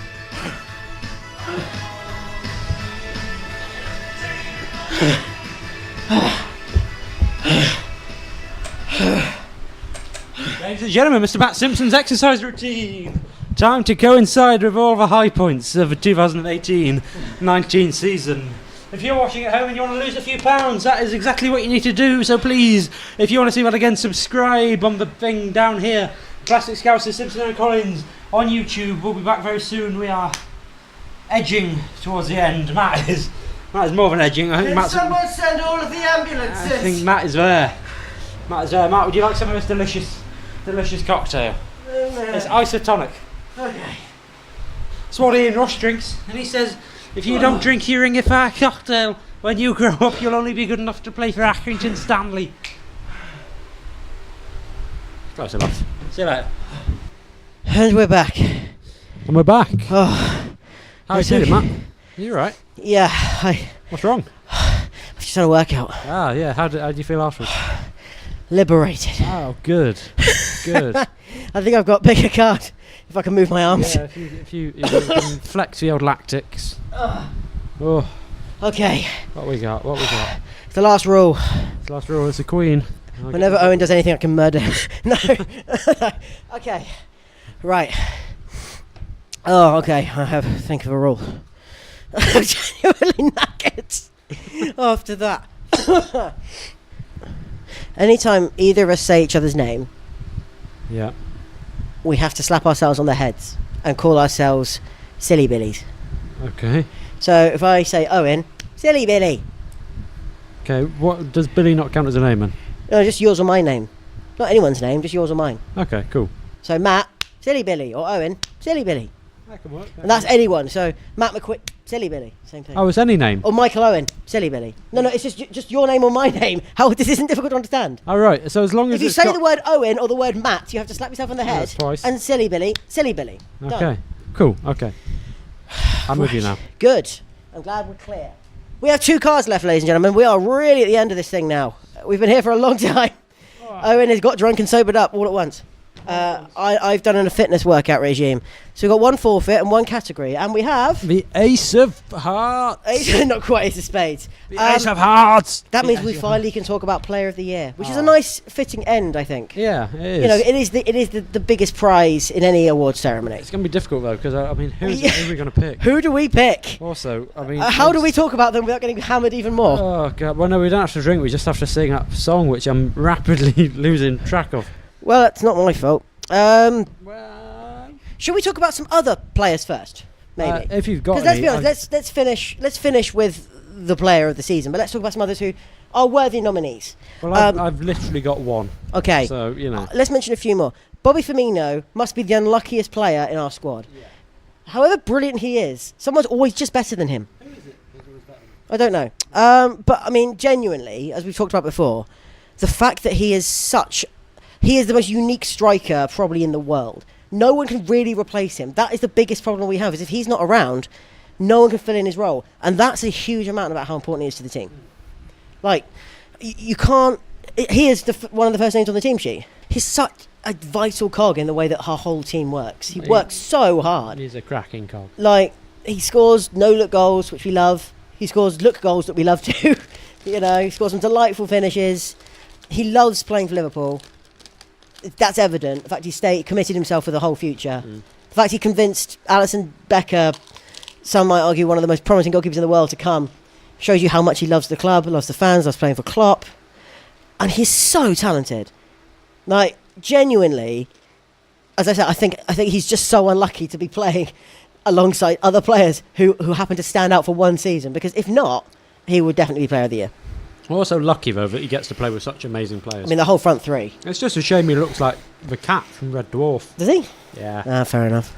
And also his hair changes all the time and it annoys me. Because I usually use haircuts to try and work out who everyone is on the pitch. And like, if his hair changes, I don't know who he is.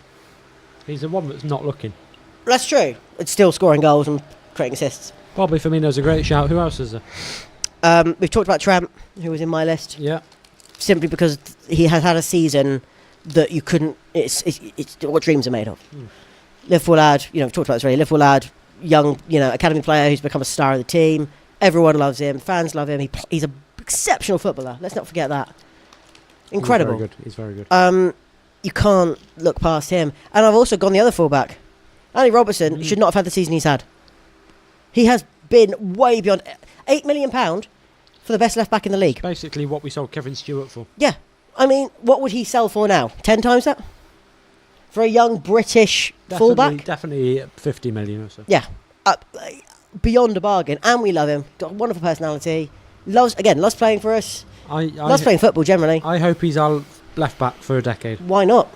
I don't see any reason why not. If he can avoid the left-back curse of injuries, which has got so many promising left-backs before him. Yeah. Talking Warnock, Kelly, Flanagan, Aurelio, almost. Yeah, a few of them certainly have had a lot of issues. And he's not Paul Konchesky, which is always good. No, I mean, if you can not be Paul Konchesky, you're doing all right. Yeah, exactly, and he's doing more than that. Whoever you are. More than that, if anything. He's doing even more than that. Yeah, he's definitely not Paul Konchesky. Which shows a kind of... Actually, it's funny, because a lot of my nominations kind of came through the second half of the season. Because the other one I've picked actually is Virgil van Dijk. It's a good shout. Because... Let's be honest, we've talked so many times. I talked last year about how I thought Bjorn Matip had fixed our defence. And I was wrong. That was bloody premature, wasn't it? Yeah, I'll totally admit that I was wrong. But Virgil van Dijk has come in and he immediately become a guaranteed starter. He has fixed our defence. Yeah, not entirely. Wouldn't say that. I'd say he's improved it massively. And now he's signed and his first choice, without any question. It's Van Dijk and who? We've got... Is that his second name? Yeah. It's very Dutch. We've got a leader at the back that we've not had since Hippier. Yeah. I've got so much time for Martin Skirtle, Daniel Agger, even Dagger, yeah, absolutely. But none of them were leaders like VVD is. He just seems to organise everyone around him, and everyone's better around him as well. He sort of has this like Gerrard-like ability to make... Absolutely, I was going to say Gerrard. But particularly defensively, makes defensive players look better than they are. He makes Lovren look good, for God's sake. We all know he's not as good as he thinks he is, but with Van Dijk, he looks great. It's incredible. But I guess we'll have to talk about him, won't we? Yeah. Should we do the song once? Yeah. Mo Salah, Mo Salah, Mo Salah, running down the wing. The full thing. Salah, Salah, Salah, Salah, la la la, the Egyptian king. I mean, astonishing. What is there left to say? There are not Astonishing. enough superlatives in the world to describe the season Mo Salah has had. Did you think this would happen? Salah, Mo Salah, Mo Salah, running down the wing. Sorry, I forgot myself. Astonishing, right? I mean, it just goals, assists, all-round team play, wonderful human being, incredible ambassador for Liverpool, for Muslims, for Egyptians, and for human beings. Came second in the Egyptian presidential election. Yeah, despite not being nominated. I mean, that takes some doing. I mean, got his team to a World Cup single-handed and was cheated out of the opportunity to show off what he could do. By Sergio Ramos, who's a prick. Exactly. he time and time again, you just knew Mo Salah would score goals and get us out of trouble. Mo Salah, running down the wing. How many times has a player come in to Liverpool Football Club and become not only the greatest player at the club, but maybe one of the best in the world?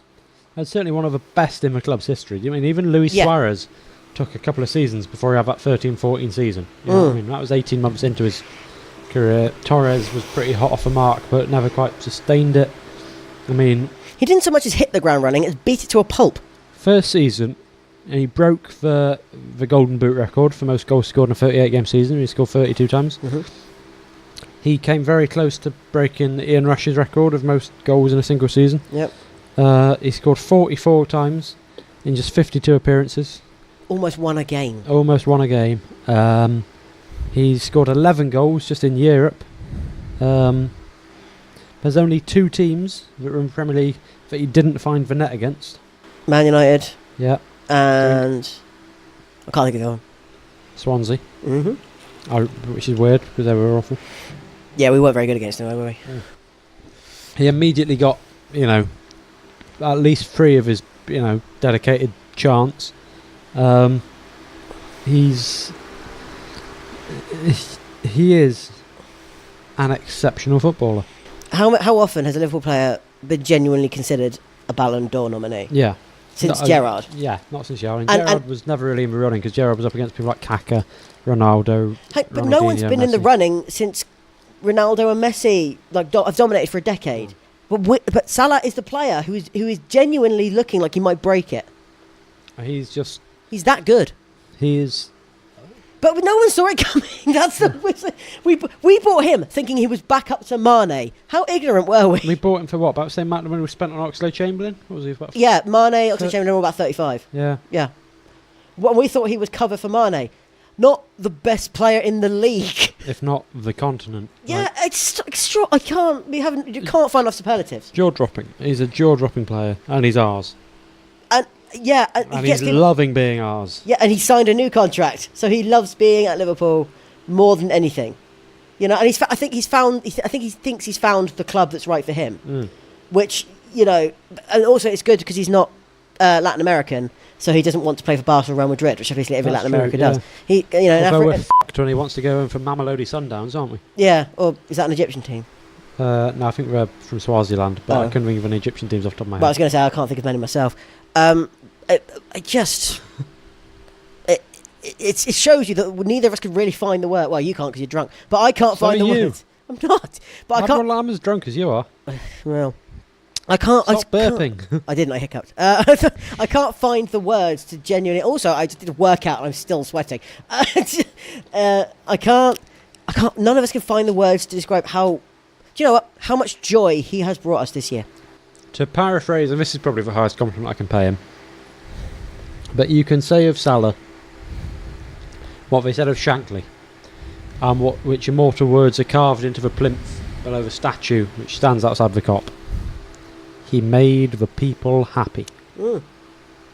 And he did it with a smile on his face, and he did it becoming the envy of every other team in Europe, if not the world. Yeah. And he's ours, and he's a red, and he's brilliant. Let's be honest, he's insane. To many, many, hopefully, more years of the genius of Mo Salah, Mo Salah, Mo Salah, running down the wing. Mo Salah, Salah, Salah, Salah, la la la, the Egyptian king. The biggest cheers we can give.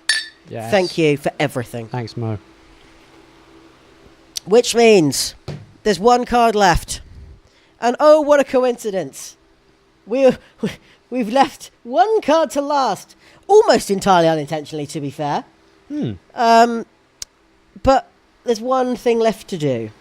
Shall I pick it? Well, it's my pick. Oh, is it your pick? Okay.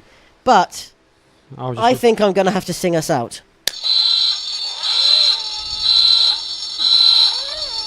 It's the final forfeit, and it's the karaoke challenge. Hello and welcome back to the Plastic Scousers 2017-18 season review Ring of Fire party podcast. My name is Owen Collins. This is Matt Simpson, we have a Plastic Scousers. We are nearing the end of our marathon slog. We're here, finally here. Through the ins and outs of the 2017-18 season. It is time for the fifth of the forfeits, which once again has fallen upon the face of Matt Simpson. It is now his duty to sing us out in time-honoured Plastic Scousers style with a song of my choosing. And last year I gave him a very difficult tongue twister, which was of course the late great Ian Deary's Reasons to be Cheerful Part 3, which proved to be factually accurate. We have plentiful reasons to be cheerful this season. And so, rather than looking forward this time, we're going to look back at one of probably the most ubiquitous hits of the season, would you say? One that we've already sung several times tonight. We've already sung several times tonight. Matt, I'm going to hand over to you. So if I say the name during the song, do I have to sing the song chorus and then sing it again? Yes. Didn't think that through, did you, son? It's not me that affects me. That's true. It's the Simpson. I'll do my best, alright? I'll do my best.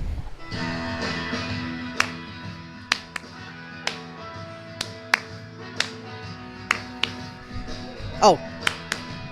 I always think it's one, not two. You're not going to come join me? Alright, fine. I'll come to the middle.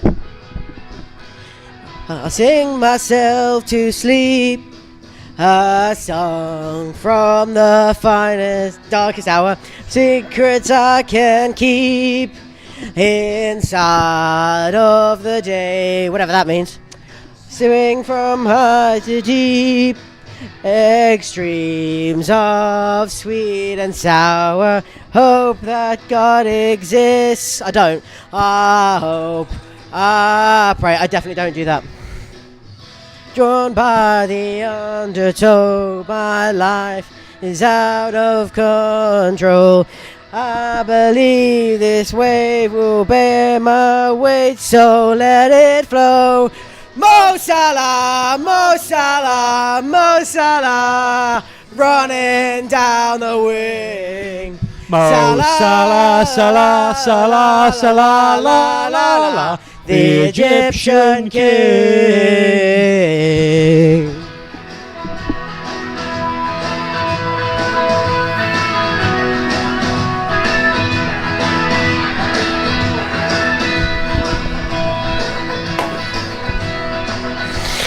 Now I'm relieved to hear that you've been to some far out places. It's hard to carry on when you feel all alone.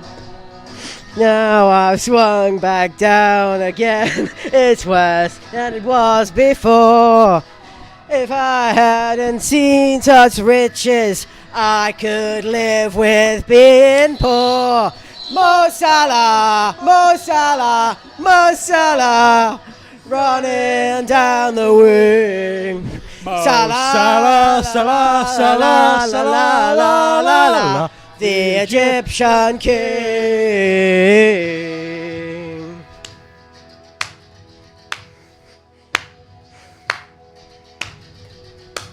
Oh, sit down, the bells of sadness, sit down next to me.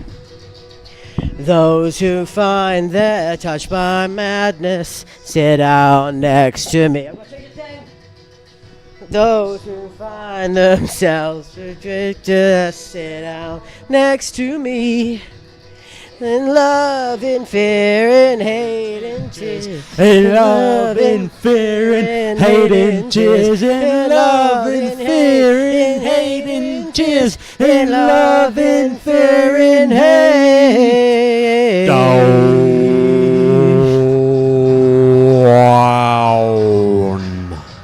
I don't know when the next bit comes in. Down. I'm assuming it's like soon. Like 1, 2, Mo Salah, Mo Salah, Mo Salah, running down the wing. Mo Salah, Salah, Salah, Salah, la la la, the Egyptian king. Mo Salah, Mo Salah, Mo Salah, he's running down the wing. Mo Salah, Salah, Salah, Salah, la la la, the Egyptian king.